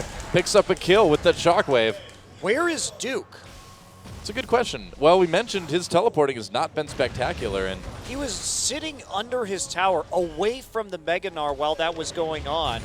And even though that was, they baited the Rek'Sai into a gravity field from Victor. Watch was just standing there in the pit, and Rek'Sai decided to go in. Had Duke actually TP'd, I think they could have turned that around big time. there was a ward right in the Krug pit as well, too, so would have been okay. Duke going after Expression now. Pops Krug the, pit. yeah, pops the Hex Drinker. So Duke having an easy time in the top lane, but it's kind of coming at the expense of his team on the other side of the map. Yeah. Well, they managed to steal the blue buff. So I am really doing what they can early on here. It's a pretty even game. I am even with that first dragon from a little while ago. And you see Duke has the Glacial Shroud already, so really just playing for lane, not going for a completed glory until he gets some more armor to trade with Expression. In top, Tucson will be handing over the blue buff to Frozen, so that's just a straight up denial. Oops, 21, there we go. I thought you were just naming K-pop bands for a second there. 21. 21. Yep. Nope.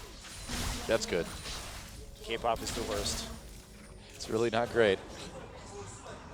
It's a dangerous thing to say in this country, but I can't lie.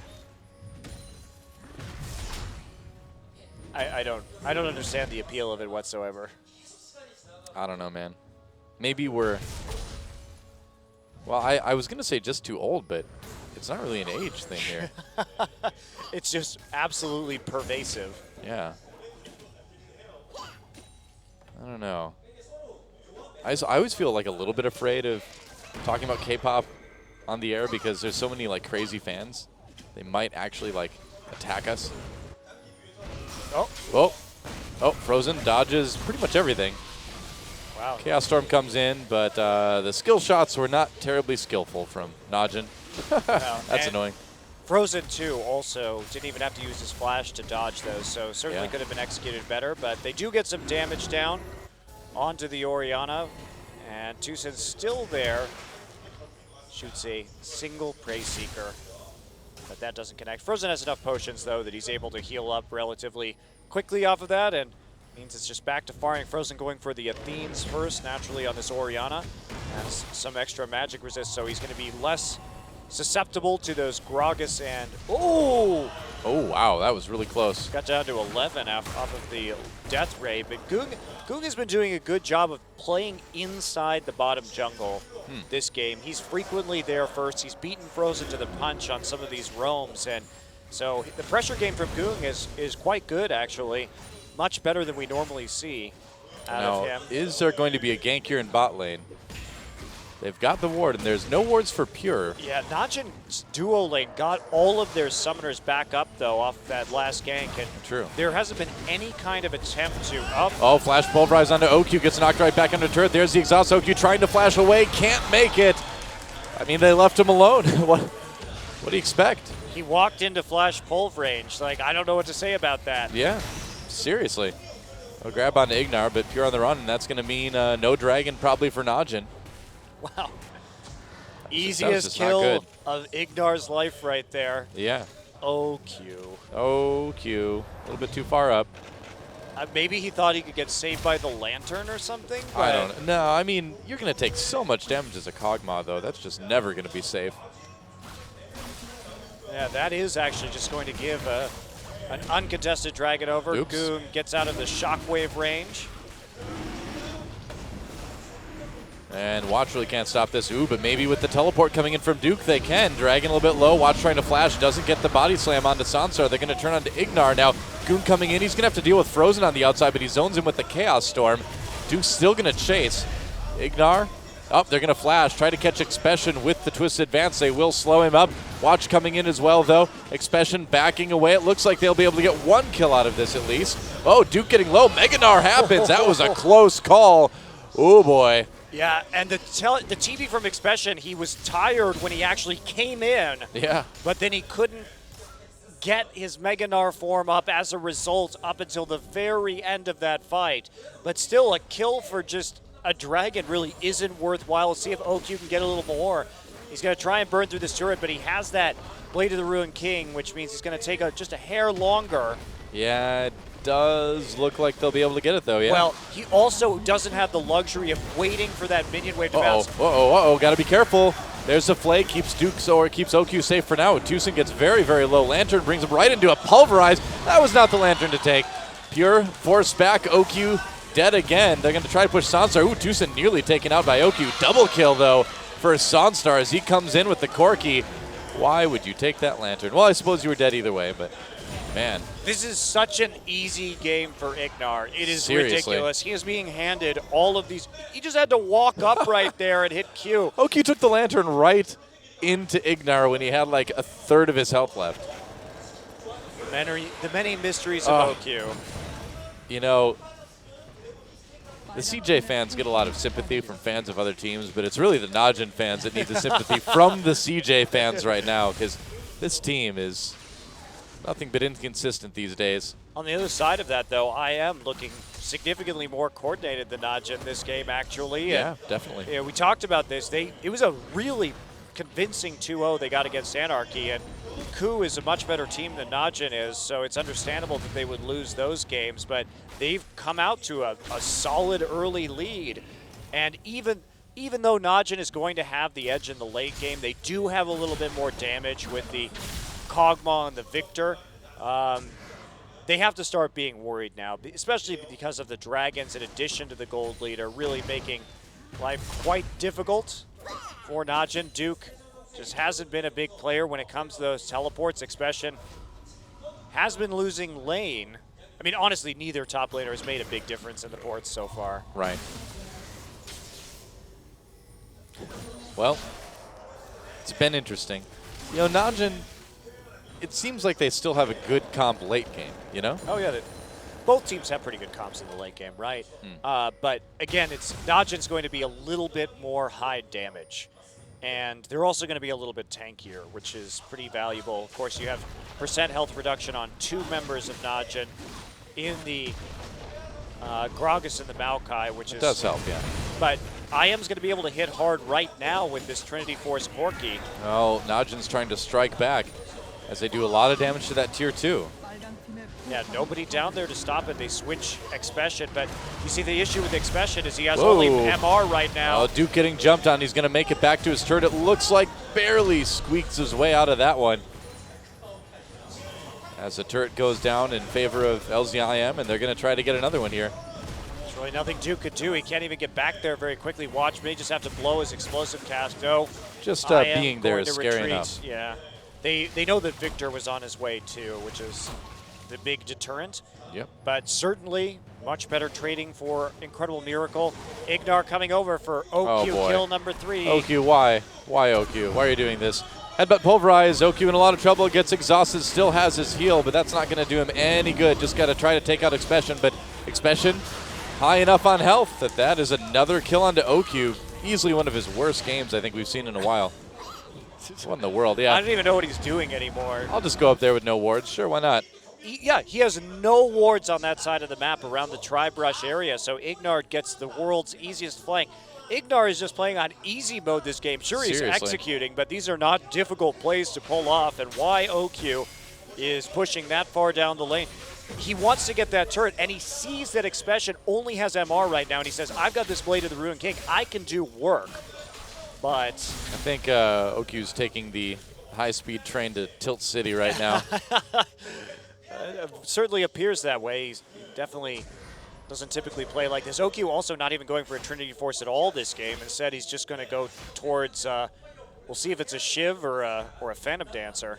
Appears to be a Shiv, but you never know. Well, here comes OQ. Still really no wards. He's got one in try now at least. And, you know, for his, in his side, at least he doesn't need to really push too far past River to clear this wave. Dragging up in 40 seconds, so Najin really could use it. Guess what? Recall delay. Well, at least he's got full health from full mana. If he recalls now, he's barely going to get back there in time for the dragon. Yeah, it'll be cutting it close, but The rest of Najin's there, though. the wards are still down for Najin early. They have pink wards in the right places, but it looks like Ignar is going to clear one and heal up with the Triumphant Roar afterwards. Ducao really roar. Minotaur's Roar. Triumphant move. Yeah, Minotaurs are okay. I'll give you that. Yeah. Cows don't, though. They move. The Triumphant Moo from Alistair. Sounds great. Well, both top laners do have their teleports available. Najin with the position over Dragon for the second, anyway. I don't know why Expression has itemized into a Banshee's Veil at this point. This is kind of ludicrous to have no armor against this Kog'Maw right now. Sure, Kog'Maw's down, but he still has a blade. So you have to be a little bit more respectful, especially since you're going to be in the front line and Kog's just going to auto you all day. Well, Najin has to turn back to defend their mid lane turret for now. And IM can get a little bit of breathing room while they decide what to do about this dragon. Duke's ready to TP. I was going to say, I wonder if we're going to see a TP in behind IM here. Just recalling for now. Well, they know Expression's Meganar is down, so they can strike if they can find the right angle, but they don't have any good flank wards. Well, this is definitely the time to at least try to grab the dragon, but it looks like they're going to let IM right back into the river by judging by the minimap. No, never mind. Najin moves back into the river. Duke having to stay and defend his turret. Well, this is a good situation for IM. They can just keep clearing because thanks to Nar's range, they can keep getting a few auto attacks here and there. And now they're going to go for it. Najin backing away. This would be Dragon number 3 for IM, so Najin really needs to do something about it. Teleport coming down right now, right on top of IM. Teleporting coming down for them as well, too. Dragon getting low. Pure grabs Tusin. Goong on the outside of the fight. Ignar with a big knockup. The Dragon will end up going over to Najin, though, and Najin just trying to back away. Pure caught, though, with that shockwave. That's going to be a kill for Frozen. Goong managed to grab one as well, too. Duke duking it out with expression as Najin goes for the disengage. Both supports get taken out. But Najin grabs that crucial first Dragon. Wow, how did Duke actually manage to take out the Dragon in that situation? Very strange that he was able to secure that objective even amid the melee that was happening within the pit. And they grabbed Tucson early with the hook, but I think he should have been back up. They're going to dive. That's right, they're going to try to take out Duke. Chilling Smite used on him. He's going to be able to make it out, but they're not going to be able to save that mid lane turret, though. Nope. No, they will not. So let's take a look at that again and How did he how get Duke that got dragon? in there. So he Righteous Glories just throws. Did you get that with a sapling? Oh my gosh. Where is it? Well, Yes. Watch I think smited it He as got well it too. with So a sapling. he did. I don't know if I have ever seen a dragon steal with a sapling before. Wow. Well, that works. I think Watch's smite probably helped a bit there too, but yeah, Duke stealing the dragon with sapling, not bad. They are very lucky that they got that too. Calculated. Watch is like, okay, yeah. my smite's going down right as your sapling triggers. You threw it in. It was all about the numbers. These guys are professionals, Monty.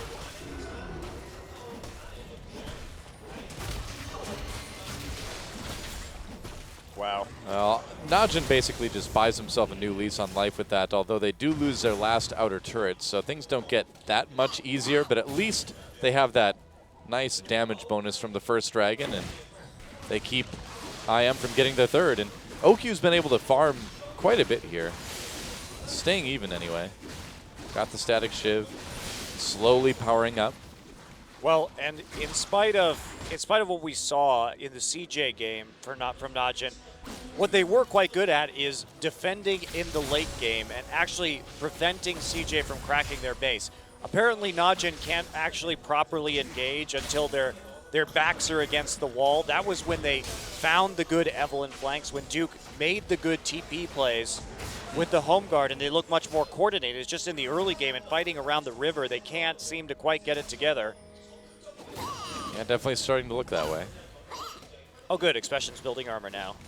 Yep, going towards that Randuin. So, ooh, Sanstar jumps onto OQ. OQ pops that blade, but he's getting very, very low. OQ takes it, though. Ooh, that was quite a duel, man. Wow, that was awesome. OQ at his OQist. Yeah, they were both trying to just it's easier for OQ to get that duel, though, because he doesn't have to worry about properly spacing out his abilities to get Sheen procs. He can just pop that Blade of the Ruined King and let the Static Shiv do a little bit more of the work. But that's a lot of, they have double percent HP damage. There is failure. That is what failure looks like, ladies and gentlemen. It's when you nosedive into the ground. Oh, Goong just using that Chaos Storm to zone Frozen out. Looks like OQ will get that turret, too. Sonstar's hubris has a price. That's right. How dare you try to 1v1 the great OQ, the great and powerful OQ. That is exactly what IM does not want to do there, is give OQ kills. Yeah, it's not going to help. You know, Sanstar has had it's been a rough year. He has won a single game since March 7th. Hasn't played a ton in summer season, but out of those games, he's only won just the one. Let's check this out, how it goes down. So, kind of a late blade there from Sanstar, and OQ just sidestepping and getting some more ults down. Pretty fun to watch. Yep. Truly a master of his craft. Did you like Mastercraft as a band? I don't think I've ever listened to them. It's one of those things where like people think I'm making a reference, but I'm not. I get so many of those tweets now. It's like, I can't believe you referenced this really obscure anime. And I'm like, I do reference a lot of obscure animes, but that wasn't one. I've never seen that one. I don't know if you reference obscure animes. Yeah, I really don't. I really reference pretty common animes. The really big animes. Yeah, that's pretty much all I watch. I would not qualify. I would not say I'm an anime fan per se. I just like to watch all the good ones. Well, there are very few of those, so. Yeah, which is why I haven't seen a lot of the other ones. That's right. Alienating our audience. Sorry. One opinion at a time. I'm not saying I dislike anime. I'm just saying I'm not a huge fan. But there are some very good ones. See, I don't feel like you can say you're a huge anime fan or you're a huge anti-anime fan because it's a genre, right? You can't say I'm like I hate books. I guess you can, but it's more like you hate a certain kind of book. That's not the same thing, right? Or you hate comedy. There's got to be a No. comedy movie that you like. It's more like me saying I hate musicals, which is true, right? There's got to be a musical that you'd like, though. It's a form of theater, just like anime is a form of film. There's got to be a musical that you'd like, though. Rocky Horror Picture Show. Damn it, you got me. Boom. Owned. Owned. See? You can't say you don't like musicals. I knew it. You know me so well. It's been a few years now. Here gets a big chunk taken out of him by Frozen as we get ready for this 4th dragon of the game. The 4th. I thought it was 3rd for a moment. Najin being scared away, though. They don't really have any vision near Dragon except for that one turret. Nope. Oh, Tucson just grabs the blue buff. Has another smite in reserve for this dragon. Just going to cost him a few seconds time. Expression starting to get his fury up. Yeah. Or his rage up, rather, whatever. Too many of different ability or resource names. Fury is what Rengar has, I think. Even though I call it Chutzpah. I call it angst. The angst bar. Well, I am going to start the dragon. And can Najin stop this one? They stole with a sapling last time. I don't think they're going to get the same opportunity They should all in it, this though. time around. Oh, Look at absolutely, Ignar. they Great should. positioning from Ignar right here. Yep, that's right. Dragon taken by IM. Najin just running back to the mid lane, and here's the engage. Nice knock up there. Oh, big shockwave as well. Kung on the outside, being exhausted, can't really participate a whole lot. IM not taking too much or damage yet. Oh, but there's the kill coming in. Pure able to grab one somehow, some way. Gung getting jumped on now. Sansar very low. Oh! Doesn't go down. Expression picks up the kill there, and it's 1 for 2, but IM does get away with that dragon. Yeah, that is so huge, too, because they are just continuously stacking up those dragons. They should have had 4, honestly, but Najin snaked one away. OQ had a lot of free auto-attacking time. They didn't put the pressure onto him, and now I am trying to get a tier 2 in response. They're going to get one of them in the bottom side. Well, Sunstar looking pretty good on that Corki. Yeah, he is. He's having besides his hubris in the 1v1. Look at Ignar, too.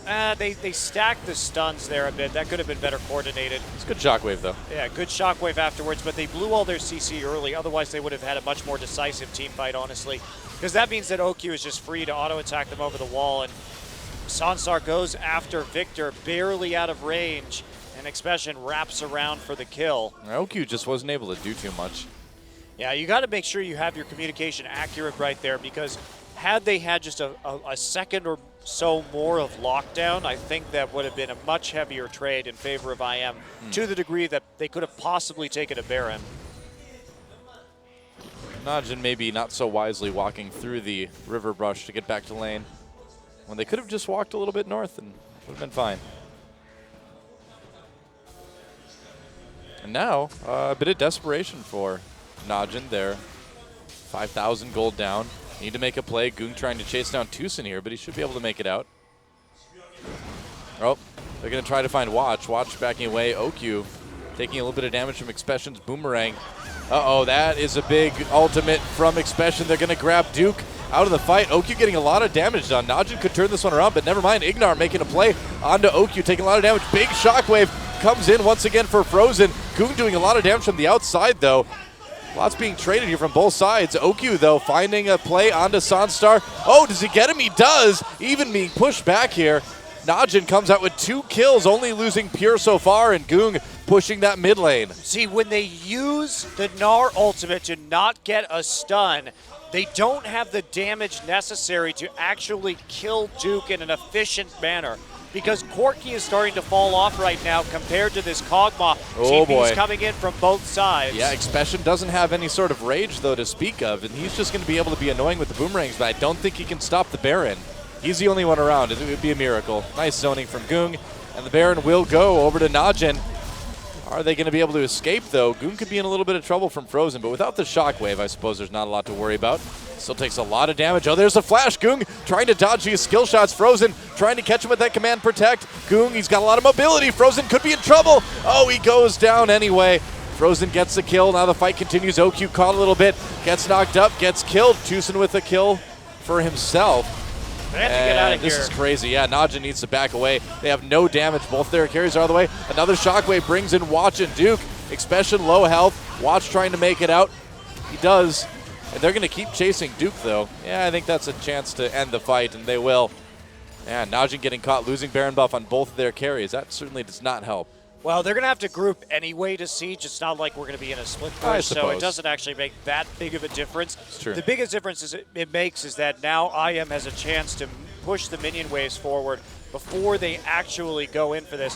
So let's take a look at what happened down here, because I'm not sure what... Oh, this is the previous fight. Yeah. So you just can't use the Gnar ult like that, because look at OQ. Ignar gets into the back very intelligently, but he still has to deal with all of this damage that OQ's putting out. Now Sonstar's going to come over, and they drop a ward in the brush to see OQ, but he's just doing way more damage than Sonstar, and it's just the auto attack followed the flash right there to pick up the kill. Meanwhile, Goong onto Tucson in the mid lane. So I am not team fighting very well is the big issue here. I think that's what's giving Najin kind of still a chance in this game. They've botched their initiations twice in a row, Yeah. and considering, like we said, that the Victor and the Kog'Maw are going to just be higher damage in the late game, if you don't lock them up quickly, you will fall to these champions in the end. Yeah, Frozen is fairly fed, but he and Sonstar are really the only two champions that are keeping IM in the game right now. Another team fight could change that, but Najin grouping intelligently. And a fed Corki at 37 minutes is Yeah. kind of whatever. Compared to even this, the Kog'Maw not even is fed, right? Same farm, fewer assists, more deaths, but we the just saw- Kog'Maw infinitely more dangerous. I mean, we saw Kog'Maw win a 1v1 against the Corki. We just saw Kog'Maw win a 1v2 against the Corki. So, yeah, OQ's doing just fine despite his more deaths than usual, we'll say.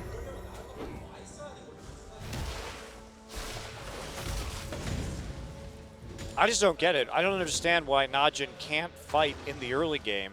We saw Duke absolutely bodying Expression in lane, but not actually being able to hit his teleport key for whatever reason. And then OQ giving up some early kills, very uncharacteristic of OQ, but followed by much better team fighting out of Najin. You wonder, too, who's the one calling the teleports on Najin, because they've perpetually struggled with shot calling for a long, long time as an organization.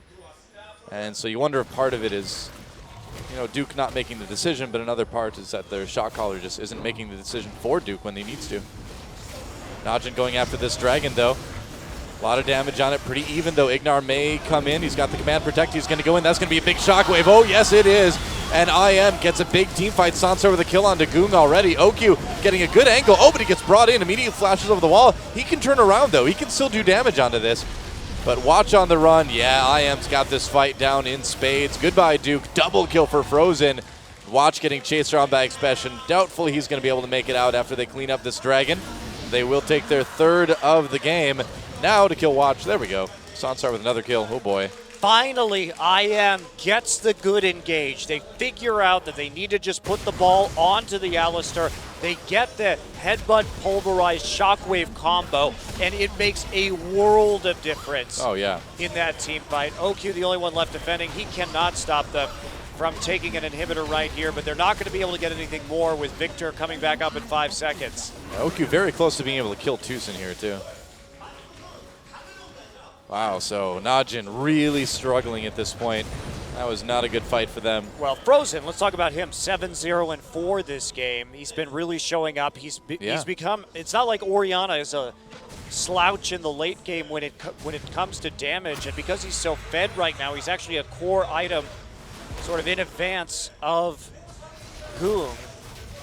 They're actually about equal. I mean, that's the thing, is that Frozen has really been keeping them in this game, and here's an example. So Watch that was just fantastic, Cool. right? I mean, Goong had no chance. right, and Okyu can't do much here. He's just, actually, that's not true. And the Gnarl comes in, but I think he gets a little bit too afraid. Yeah. He could have been autoing over the wall there. All the crowd control at that point is gone. So I think Okyu could have at least tried to put down some more damage in that fight. But now we're on 4 Dragon stacks for LCIM. They're going to be on the brink of that 5th from now on, and unless Najin can pull off a base defense, they did it against CJ. Yeah, I mean, it's not over for Najin quite yet. It's just going to be very difficult. But if IM can win this, I'd say Frozen definitely deserves the MVP. Another turret for them, up 7-3 right now. The Shockwaves have been good all game. Oh yeah, really good. So, Najin in dire straits right now, but a good team fight. If they can somehow find a way to catch Frozen, if they can flank with Duke and hold up Frozen enough to get a quick kill via Goong, maybe they can just maybe turn the fight around, because we know OQ can handle Sunstar. So if they can take out Frozen cleanly, they can easily win a fight. Now, Frozen has proved elusive, though. Yeah, very, very good. Well, he hasn't died yet, so it doesn't really get much more elusive than that. Yeah, I don't know if Duke wants to go on to Frozen when he has Sunstar to try and attack, too. It's a tough decision if he gets in range, because he's really the only one who is going to be easily able to get into the back line. Gragas and Thresh can bring people to them, but they need to be worried mostly about peeling the front line off of Goong and OQ. So Baron's going to be up in 30. Najin already set up around the objective, but there are just a huge number of wards in the topside jungle from IM. Yeah, IM looking probably the most cohesive that we've seen them yet this season. Yeah, they're definitely, and when we saw them 2-0 Anarchy, they did it in pretty, honestly, impressive fashion. So Yeah. you can't take that away from them, really. And, of course, losing to the Coup Tigers, the number 2 team, not really too much information given with this new roster on the team. Well, another blue buff stolen by IM, and what does Najin do at this point? They have to stick together. They have to try to fight for this next Baron. Well, Najin can still win this game for sure. It's not out of the question yet, but it is going to take them to actually have that good engage. Duke is waiting for it while the rest of his team keeps the super minions out. I mean, middle inhibitor down at 41 minutes isn't that big of a deal, because you're already going to naturally want to be in that part of the map to cover your bases on Dragon and Baron. I suppose. And you have a cog mod there, so super minions will die very quickly. Well, that Baron's been up for a little while, and it seems like IM may want to just go for this 5th Dragon first, try to force that. Duke has been sitting in that base for a solid 60 seconds now. And just waiting to see if they can find a fight. He only has a few wards to come in on. I mean, they have the sideway pressure right now, so he doesn't have anything better to do at the moment. This is absolutely fine for him to be looking for this. Pure going to go back and then zip out of the base. Finally, Frozen's going to take out that big wave in the top side. So Duke's hand is going to be forced. They need to find a pick now while Frozen and Expression are not there. Well, Najin backing up and dispersing across the lanes, and that's kind of risky, I feel, but I suppose they have to do something. Duke waited so long. He was a very patient tree. It's true.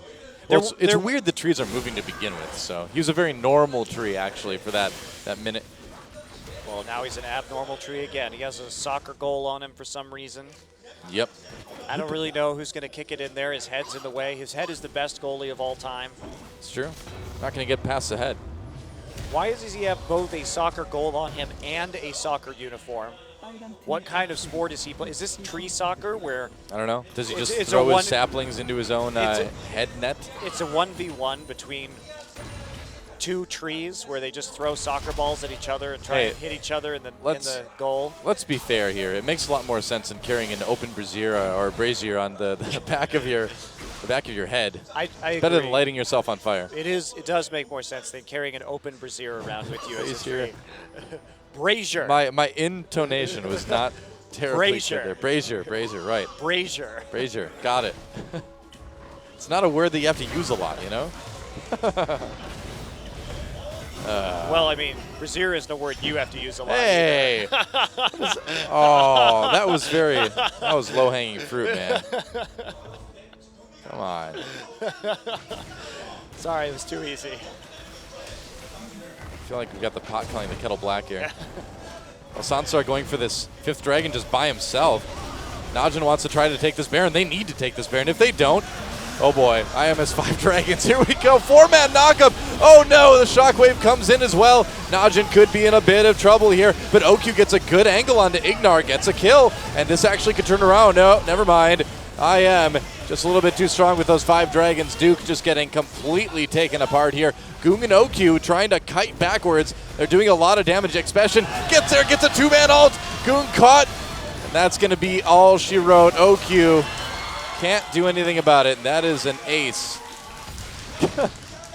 Well, I don't know what to say about that. They knew Sonstar was soloing the 5th dragon, so they wanted to bait that, but they couldn't turn for the proper engage before the 5th dragon stack came down, and those extra stats are absolutely huge. That's going to be the end of the game. All of the tower damage that they have right now is just overwhelming. You got to think about the little things that happened early on, too. OQ getting caught multiple times. It all adds up, and IM takes Sonstar with a celebratory death, I guess. As the Nexus goes down, an incredible miracle takes game 1. Well, wow. they really controlled that game. Frozen's Orianna was on point. It's not a champion that we've seen him play a lot recently, but he ends the game 9-0-7, really saving his team with some of those good ultimates. But Ignar also played really well that game. He was a lot of the setup in the early stages and then continued to get the big headbutt pull of initiations they needed in conjunction with Frozen's play late. Well, Frozen's 9-0-7 Orianna with all the plays he made. I don't know what else you would call a MVP performance. He is the MVP in my book, despite a great game from Ignar. Yeah, and IM looking up.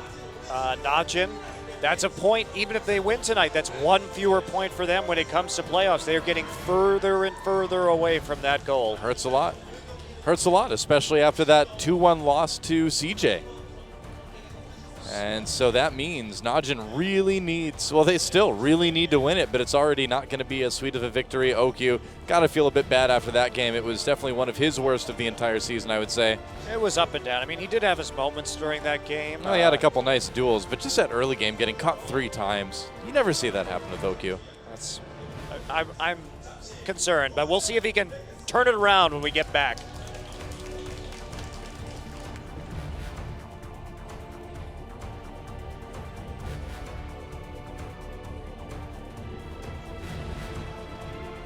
I don't know where you're going, but do you got room for one more troubled soul? I don't know where I'm going, but I don't think I'm coming home. And I saw I'll check in tomorrow if I don't wake up dead. This is the road to ruin.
And welcome back to Champions Summer, and it looks like Ignar gets the MVP.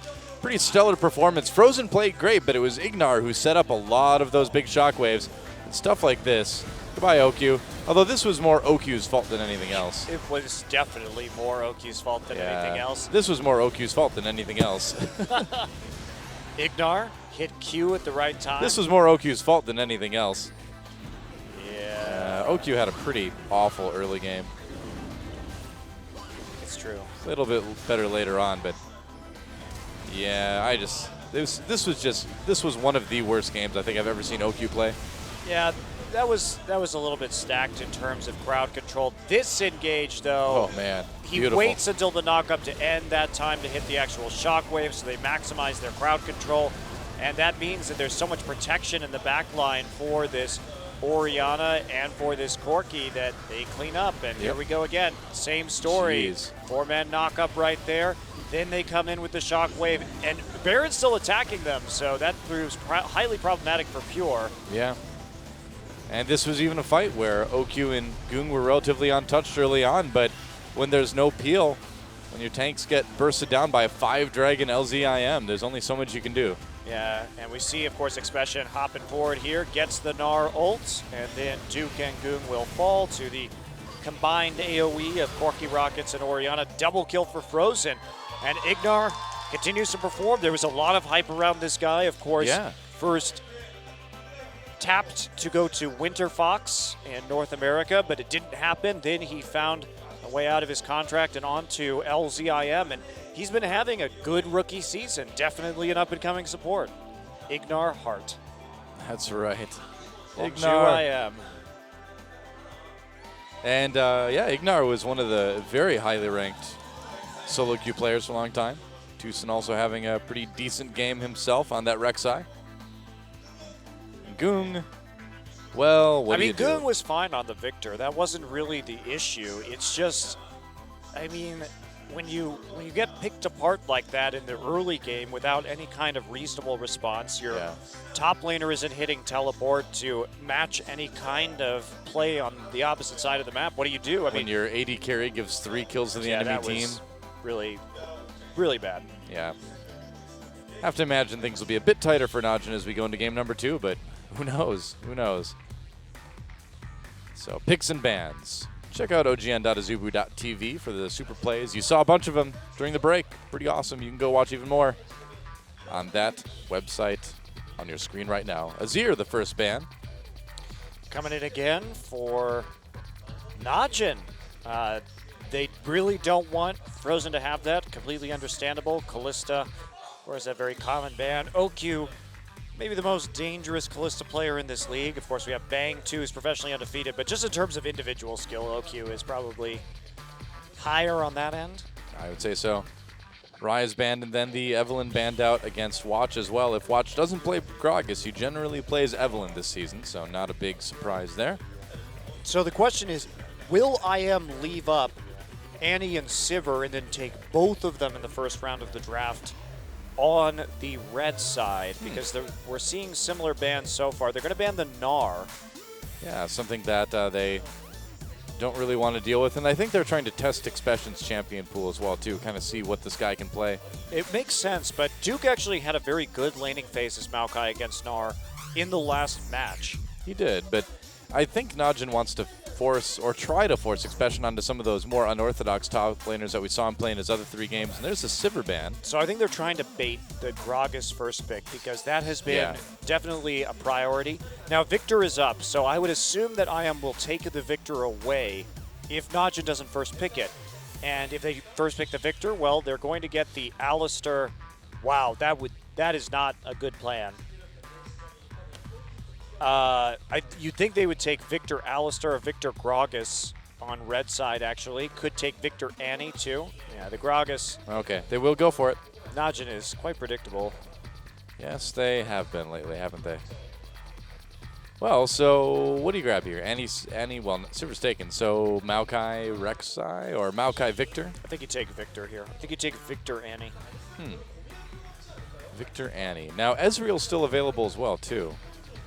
IM could try to save that a bit, or at least save their mid lane true. pick to counter it. Frozen definitely going to be a player who will be comfortable on a Runeglaive Ezreal. Don't know if you have to take the Corki right here. They did flash over it on the other side. There's some mind games too with hovers I sometimes. think so. Alistair, I mean, Alistair is another good choice. I would have taken Alistair Victor right there, but this is fine. Of course, Frozen has many champions that he is going to be able to play, and he did fine against Victor in lane in Yeah. the last game. I want to see OQ play an AD carry that he can make big plays on, carry with. I want to see him play something aggressive. Maybe the Tristana this time around. Maybe the Lucian. Well, Any was banned against Pure last game. Yeah. IM didn't want him to have that champion. Now he is going to get it should he so choose. Will Najin take the Victor is the question, because they're going to have to early pick a mid laner anyway. The Victor wouldn't be bad. They don't Maokai have- Victor here. Yeah, they don't have to. Wow. Maokai Lucian. Interesting. I think you just take the Victor.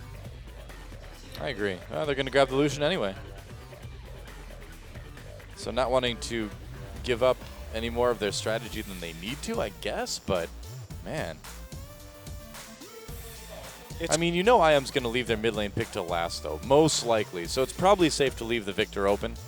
Something you can try to counter pick. Zed is available for Gung if he wants it. That's true, but you're not going to blind pick the Zed. Yeah. Would blind picking the Zed make it harder for IM to go with the Victor? Possibly. I think that we have seen good matchups for the Zed against the Victor. We certainly have seen solo assassinations. It's just going to be Rek'Sai and the Rumble. So another new champion for Expression. Expression has played 5 different champions in his 5 games so far. It's pretty encouraging to see. Even if he hasn't exactly gotten wins with a ton of them yet. I guess he's 2-2 overall now. So 2 final picks. They need a mid laner and they need a support. He's actually 3-1, Doa. Is he? Yeah, he didn't play one of the games against Ku. I thought he was 1 Apple and came 2 in and going played. into this. Nope. Oh. Apple came in and played Fizz in the second loss, and otherwise he was 2-0 against Anarchy. Oh, okay.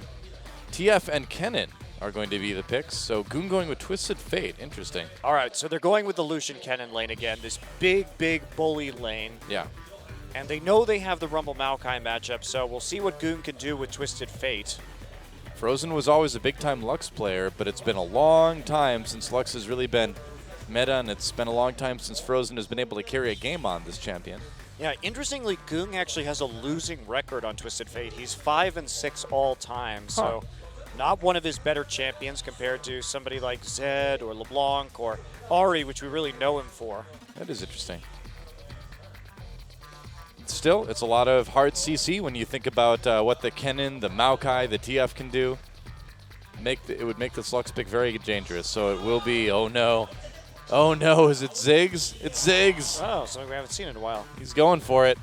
I think Ziggs is still a very viable pick. I'm actually surprised we don't see it more often. In this case, he can put a lot of pressure down on that Twisted Fate, get a lot of good harass in, and make sure Twisted Fate is nice and pushed up to his turret in the early game. Has to go cleanse, can't take the risk of a Ghost in this game. Very heavy magic damage composition from Incredible Miracle, but they've got some powerful lane pushing and some big burst damage in the mid game. Najin,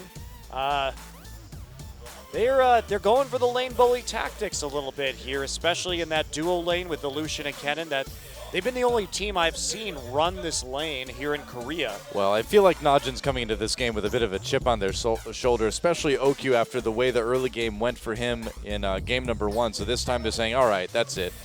We're going to brawl, going to get some kills, going to try to steam roll it early on. Well, that is predicated on the fact that they actually get into a standard lane situation. If Sanstar and Ignar can dodge out the first 6 levels, it's going to be a lot more even, as they should be able to get approximately even CS, of course, in those lane swaps, barring nothing disastrous happening, and then move on from there. Yeah. Well, we will see if they can tie things up. Najin versus IM. Game number 2. It's go time.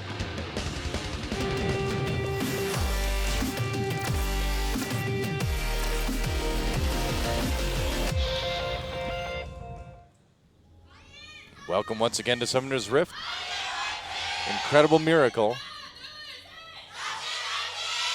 versus Najin EM Fire. And man, if Najin somehow manages to lose this 0-2, I think they're kind of done.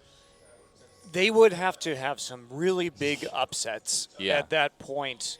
And at this rate, it's not looking too likely. Is that a new Zig skin? Yeah, that's the Arcanist. It's either Arcanum Arcanist Ziggs? or Arcanist Ziggs, whatever. Listening to you trying to... Oh, that's a really cool looking Zig skin. I like that. Yeah, it is. It actually is really cool. Oh, wow. Dude. He's carrying a book. Does he throw a big book when he does his ultimate? Probably not. He does like big books. Oh, Ignar. He's so dreamy. Nice penmanship. Yeah. She does calligraphy.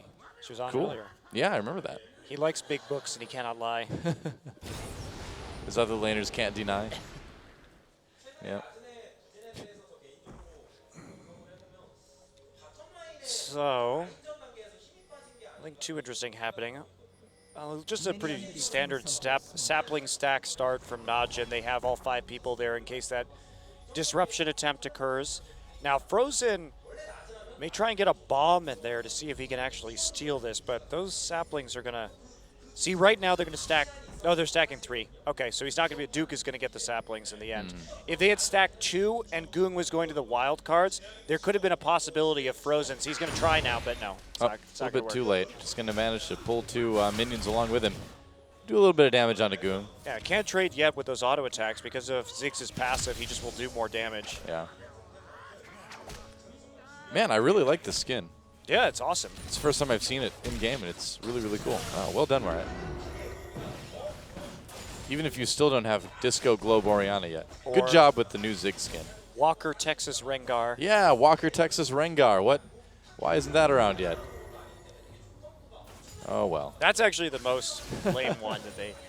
out of all the skins, Doa, that you've invented, that is the one that is my favorite. Maybe someday. Maybe someday, mine and literally every League of Legends fan's dream will come true. It's just so obvious, that one. Maybe that's why they're not doing it. I don't know. I feel like most of the skins Riot makes are pretty obvious. I don't know, but this Ziggs one is pretty cool. Yeah, it's a different approach for sure. I like it. Keep it up. Oh, trading. Chicken. Chicken. Delicious. Stick chicken. Delicious kebab. Chicken kebab. Chicken skewer. Do you like stick chicken? On Watch is occasion. really low for this gank. Yeah, but Expression's overheated, though. yeah, he will be. Yeah, he is right now. Oh, there's a flash. Pulverize Expression in a lot of trouble. And he W. will W. go not quite down. Oh, Watch comes in with a turret shot being up. Oh, Expression gets a kill. He gets first blood. No, he doesn't. Oh, no, he doesn't. The turret killed him. The turret killed him. Oh. Expression never actually got a hit How could he onto him, not- so Duke gets first blood. So it ends up okay, actually, How could he not for touch him? Najin, except for the fact that they lost. Well, yeah. Actually, no. Do you lose the buffs in that situation? I don't think you do. I don't believe you do right now, because you don't die when you lose to jungle when you camps. die to jungle camps, you don't. But if you get killed by a turret, Well, when we do see you? Watch This is- again, we'll find I'm out. actually really curious because I don't know the answer to this. This never happens. Wow, I can't believe Expression didn't even auto him once. It's crazy. Yeah, he lost the buffs. What? No, we haven't seen him yet. No, that's not Gragas at all. I know they're both fat and large, but I thought we'd see him in the next shot. I was anticipating it, but I was anticipating incorrectly. Come on, show Gragas. it's too late now. We'll never know. Oh, well. I'm sure somebody out there will tweet it at us. As they are wont to do. But meanwhile, in the bot lane, OQ and Pure, they really do want to make this a bully lane, and they have to do it. Well, they started out very well, but now Corki's been able to catch up, right back up. In terms of farm, they've been able to play a little bit more aggressively since Watch showed up on the top side. Well, we'll see. They're not really doing it so far yet. That was a very easy gank for Gragas, though, and Expression should be playing more cautiously around that 3.5, 4 minute mark. Certainly looking a little bit rusty. in on this Rumble so far. All right, Boots 2 for Goong. Wow, that is, usually you don't see Boots 2 if they actually have Ghost. But the Ghost pick up this time, and the Ionian Boots of Lucidity. Yep, you got it. I got the whole name in there. Ionian Boots of Lucidity. I think that item was made for some terrible lore battle that Riot had, or Really? yeah, it was like an Ionia versus Noxus thing. It's usually Demacia versus Noxus. I know, but it wasn't this time. Oh, well, I don't know. I don't remember the exact details of it because who cares? But that's where those boots came from. There you go, a very generic story, courtesy Thanks. of Monte Cristo. Wow, that was great. I feel like It I was really learned a lot. Partially informative. Yeah, I learned that something happened at some point in the past involving It these was a lore- Ionian Boots of Lucidity. Hey, here's what you need to know. It was a lore battle. Ionia won. Ergo, Ionian Boots of Lucidity. So it could have been Noxian Boots of Lucidity? I think so. Or Noxian Boots of Insanity. That would have been way cooler, but made even less sense. Oh, so when he autos with his passive, it's like a purple glowy auto attack too. Exciting times. Yeah, that's cool. I like it. Almost makes me want to bring back my infamous Ziggs support. Well, I can't wait for the next Kha'Zix skin then. Oh boy. Bringing back the Kha'Zix support. Those were the days when men were men and men who played Kha'Zix support hidden bushes at level 1. Waited for the sweet isolated cues. That's right. Waited for that Sona to come by and take 50% of her health off right as she comes into lane. Yep. And then you just take W and poke. You're truly ahead of your time. I was. Hey, I played the Annie support long before Tabe made it good. People are like, oh, Annie support, that's terrible. I don't know, guys. She gets a stun all the time. They're like, no, Annie belongs in the mid lane. Oh, yeah? Oh, really? You Oh. sure showed up. That's right. It was all me. You're welcome, Tabe. I got you to the World Finals. Yeah. What thanks do I get? No Walker, Texas Rengar skin or anything. They didn't win, so they didn't get Skin Stone. Oh, you're right. Yeah, they really didn't win. They really did. Really didn't win. They got SKT'd. Maybe a similar story to what will happen this year. Man, it's sure looking like it, isn't it? I don't really know who's going to stop them at this stage. Yep. This is not the same SKT that we saw at MSI. This is like mega SKT. Yeah, that's the thing is Faker is playing much better this season than he did last season. Just on an individual level, he has been outstanding in a way that he was a bit shaky. I mean, he was still great, but not up to the same standard that we have come to expect from him. Right. I think right. after not getting to play in the last finals, he's like, I need to be amazing this season. All right, Blue Steel here. This is one of the edges that having this bully Lucian Kennen lane can give you is just a lot of control over what happens in the bottom side of your enemy's jungle. But I am not going to be too phased by that. Simply go over and take the enemy blue buff on their own. Yep. So it all ends up at a bit of a draw, but OQ now has really started to pull away, has that BF sword, has a huge CS lead. Goong will be seen on the ward right at the ramp, and then a little bit of a prey seeker right there just to let him know what's up. But OQ and Pure doing that, you have to be so careful of this Kennen too, because he can just ult you from the side. That flank is super dangerous from a Kennen. Yeah. I mean, these Prey Seekers from Tucson are not going to do a lot. Prey hasn't been on Najin in a long time. He's not going to find him ever. They were very good in the last series, though. Ku versus SKT Yeah. yesterday. They found Prey. They did fine. Certainly did. Well, Najin finding their first dragon of the game, so this one going very differently early on. And I'm so glad that we see OQ playing Lucian again. I really think he needs to be on a more aggressive AD carry. Yeah, and he plays it so well, and a lot of people are saying, course. oh, Lucian is terrible because he's terrible in the LCS. Well, He's not terrible right now. He's definitely not all-consuming and powerful like he used to be, but he still is good in the laning phase. And if you can get him ahead, is strong late, which is, in my opinion, where Lucian should be.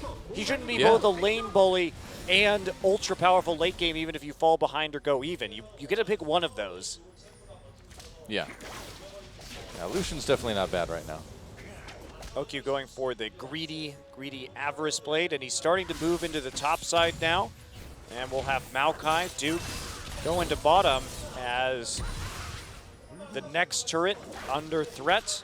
And Expression just has some MR, so he's not going to be expecting this Lucian up in the top lane. Meanwhile, Duke's Cowl will actually be very effective against Corki's Rocket Harass. So good lane assignments this time from Najin. How far can they push this advantage? Ignar already on the top side, so... They've certainly seemed to tighten things up a bit more than last time. Najin knows how to win games when they win lane. The problem is when they don't win lane, they have no clue what to do. Yeah, it certainly seems that way. Save the ward. You can't.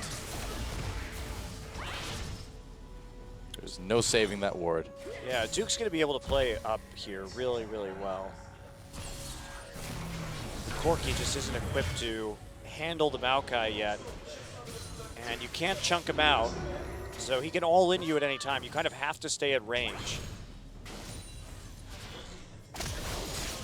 So Goong just trying to clear space right now, going for the Lich Bane burst build, so lots of potential turret pressure. Where did Lucian go? He's in the Baron pit. Okay, he's going to run out. He's going to hang out there, I guess, yeah. Goong has not used a single Gate of Destiny yet this game. They haven't really found an opportunity, but they've been keeping the pressure on, so they don't really need to make those ganks as vitally, I suppose. Yeah, who's going to stop Duke right now? Finally, they get the assignment of Rumble back in position. But that's just enough to clean up a minion wave and not much else as Duke can back off right now, maybe go cover for the mid lane for a moment if it does turn out that it's going to press forward. OQ way ahead of Sunstar and CS at this point in the game, too. Well, Sunstar was having issues CSing as he lost a lot to the turret, and then they've been handing OQ a lot of CS too, just sending him back into the top side with a fresh wave, able to push forward, and Duke had to walk a little bit out. He still is ahead in CS himself, probably mostly thanks to the kill that he got. It's like, hey, what do you know? Helping OQ get farm is a good idea. Who knew? Who knew? Who could have guessed? Crazy. Oh, the wild cards didn't hit anybody. No, they weren't that wild. They were mild cards. They were wild. They went astray from their target. If they were controlled cards, they probably would have gone and hit somebody. They would have been a targeted ability. Well, I thought wild was just the wild amount of damage that they do, but they don't hit anybody. It's very mild. Oh. Watch is going to find a Tucson there. Gate of Destiny coming in. They're going to go after Expression. There's a gold card onto him. And Duke engages with that twisted advance. Expression lays on the equalizer, but Goong with another gold card. Goong gets the first kill there. Yeah, has the ghost up too, so he's able to stay out of a lot of that flame spitter damage and dodge the Ziggs ultimate coming in. So very clean gank from Najin. Yeah.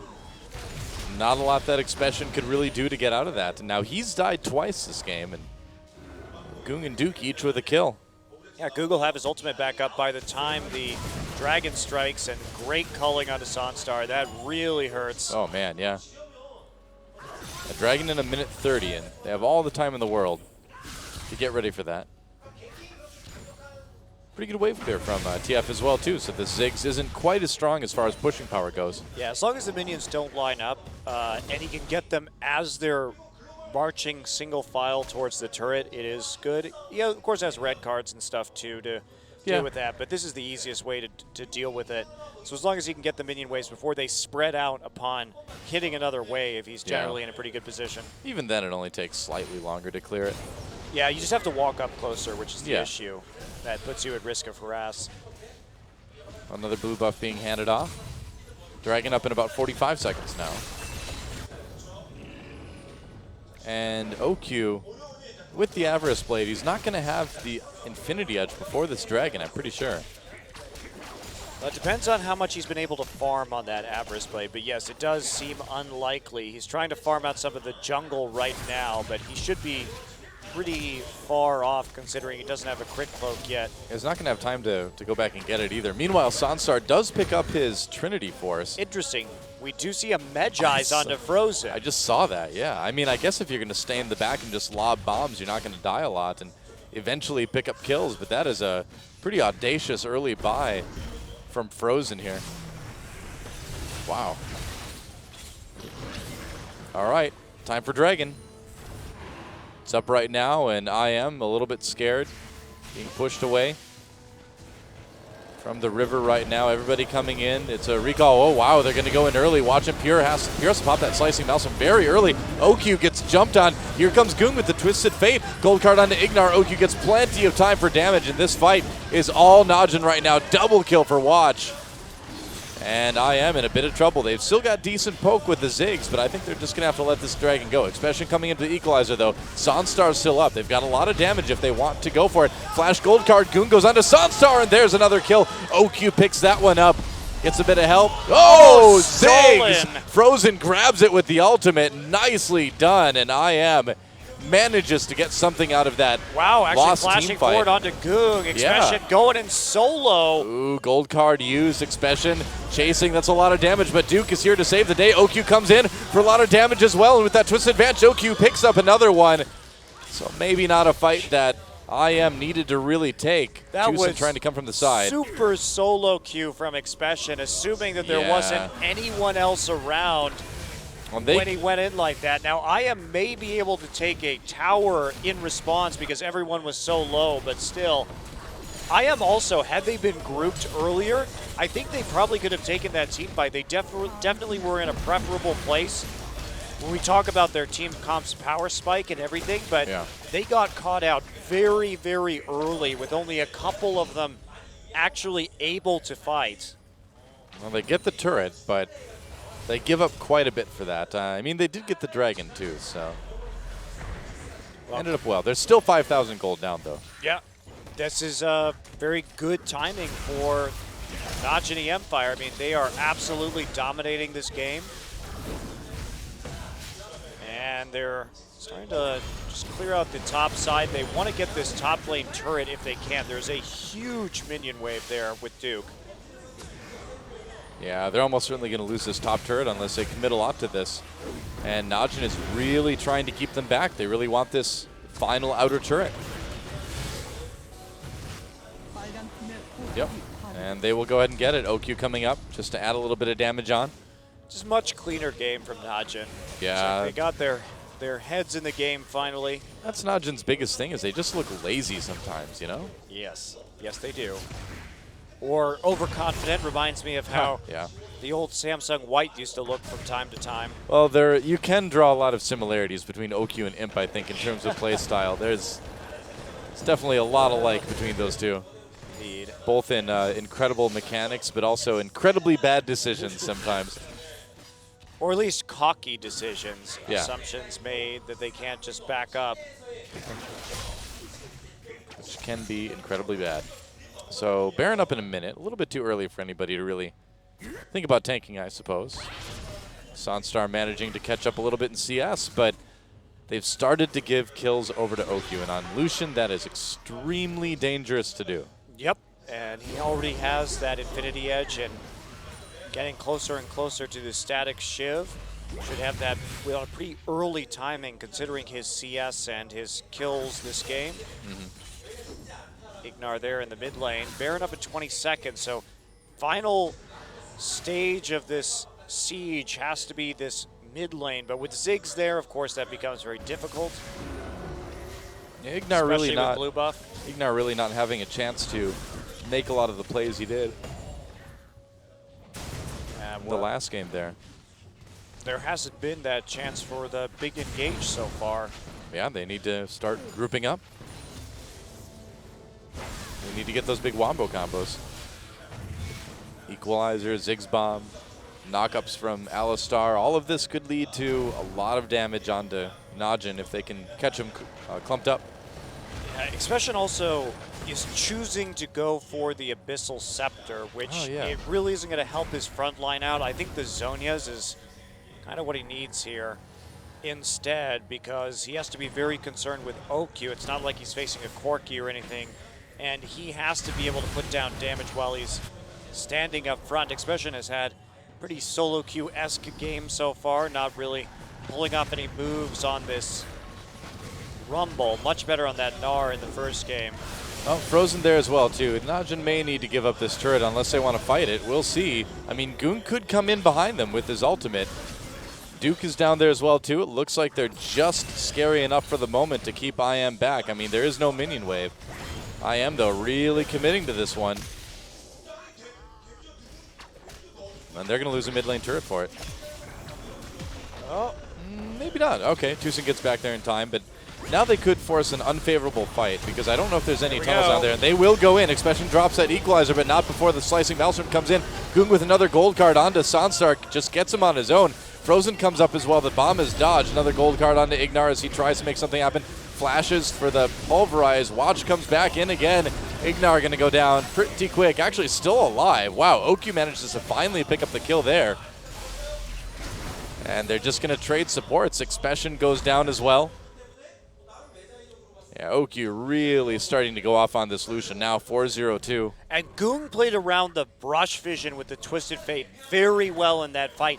No one had a chance to get close enough to put that ward into the brush, so he's able just to reset his pick-a-guard over and over and over again to keep them distracted and from engaging on the rest of his team. Ignar tried to zone him out, but he had to choose as they split up after he popped his ultimate on a gold card, and that meant that none of the other IM damage dealers could really get in there. So Expression falls yet again, and they give another couple of kills to OQ, and now 4-0-2, starting to turn it on. And Next Dragon about to be up. Pure already there and waiting. Tucson with the Void Rush over to the river. Goong just finished his Zhonya's as well, too. So that's huge. Yeah, he's got the ability to really get in the backlines now and make Sandstar's life miserable. And having so much engage onto the backside is valuable because that increases the odds that Pure is going to get off a big slicing Maelstrom. If there's both Duke and Goong in the backline, they're going to be so focused on these two champions that Pure should have a pretty easy time getting into position. Yep, pretty much. Still trying to defend that mid lane turret. OQ can just start split pushing in the bottom a little bit. Dragon is up. Teleport's up for both top laners as well, too. So we'll see when Najin wants to try to turn and take this. Dragons are all tied up. One apiece at the moment anyway. OQ hiding. Doesn't necessarily want IM to not know he's nearby, I suppose.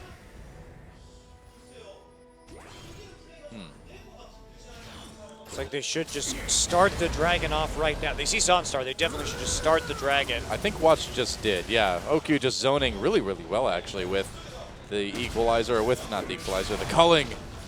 Meanwhile, Najin will take this Dragon. That'll be their second. Looks like they're going to trade their top turret for it, though. And how much more, because there's that tier 2 still getting autoed by this Lucian, and they... Oh, that was close yet again. Frozen. Dropping the bombs. No kidding. He came to drop bombs, and he almost got another Dragon Steel with it. There's a ward in the pit, so he had a pretty good way to make a prediction. OQ gets a little bit of damage onto the tier 2 because his Watch is like, haha, I knew it was coming that time. Ult me once, shame on me. Ult me twice, shame on me. That didn't come out right. Mostly shame on me. It's always your fault. Blaming junglers 24/7. Thanks, Yep. Stoa. You're just like solo queue. Hey man, I'm a support. I have to blame someone. Usually it's me. Usually it's the support that gets blamed. No, it's not. It's Sure it totally is. the jungler. Exhaust doesn't really do anything to OQ. IM can't catch him. Weird place to be kind of fighting right now with the Dragon already gone. They want to save this blue buff though. And they want to save their mid lane turret too, but it's not going to be easy. I just want to take away the blue. You have to keep on top of that objective if you're going to be facing a Ziggs. Yep, very true. So any way they can do that, the better. Of course, Frozen in a good position from behind right now. This could be a big fight. Yeah, they're going to go in, pulverize. Oh, he splits everybody up. That lets Goon get way onto Frozen there. Passes Zonius through it, dodges that Ziggs bomb. They're going to go back onto Ignar yet again. Another gold card comes in. Expression firing from the side. Already used his equalizer a long time ago, though. Najin just going to turn right onto this blue buff. They don't even need any kills.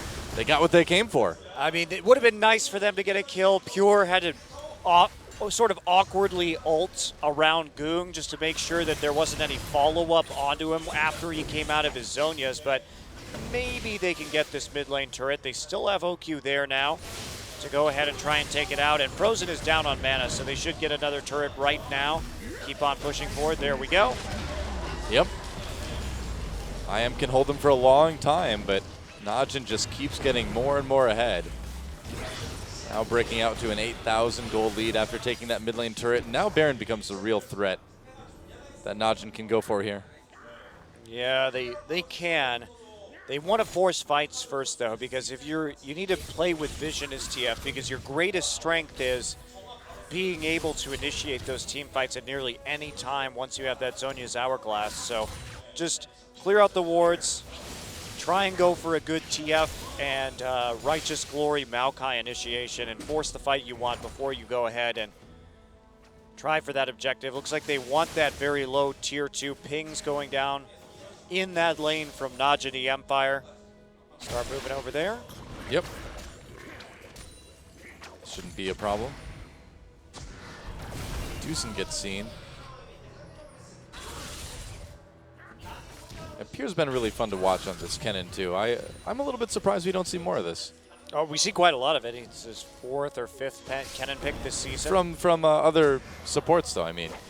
Oh, I think that most people don't like it because if you want engage on a support, it's just better to have Annie and Alistar, because otherwise you really have to pick around the Kennen. Like, we have to see the Gragas and the Maokai here from Najin. So if you want the Kennen, you kind of have to trend in that direction. Because he's, like I said, he's great at harassing in the laning phase. I mean, it's a good way to work around the Alistar. I feel like that's the primary answer that Kennen gives you. Well, Alistar, you can just headbutt him out. That's the problem with Kennen. Not it's if like, you go in first and stun him. Then he ults and headbutts you out. That's the thing, is that he is very handleable by Alistar too, or really anybody, any support with the McHales. Ooh, OQ, does he get the culling? Ooh, that was close. Forced the summoner. Oh no, he didn't have the summoner heal. That was an Alistar heal actually that came through. And there's the old Ziggs ult. Yep. We missed it though, didn't we? Oh yeah. Thought you were gonna take that turret. Nope, Ziggs ult. No one is allowed to end the game against Ziggs. No, at least not for a long, long time. Oh, Goong fighting a bit with Expression here in this top lane, but Expression seems to be handling it pretty well. Pop that Gate of Destiny, but Najin backing off anyway. I guess they just are going to go for the very passive approach, even though they have a just enormous gold lead right now of stacking up the dragons. I don't know, man. They can totally bait the Baron. That's not even a question. Yeah, I thought we'd see a lot more action around Baron than we have. You clear those wards. You have all of the necessary tools to engage and win a team fight right now. You should just go for that. Don't need to split push. You don't need those tier 2 turrets. You don't need any more dragons. You just need to plant your butt around Baron. Make sure that you have enough pink wards, and then you press R to win the game. Boom. Yeah, this Magites hasn't worked out terribly well for Frozen yet. He's got 7 stacks. Yeah, it's still gold efficient. Is it at that point? Yeah, it's gold efficient at 5 stacks, which it starts with. Oh, okay. So it's only if you lose stacks then that it's... Yeah, it used to start at 0, and then it was really gold efficient until you got inefficient, until you got 5 stacks. But it's not so bad these days. It's a nice change that was made. Yeah. It still doesn't offer, of course, very much in terms of... It's not very efficient until you get a number of stacks on it right. You want to do more than break even. True of most items. Yep. They're still going after ye old tier 2. Dragon is live. Yep, here comes Ziggs ultimate again. No, never mind, that was Rek'Sai. Oh, there's Ziggs ultimate. Sometimes you mistake a Rek'Sai for Ziggs ultimate. And that's why this is so pointless, is especially against the Ziggs. Just go for the Baron if you can bait it, because constantly having Ziggs ultimate available means that unless you're trying to do a 1-3-1 split push, which they can't really do with a Maokai, they shouldn't be actually attempting to do a 4-1, because Ziggs will clear one lane and then use his ult to clear the other one, and that's it.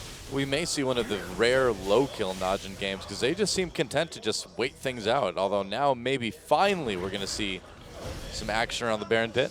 Yay.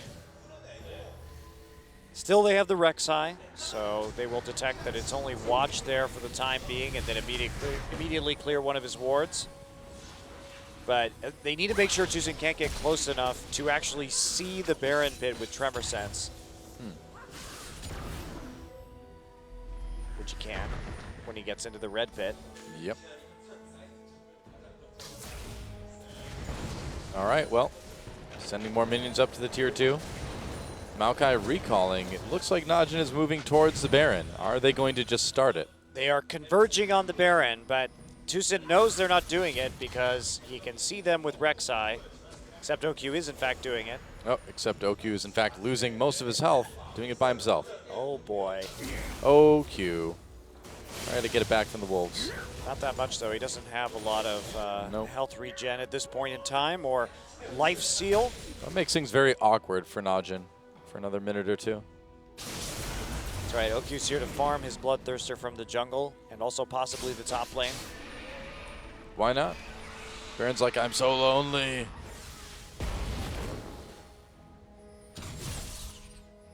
Okay, so here's what you do if you're Najin. You put TF and you put the Lucian in the mid lane. You push the mid lane because Ziggs will push it up to tier 2, and then you walk in. Okay. Oh, hi. Wow, Twisted Advance are going to go into Expression. There's the Equalizer going down, but they're still going to get the kill. Kuhn just going to zone his out. Uh-oh. Whoa! Flashed out of that just the right time. Oh, man. That was close. That would have been hilarious if it killed him after the Zonius. Now I'm sad. But if he had not had Flash, that would have been very bad. All right, they finally got the turret. It took a tower dive pick attempt to get a tier 2, but the time has arrived for Expression to go 0-5-0 in this game. Way to go, Expression. Well, he should have had an earlier Zonius. He has it now. Well, that means he should be able to dodge some of those sticky situations. Pure is still on ward clearing duties.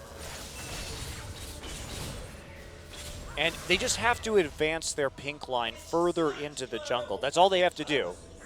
Because they can stand behind the red buff and create a pick if Tucson tries to get in there. Use that gold card and then the Righteous Glory with the rest of the team. It shouldn't be too much of a problem, but they're not moving their pink ward line. Oh, they got one behind the red buff. It's happening slowly. sure. Nothing I love more than watching Ziggs clear minion waves. I know it's your favorite. It's so fun. Bring it back, Easy Hoon. There we go. Watch. Wants to make something happen here. Onto Tucson. They kind of separate him a little bit, but they're going to have to turn around. Meanwhile, Duke a little bit on his own in the jungle. Najin just going to retreat a little bit. Wow, they didn't TF ult or anything there to actually follow up on that engage. OQ was cut off on the top side from joining the fight. Yeah, has his really do a lot. Bloodthirster. Here comes Ziggs to clear your waves. Oh, He's in your Summoner's Rift, clearing your waves. in my rift, clearing my waves. Wow, Najin, they just need to force this fight. Oh, the Tremor Sense. Uh-oh. Run away, Pure. Now run in. Go, go, go, Here go. we go. Slicing Maelstrom time, and they get zoned a little bit by Ignar. Equalizer goes down. Duke comes in from the side. Where is TF going to appear? Nice slicing Maelstrom by Pure. Gets in the middle of everybody.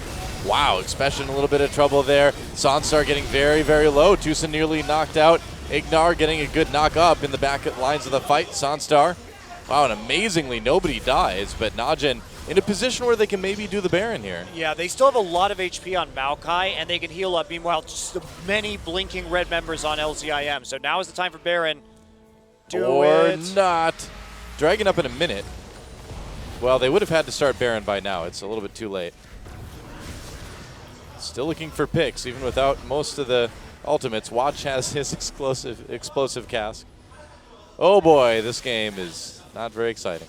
Najin just doesn't know how to close. Apparently not. This is, with a 10K gold lead, you can play this pretty all in and be absolutely okay. I mean, it's like they think they are incapable of taking objectives unless they win a massive team fight. Yeah, it's just not true. OQ could do a ludicrous amount of damage to that Baron. Yeah. They could have taken it. Obviously, there's some concern still. It's not a 100% guaranteed thing, but They had plenty of time, though. you don't want to give this game the runaround. Oh, hi. Uh-oh, Duke in a little bit of trouble. Pops the ultimate. He is very tanky. Close call. Ultimate's not up, though. They're going to chase him. Gated Destiny used. Frozen. They used the gold card already, though. Duke just zoning, and now they catch Ignar. Ignar flashes over the wall. Still alive for now. Duke in the back lines gets low. There's a kill for Watch. They take out Ziggs, and now OQ able to get one onto Sunstar. Do you take the Baron now? There, we got some kills. Now we're free to take the Baron. Oh boy, just going to pop over the wall with the Lucian dash. Watch joining him, and he's going to be taking this one out. Duke is not in the best shape, but finally they are able to engage behind the Baron. Get Here comes the Baron. Tucson. Oh, He my. got it! He smited the Baron. And Najin feeling a bit silly about that. Goon gets the kill. Yeah, that's how I feel too. Oh, Najin. Tucson's like, those noobs. Only 2 people, I think, actually got that Baron. It's Expression and Ignar. Yeah, they're the only ones alive. Yeah, but currently. still, I mean, what a ridiculous game. Oh, man. I mean, here's the sad part, Doa. Yeah, what's the sad part? IM only has to drag this out for another 10 minutes before they feasibly could also win this game. Yeah, Najin going for their 4th dragon, though, so that's certainly something in their favor. They didn't even need to win a team fight to take that one. Nope. So we got 6 minutes before Najin has to fight for dragon number 5. Is that going to be enough? IM has a lot of poke still with the Ziggs. Now that Medjai is no longer gold efficient, so Frozen not going to be too happy with that. I've never seen so many consecutive face palms, like literally face palms from you in a game. I wish we had a camera on you as well. Well, here comes Tucson getting a very easy Baron steal. Wah, wah, and then he laughs in the enemy's faces as they kill him. Meanwhile, a fight down in bottom. Looks like Sunstar's going down. Another kill for Goong. Equalizer comes in. Expression pushed a bit back. Ignar wants to try to make a play here. Zonia's with the Flame Spitter. Expression going for the style points, apparently. Watch separated from the rest of his team, and the revenge of Ziggs. Oh boy, a kill for Frozen. Shut down. Another too. gold card comes in, though. Yeah, Goong's still sticking around. Oh boy, but he needs to leave now. Yeah, didn't flash for that. Still manages to survive. So pick attempt ends Sunstar's life, but it shuts down Watches also. So that means more gold for Frozen, and hooray, his Medjai is gold efficient again. Hooray. Hooray. Hooray for Ziggs. 3 cheers. Yay. Hip hip hooray.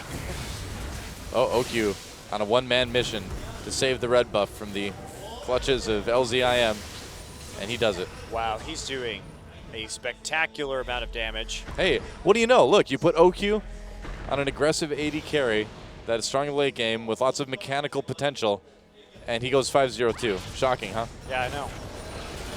I'm going to take over Najini Empire's draft from now on, Noah. You would question the mighty reach. The mighty Mokuza. The mighty Makuza. I wouldn't fight Makuza, man. He'll send his people to break your kneecaps or something. So, interesting. Phage down onto OQ. Oh, Frozen. Ooh. Oh, do it, Goong. Goong, really? Do really, it. Goong? Do it. You gonna do it? Oh, he's not going for it. Just gonna come up and help them take that tier 2. Zone himself out in the process, but the tier 2 turret goes down anyway. You coward, Goong. You had a chance to do the mighty YOLO play. That's right. You've got a Zonias. What are you worried about? I don't know about this YOLO stuff, though. Back in my day, we just called it Carpe Diem. It's true. Yeah, I mean, now people have to use English to describe that concept. I was perfectly fine in Latin for like 2,000 years. I don't know why it's not fine anymore. Well, it's been a dead language for, quite a while. I think people are finally letting it go. You know how those dead languages are. I do. Well, He's 5,000 gold ahead of Sunstar this game. that's pretty good.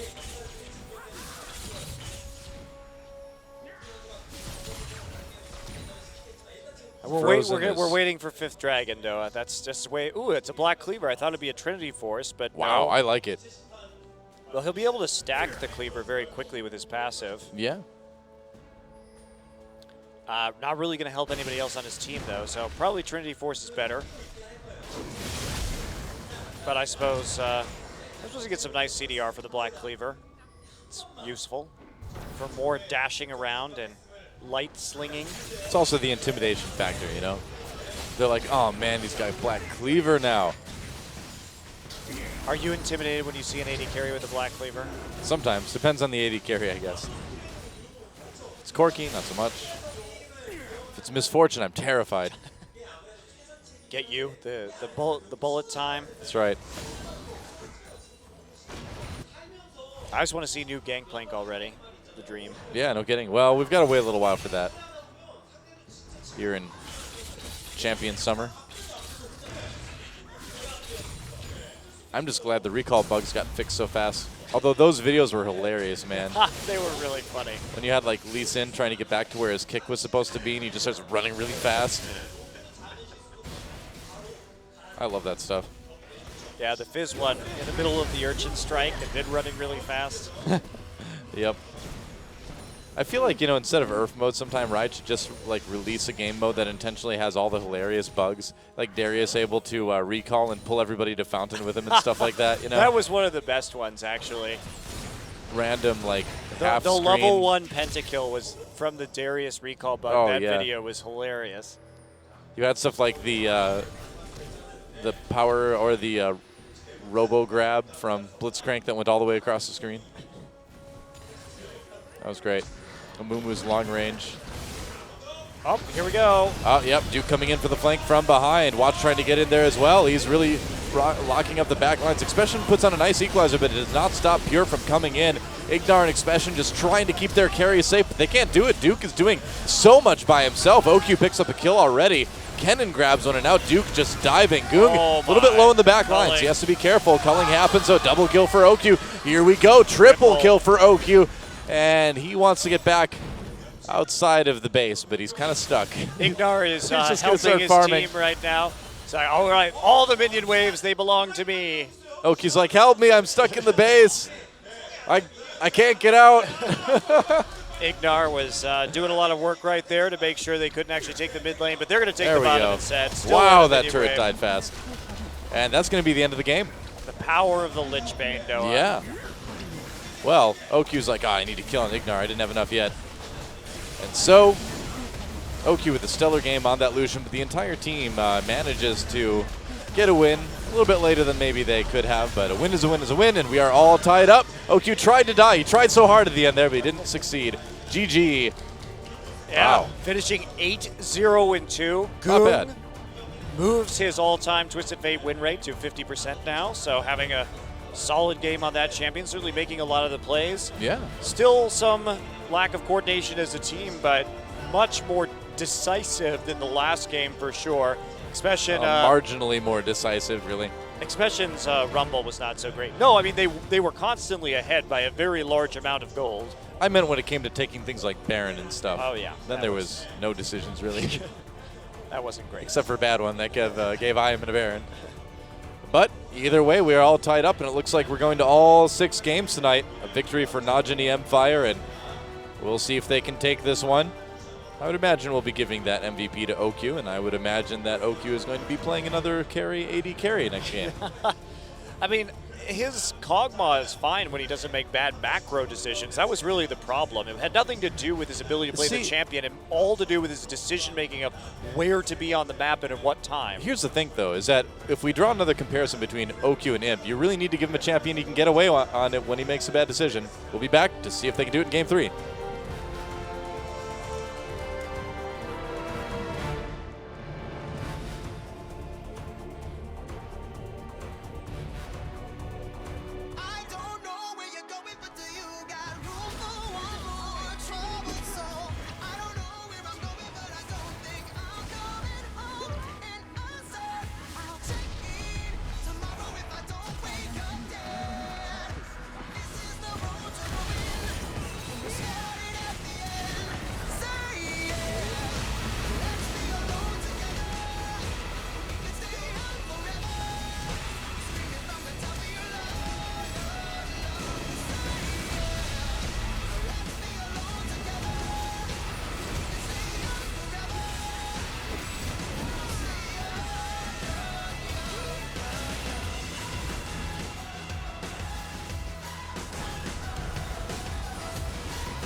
And we are back on Champion Summer. The Game 1 or Game 2 MVP is Okyu, of course, for his performance on Lucian.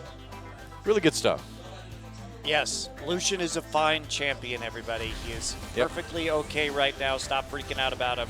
I saw those threads. They made me laugh. They made Okyu laugh, too.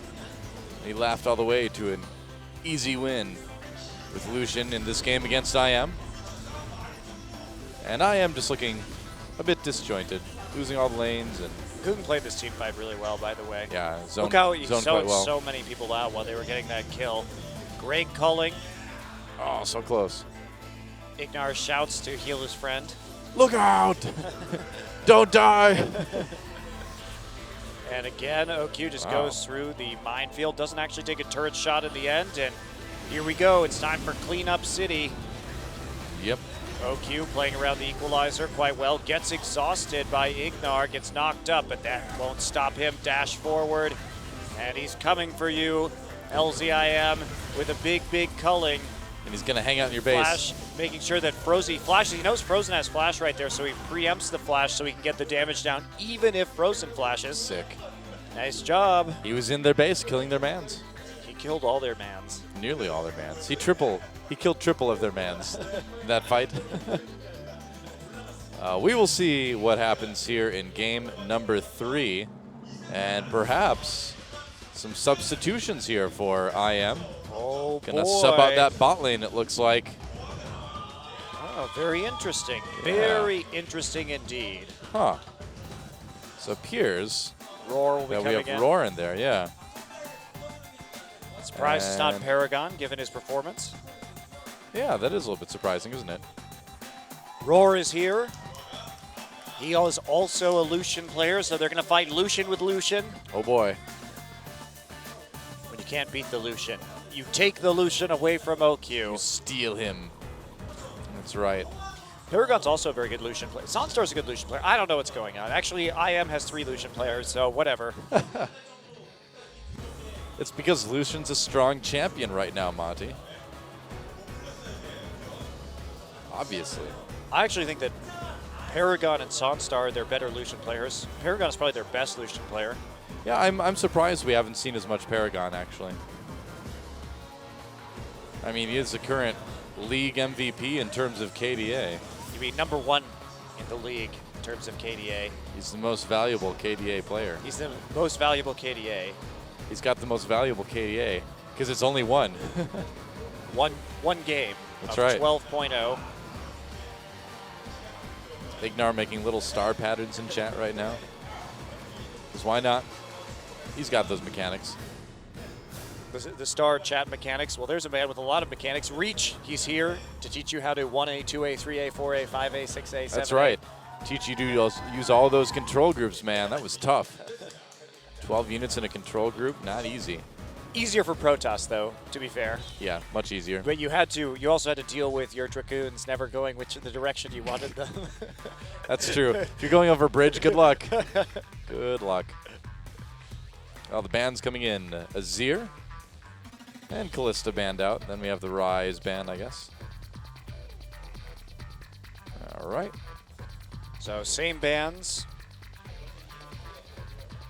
Actually, yeah, same bands so far for Najin. Every single game this series, they will be on the blue side for the 2nd game in a row. So Callista, Evelynn, and Sivir were the bands on red side from IM. It will be the Evelynn again, Okay. and then the Gnar. So I guess Najin said, if it ain't broke, don't fix it. I agree. Why not? You know, Expression with a bit of an opportunity to get revenge on his former team in this match, too. We haven't mentioned that before. Expression's revenge. Revenge Special. No. Expenge. Expenge is a lot like expunge, Expunge. which is no longer a Twitch ability, but I always call it that anyway. Oh. It's true. So Sivir's up. Annie. Annie not even taken in the draft in the last game. They preferred that. Ken and Vic, now they're going to take the Alistar away. So changing up the strategy just a little bit. Gragas is free, but Najin decides that it's just not worth it to give Ignar the Alistar, and he did get the MVP in game 1 Yeah. on that champion, so I think that didn't- might be smart. Tucson will definitely take the Gragas here. Now, what else they take, the Corki or the Sivir? Sivir it will be. Do you think this opens up more aggressive laning from Najin? Possibly. There's no reason why they can't just go for the Lucian and Lucian and Alistar here.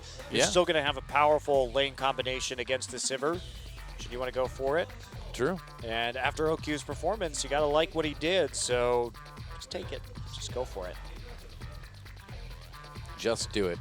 And watch on Rek'Sai would be pretty normal. He's played a lot of Lee Sin this tournament as well too, but with Yvonne, Well, the ban side, probably mean, want to go for the Rek'Sai. he doesn't play Lee Sin when Rek'Sai's available. That's the thing. Lee Sin is like Yeah. his fourth jungler, fourth jungler really down the list. It's surprising how often he's had to do it this season though. Okay, Duke on Maokai, so Expression, it's your time to shine. Can you play Fizz? Ooh, Braum. Braum possibly from Ignar. There aren't really any obvious projectiles to block yet, but we've seen more commonly that when the Ezreal is up, a team will just take the Braum, and then, so the other team can't have it, although the support here already picked, but in general, sometimes we see the Braum taken early in preparation for an Ezreal grab later in the draft, which is, of course, because of that, Unbreakable can stop a lot of the damage. Okay. Could be. I don't really like the Janna. The Nautilus is going to be better in a bully lane just because he has so much inherent tankiness and a flex pick too, considering they haven't showed their top lane at this stage, and they could just go for Nautilus versus Maokai tank wars. Victor. Yeah, taking the Victor I think is important. All right. And Nautilus will be locked in for Ignar as well too. So the final two picks over to Najin. What are they going to go with? Yeah, I think Lucian's a good way to go for OQ. And TF, why not? You know, like you said, if it's not broke, don't fix it. And if they lock these in, it'll be a very similar composition to what we saw last game. Well, the Maokai gives you such a good setup for TF. On the ganks, of course, Maokai. Rek'Sai also with a high amount of synergy.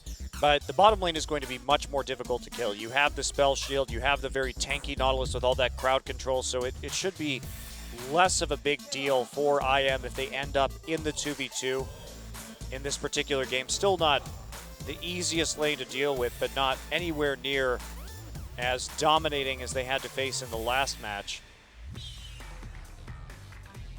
And they'll just go ahead and lock those in. TF and Lucian, yeah. I like this. Well, Yorick would be a bit of a shock. Shyvana, though. Yeah, Shyvana, an interesting champion that still pops up every now and again as a pocket pick. But Shyvana without that, I mean, with the nerfs to the challenging smite, not as popular any longer. Still great for the split pushing, and Expression was always a monster on Shyvana. It was one of his best champions when he was a professional player more than a year ago. Well, so far, really, Shy the only one to have good Shyvana games, and that was with the top Smite meta, so we'll see if Expression can change things up a little bit here. Duke did well individually when it came to choosing when to proxy farm, and that's the thing about Duke is he really gets the most out of his laning phase, so it will be Shyvana. This is actually really exciting. I'm happy we get to see Expression on the Shyvana again. He is going to be running Flash, so no Smite Shyvana shenanigans. I think those days are probably behind us. But he does have a lot of threat onto that back line, and Lucian may have some issues actually taking out the Shyvana. All those extra stats she gets in the dragon form, so pretty nice composition here, especially since Shyvana will have a Sivir buff too, a Sivir ult buff for the movement speed. OQ's still on a mobile AD carry. I feel like Goong is the one that's really going to need to be worried this game. Yeah, he's probably going to be going into the back line onto Victor, though, so I'm not sure how much he has to be concerned about the Shyvana. So Frozen on Victor in this game. They take it early, but Najin showing some differences in their draft, actually preferring that TF, where previously, I think in previous weeks, they would have just straight up blind picked the Victor no matter what. Yeah. Well, again, a must-win situation for Najin. If they go down to IM, it's going to be nearly impossible for them to get back into playoff contention here. So IM with a real chance to play spoiler and at least take down probably the biggest team they've taken down, certainly the biggest team they've taken down all season. See if they can do it. Time to get into game number 3.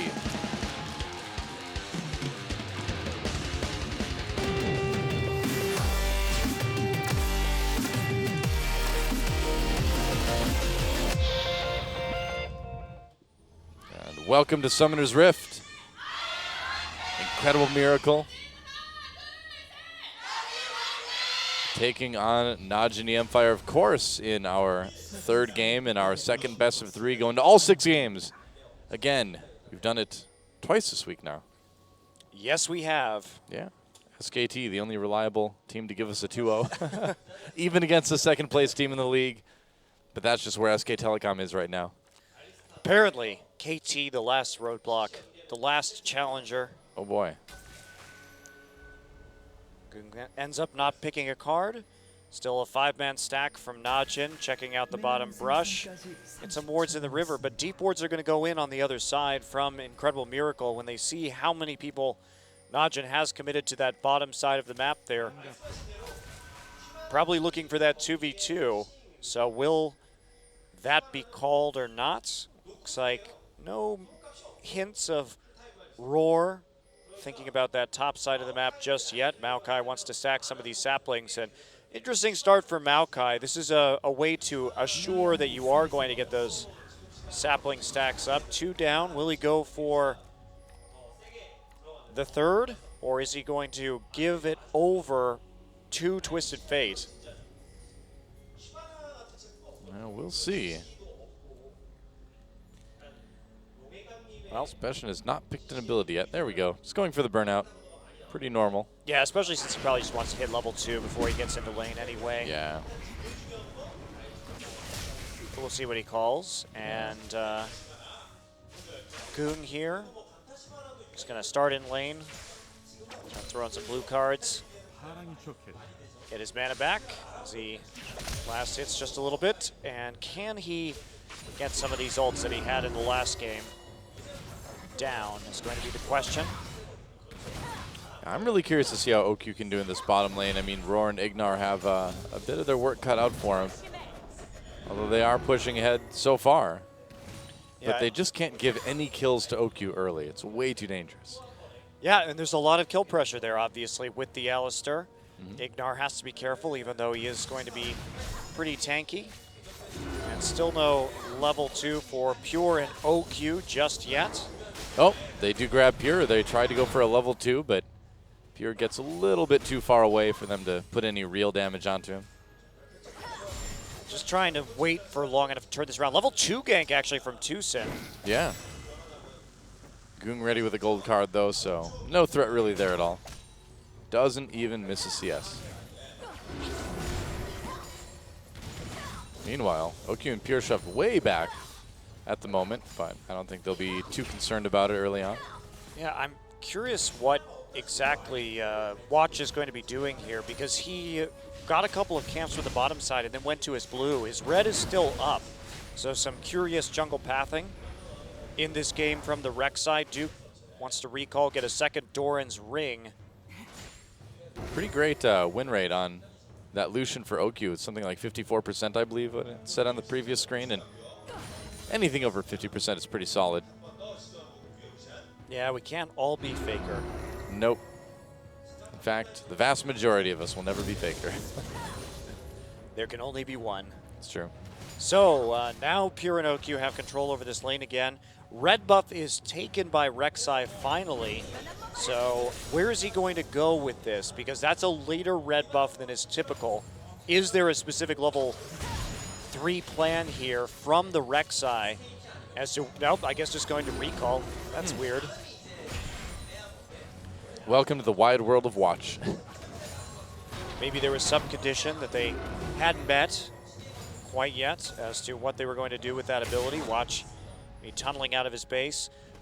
Already a Trinket Ward in the mid lane to watch Goong's movements early. Normally we see that ward go down once he hits level 6, just so they can see if he's actually backing off the wave because he wants to recall, or if he's just faking some sort of teleport, or if he is going to use his ultimate, which side of the map he's trending towards. Well, Are they going to get aggressive? Nope. Yeah, well, there's a red buff still on this Rek'Sai, I believe, and he's going to be wrapping around. So they're going to try for the top lane gank with Goong, or with Duke. Duke is a level down. Flash is still up for everybody here. There's the Chilling Smite expansion. No way he's getting out of this one, and that's going to be first blood. Whoa, barely makes it out. Watch chasing, gets the first kill of the game, and Tucson going to give himself up as well. A kill for Duke. Whoops. So actually, that red buff plan was very interesting from Watch because he still had a red buff when Expression thought he would no longer have one at all. Interesting. A buff at all. So making the most out of that delayed red to get the slowdown into that lane with a high percentage of kill pressure, basically. You have that Maokai, you have the Rek'Sai. That's a lot of early game CC and damage. So it's set up quite well, and they only have to use one flash. They get out 2 flashes in return and 2 kills, and Duke gets one of them. So a very good start for Duke here in the top side. Oh, Goong a little bit caught here. Gets hit with the dredge line. May have to burn that flash. Gets a little bit low. There's a gold card used. No summoners. Might have needed to flash for that one. Kills on both sides. They do take out Ignar, but Goong goes down. Yeah, Ignar was the one who got the kill with the Ignite in the end, too. Frozen running Cleanse, of course, against the TF. Very necessary when you have to be concerned with a TF gold card. Zhonya's engaged in the late game. Very true. So trading 1 for 1.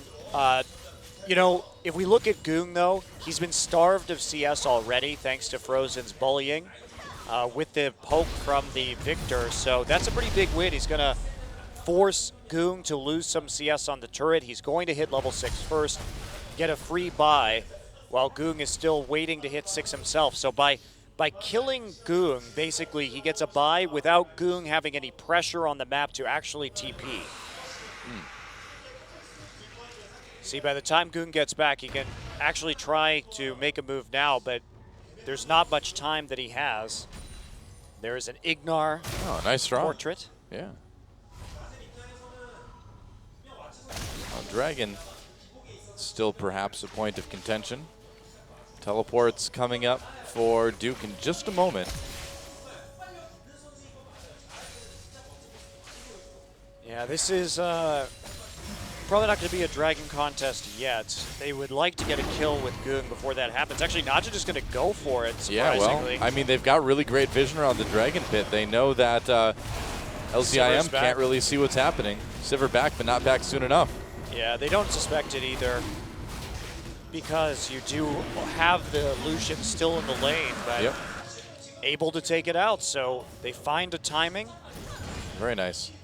Najin, where they can make the most of it. Like you said, Duke's TP had just come off cooldown, so if there was anything happening, it would have been actually a 5v4 at the Dragon because Goong would TP in, Duke would TP in, and Sivir just wasn't there. Sivir already chunked it. Roar just came back to lane and had to use his ultimate. Wow. OQ is pretty good. He got cold. Yeah, and he must have taken nearly a full culling out of it, too. All right, Goong's still looking for an opportunity to possibly use that ultimate. Tucson doing a bit of counter jungling. You know, Goong doesn't have to, though. Both of his side lanes right now are currently pretty significantly ahead in terms of CS, so he can just focus on being in the mid lane and farming, trying to close his own CS gap, rather than helping his lanes, which really don't need help right now.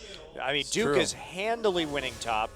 OQ is punishing Roar in the bottom side. Yeah, Goong kind of does just need to worry about himself right now. And they're trying to dive him. They know that this is the advantage they have. It's a smart idea from IM. Go ahead, take the mid lane turret. They're playing around their strength. This will kind of let Goong pick up some CS, though, after this turret goes down, won't it? Well, yeah, but again, a TF without that mid lane tower does have some problems ulting. If you keep him next to his tier 2, his range isn't long enough to be much of a threat in the side lane. So taking that out early can have very good effects for you. They even moved Sivir over into the mid lane for that one. So a big commitment there from IM. They're playing around Frozen's edge and hoping they can get him farmed enough because everywhere else on the map they are currently behind. Yeah, OQ pushing that lane into turret yet again, getting even more CS. That was a good call. It got them back in terms of global gold relevancy. Well, it does also mean that Goong Zonius is going to be really late this game, too. If he only has a Sheen so far, along with the Boots of Lucidity, it's going to be a while before Goong can really kind of go ham in a team fight. Yeah, it is. And they're going to be very reliant on Duke. And again, Duke is a player who hasn't, wow, he's going Rod of Ages. That's been a long time since we've seen that item on a Maokai. Huh. So Interesting. he's trying to compound his advantage with a stacking item. I don't really think that's the greatest, especially, it's okay. Do you really need the Righteous Glory here? It's questionable. You have Pure and Goong, who are also very good at engaging. Yeah, you have a lot of ways to get onto the team. So if you can just do a little bit extra damage and still be tanking, get in the back line, I suppose it does help. Dragon's Descent out of the Baron bit has to go immediately. He was trying to get the crab just to get some vision so he could play a bit further forward, possibly get a little bit of extra gold, but this time Duke still chipping out that tower methodically. Meanwhile, Pure gets poked a little bit in the bottom lane, but should be able to sustain right back up again. Frozen finding some wards. Wow, Duke is denying so much CS with the Maokai. Yeah, Najin is slowly grinding their way to a pretty substantial early lead here. Yeah, that kill setting Expression very far behind. And there goes the tower. And Duke is going to get a freeze out of it too. This is going horribly for Expression at the moment. He's already a level back. Yeah, and I mean, if you're not playing that top smite Shyvana, you really can't even farm the jungle too effectively to try to keep up. Now I think Duke has gone back, but Duke is still here lurking in the shadows. Yep, Hello. gonna go in onto Expression. Expression, no Dragon's Ascent at the moment. Could be trouble. Gonna get out of there with the burnout, I suppose. Yep. Still takes half his HP and damage even through that Spectre's Cowl. Looks like that AP, even though it's a small amount so far, is doing some work And in this top lane. Meanwhile, Goong is catching up almost completely already. Yeah, in he's getting CS to close. Frozen. Frozen needs to start roaming right now, or they need to all in the TF. There's the gate. Here we Yeah, go. they're going to definitely come in onto this one. True advance. Goong ready with the gold card. Expression has that flash, but can he get the Dragon's Ascent in time? Dragon's Ascent flash may save him, but nope, another gold card, and that'll lock him up long enough for Goong to pick up a kill. His first of the game. Yeah, they have Pure here on the flank, so they can't commit to this. Otherwise, Frozen could get knocked into the tower. So good defensive play there from Najin. OQ vulnerable on the bottom side. He's by himself. Doesn't look too worried, though. Just doing some damage to Tucson. I almost became Sean Connery for a second there. Or, you know, Korean. Well, they don't have a sound. Pure comes in, though, knocks up Roar. Oh, goodbye. Watch picks up that kill. OQ gets ulted, but where's the follow-up? There is no follow-up because Tucson is about to go down. OQ with a kill there. Oh, boy. And Najin, right before this dragon comes up, is going to be in pretty good shape. Starting to give kills to OQ. That's what matters. They're getting the leads. Both teams are trying to play around the lanes that had advantages, which is cool to see. We see Goong really wanting to snowball that top lane that Duke has a firm command over right now. Najin starting to get some work done in the side lanes. And this is a great way, you know, we haven't even really talked about this, but this is a great way for Najin to play the game.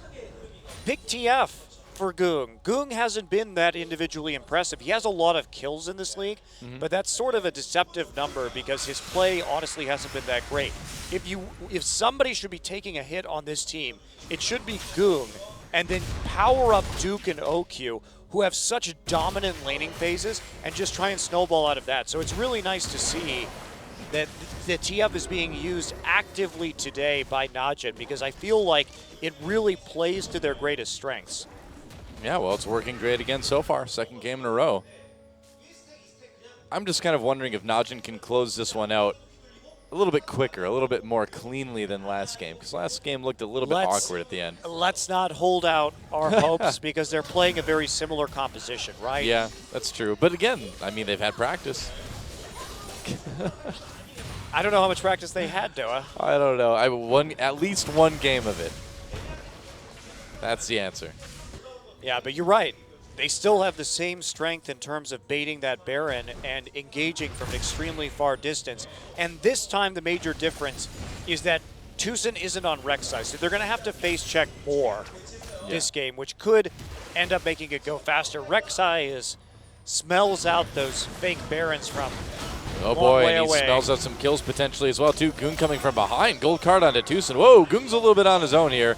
Ignar uses that ultimate. They throw him against the wall. Goong with no flash is in a lot of trouble. Goodbye. Frozen picks up a kill there. They pop the Sivir ultimate. Can they turn this one around? Chaos Storm was already used. But Najin on the run.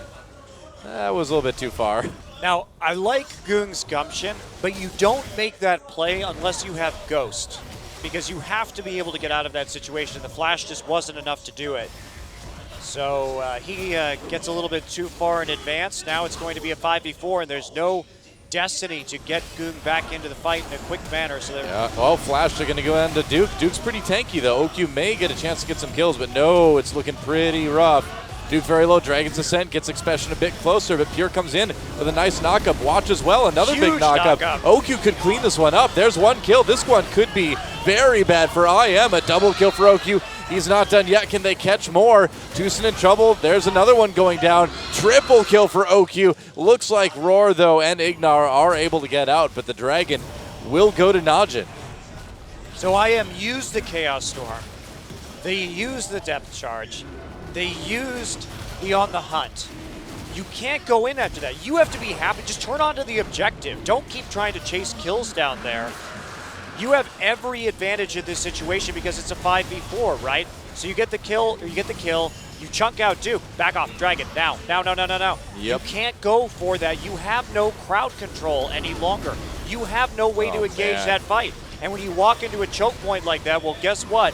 4-man knockup from the Rek'Sai because they're just kiting it out with the Lucian, and then they can just turn it around with more Lucian dashes and movement forward.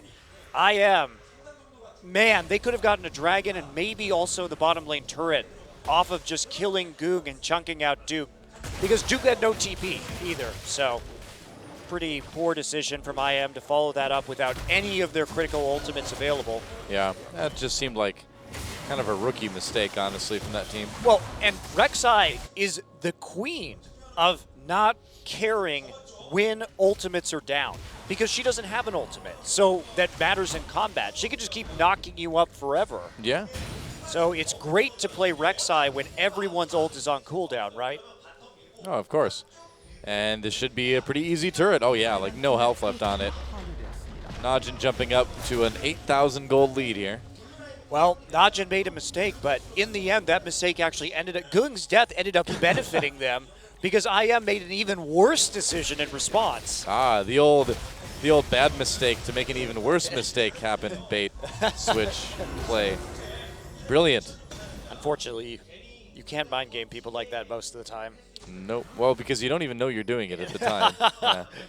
Najin's like, we're brilliant. Yeah, we planned to sacrifice Goong all along to get their ultimates out, and then we planned. You know, we knew they'd chase us too far into the jungle. Of course, who wouldn't? IM always chases too far. Calculated. That's right. Yep. Knowing your opponents. That's the key. Oh, and they've caught Frozen. Goong with another gold card. Could be in trouble. Drops a Chaos Storm, but watch. Still able to finish that one off. Here we go. Twisted Fate coming in with the Gate of Destiny onto Ignar. Ignar in a lot of trouble. Gonna use that ult, though. Goong a little bit low, but another gold card will seal the deal. That's a kill for Goong. And now why not? They've got IM completely separated from each other. Watch is just going to go after Tucson here. Expression coming in, or Expression coming in, rather. There's no R in Expression. Yeah, but there should have been. He even admitted there should have Yeah, been, but he did, actually. But then he insisted that we call him Expression. This happened like, what, 2 years ago? Yeah. We were like, this guy just must have misspelled Expression. And he's like, yeah, I did, but just call me Expression anyway. Okay. That's the story of how Expression's name became Expression. Fascinating. Oh. Gromp Oh. Duel. Won by Roar. Gromp Duel. That's a great band name, really. I don't know what kind of band it would be for once. You don't? I don't know. Maybe speed metal, maybe. Gromp Duel. I don't know. It sounds like garage punk or grunge. A little bit. Little bit. I mean, yeah, Gromp Duel, you could do it. I feel like you need to add a little bit more to it, you know, like Bartholomew Gromp duel or something. You know? That actually just sounds like some sort of folksy indie band. Yeah, well. Oh, Roar flashes out of the way of Pure and gets a little bit of damage in. Up, teleport coming in from IM as well, too. Duke messing with the back lines, allowing the rest of Najin to catch up here, but IM already on the disengage. Looks like they're going to catch Tucson anyway. There's another kill for OQ, and they're going to grab that blue buff. And how much more? Because right now, IM is zoned off the mid lane tower. And if they threaten the backside, I'm not sure if Frozen's going to get in range for a death ray. They should just walk through the tower right now. Just walk on through, and that's what they're going to do.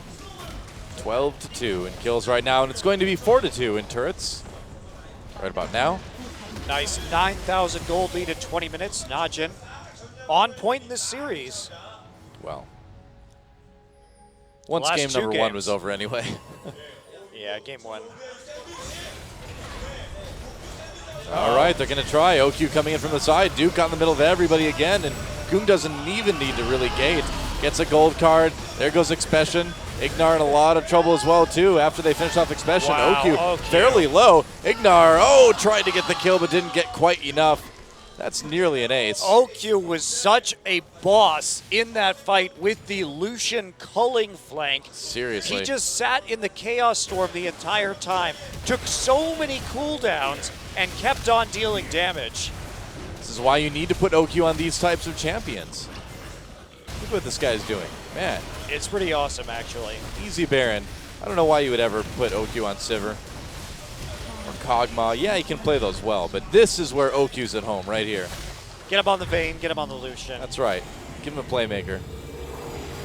He's going to sit in his chair and drink some potions. Yep, some delicious potions. They had to have him drink the red potion because they couldn't show him actually taking a red pill because it would be too small in range. That's true. Or unless he like tossed it up into the air and caught it in his mouth or something. Well, I would be concerned if he was trying to swallow a pill big enough that I could see from this range, that I could easily tell the color of. And that's how Lucian choked to death. That does not sound comfortable. There's a different name for pills of that size, but they don't go in your mouth. Oh yeah? Oh. It took me a second. Oh, watch. Aha, the old bait. Once again. Oh, explosive cast. Tucson really trying to live here. 2 ults, though. Oh, boy. And that's not going to help them save that mid lane turret. Or bottom lane turret, rather.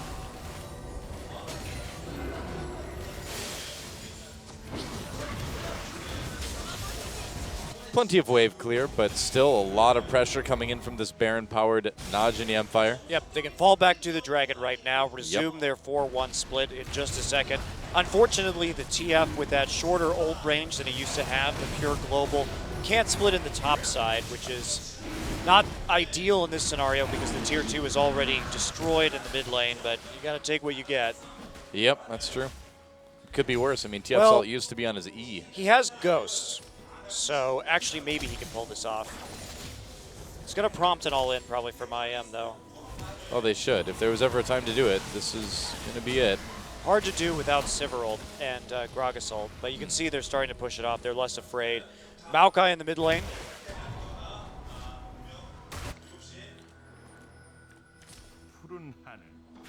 Whatever you say, TF. You and your crazy split pushing. Lots of TF today. Oh, yeah. Which is cool to see. I like TF. It's a fun champion. I agree. I really enjoy TF too. So, TF also, not TF2. I was going to say the other TF too. game. That's a fun game too, but I don't see how that applies right now. Randomly talking about other games you love. I don't understand. I've actually never played TF2. Oh, really? Nope. It's pretty fun. If you're into that kind of FPS, if you love hats. You know what else is crazy? What's crazy? That's really unbelievable. What? Oh. Oh. Is that IM? He's going to try to win a fight? Okay. Continue. No, Goong just going to be endlessly split pushing. Shyvana has a lot of magic resist though, but they are a little bit afraid. Maokai has TP and is in the mid lane. Oh boy, wow, Tucson going in with the flash, wants to really make a play. OQ chased away by that Chaos Storm. Can Najin make this fight work? I am so tanked. Or so chunked as well. Yep, OQ coming ahead. Doesn't get any kills, but they do push them off the turret. This has been a much better closure from Najin. Oh, yeah. Much more impressive. Very calculated pulling back there. Also, they just keep on pushing forward. They have all this chip damage on several lanes at the moment. They're going to just move into the mid and start to take that down because Duke is there with the minion wave. Their Baron is no longer there, but they still get the tower. Wow. Nice job from Najin. Najin just looking pretty unstoppable right now. Oh, Expression going to try to teleport in. He's got that Dragon's Ascent whenever he wants to use it. You got to go for it. Well, I guess not. TF's just going to go ahead and push an inhibitor. They didn't have Frozen there. Or Sivir ult, or Nautilus ult. Yeah. So- Well, that's bizarre. Why would you teleport then? You got me. Oh, we drank the blue in that thing. No, you're not allowed. Oh, man. Well, goodbye. You can't play the game anymore. You're not in the Matrix. Maybe. You have to stay there. Actually, I guess you can play the game. That's what it means. Well, yeah, because He doesn't get to go back to real life now. He's just stuck in League of Legends. He will be a champion, summoned forever. Not really summoned. He's just kind of there. Oh yeah, I've never played Counter-Strike ever. Oh wow, really? Not, oh man. And I'm not just talking CS:GO. I mean any version of Counter-Strike. Dude, when I was in, I haven't played CS:GO yet, but when I was in college, I played so much 1.5 and 1.6 every night. All my friends in the dorm with our fancy campus-wide network. A lot of fun.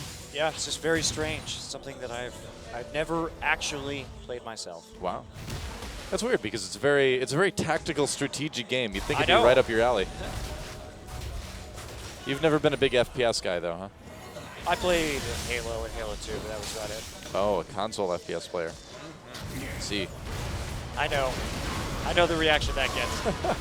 Oh, they're going to try to go in. Pop Oh, that nice. Zipper. What a knock-up. Oh, my gosh. Wow.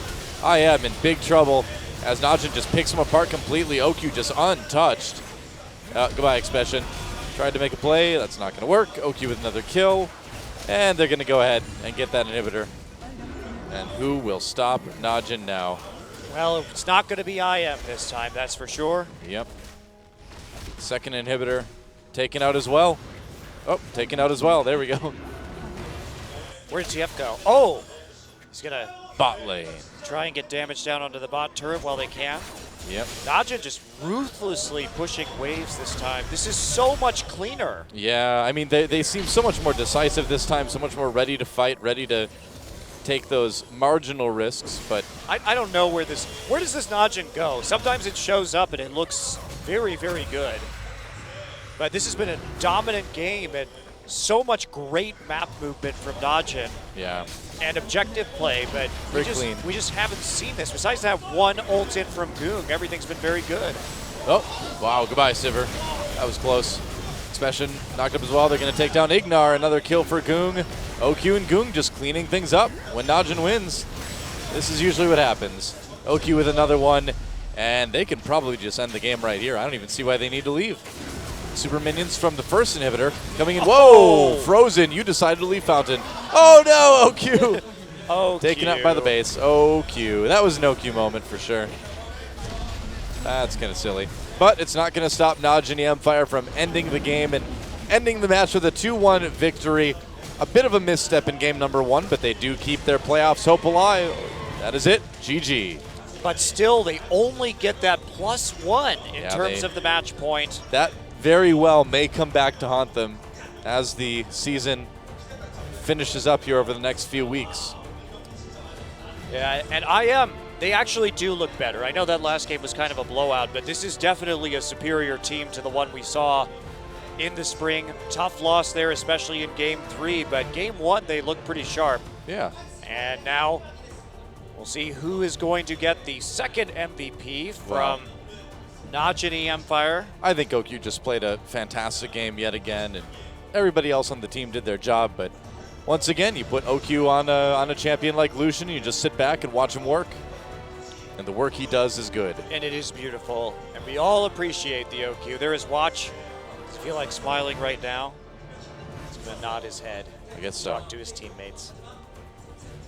Well, I mean, What do you say about IM? They look better. I think the changes they made were for the best. I'm not sure about putting Roar in that last game. That was kind of weird. Yeah. Didn't really seem to help a lot, especially when they just put him on a champion like Sivir. You don't really change your AD carries to put them on Sivir. Well, there are special Sivir players, but not on Incredible Miracle, that is Yeah. true. Special Sivir players are pretty few and far between. Well, Expression suffers a couple more defeats, so he moves his record since he got back to 3-3 overall in terms of games, but honestly, a 50% win rate for an IM player is not so bad. I was going to say, yeah, for an IM top laner, that's about as good as it gets, isn't it? At least this season. Yeah. At least this season. And we'll see who the MVP is for our final game of the night. Gung with a lot of nice TF play. Talk about putting someone on a champion they're good with. I think they're finally giving Gung that again, and MVP will be OQ yet again. So a double MVP for OQ tonight off of 2 really good Lucian games. Only 1 death, and that was a silly dive into the fountain. It was, and he moves up to 700 points, ties himself with Smeb and Mickey, so a big force on this team. Just great culling tonight. Look at how well he spaces this out, and I don't know what IM was thinking chasing this one. This was the mistake that really lost in the game. 4-man knock-up, and OQ still at full HP, so guess what? That means you're dead. You don't have any mana on anybody. Yep. And OQ, he's got plenty of mana to get all the kills. Mana for days. Multiple double kills, multiple triple kills. Great. This was my culling favorite play. fight from him. Just the culling onto Roar. Duke is going to pop his ult to finalize that kill, and they're trying to hunt him down with everything. There's a Shyvana on him, there's a Chaos Storm. He still has his flash though, gets out, and look at this. Actually, Ignar tries to finish him off. It just isn't enough, barely. And now OQ on Dragon shooting duty. Expressions like, which way should I go? Well, the answer is you're going 6 feet under. To hell. Wow, that guy, I was just saying he died, but you took it all the way. The gates of Hades yawn wide to accept Expression into their depths. We don't get to see the OQ. Oh, well. Well, we've seen that many times before, so do we really need to? Indeed. Well, we're going to be going into our MVP interview shortly. Yep, that's right. At some point in the near future. Very near future. There we go. And so George will be translating once again, of course, for us. Go ahead. All right, hello LCK fans, this is George back again.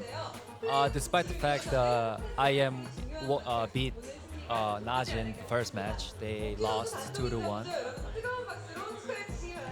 And OQ has got both MVPs. 네, 오키 선수 오늘 2, 3세트 무시안으로 활약했습니다. 승리 소감 어떤가요? Can you tell us about how you feel right now after playing your Lucian? I think our team members all played well. That's why we were able to win. I know, okay. I know it's been a while. I know it's been a while ever since anyone played Ziggs in the league. How did you guys actually expect them to play Ziggs before? And he said no, not really. So what did you guys talk about after they actually picked Ziggs? 그냥 별로 꿍형이 스페로 상대 많이 해봤다고 상관없다고. Gung actually said he's played against a lot of Ziggs, so they actually weren't worried.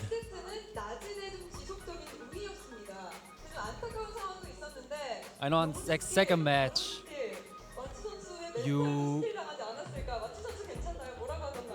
I know like you guys got Baron stolen and Dragon stolen. I know Watch was having really hard time. What did he say? No one said anything about it. We said let's not worry about it. Let's just play our game. I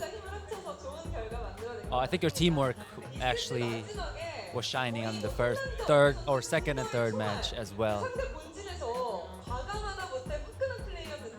I know you played really well with Lucian and with the ult, using the ult really well. How did you feel about that when you had the triple kill? He said he doesn't remember having a triple kill. So. OQ. He was angry in the first match because he didn't play well.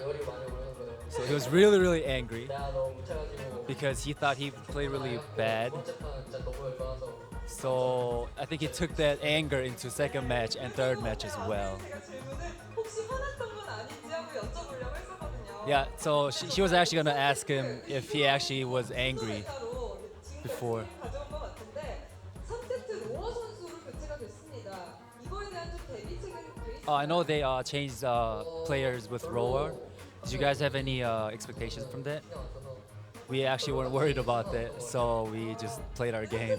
노데스로 2세트와 마찬가지로 노데스로 I know, as well as second match, you almost had a perfect game with 0 death, except for the last moment when you died in the other opponent's base. So what did you feel about that? I was a little bit disappointed because I actually was killed there. 자 그리고 대표님이 나오고 계시는데 사실 오늘 승리도 아마 좋은 생일 선물이 될 것 같아요. 옥규 선수가 So that's his team manager, I guess. 인터뷰도 하게 된 겸 And it's his birthday today, so I guess it's like a really good birthday gift for him. 정말 감사하고 그리고 대표님도 오셨는데 이겨서 다행이고 So he's really glad that they were able to win it on his birthday as well. 고생 많으셨습니다. 옥규 선수 다시 한번 축하드려요. Congratulations, OQ. 자, 2라운드 중반부가 넘어서면서 더욱더 팽팽해지는 롤챔스 Yeah, 상황입니다. LCK has been playing a lot of competitive games as well. And let's round of applause for all the players that played today. 이번 주에 All right. 마지막 경기들로 돌아오도록 하겠습니다. And that's it. Back to you guys. All right. Well, thanks, George, for the translating as always. So a couple 2-1 results today. Indeed. Yep. It was an interesting Najin day. still puzzling as a team. Yep. Saying happy birthday to their staff member. And so, Samsung Galaxy takes the 2-1 win over Anarchy in our first match of the day. It was messy, it was wild, it was exciting, and it was a win for Samsung.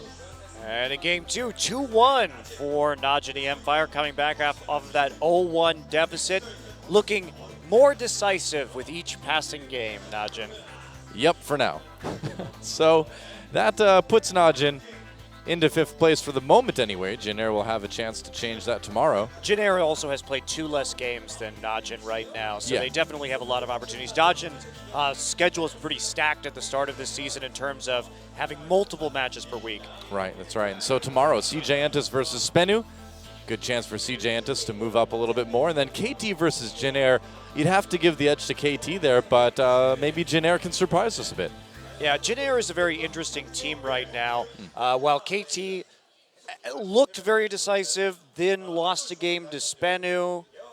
Not really sure where these teams are going. I don't know. KT's still getting used to their new player, and we'll see how they do against Jin Air, who has been struggling more and more as of late. Yep, that's right. Either way, it should be pretty fun. That's going to do it for us tonight from Seoul, South Korea, Doha and Monte Cristo. Thanks for watching, guys. See you in more Champions tomorrow.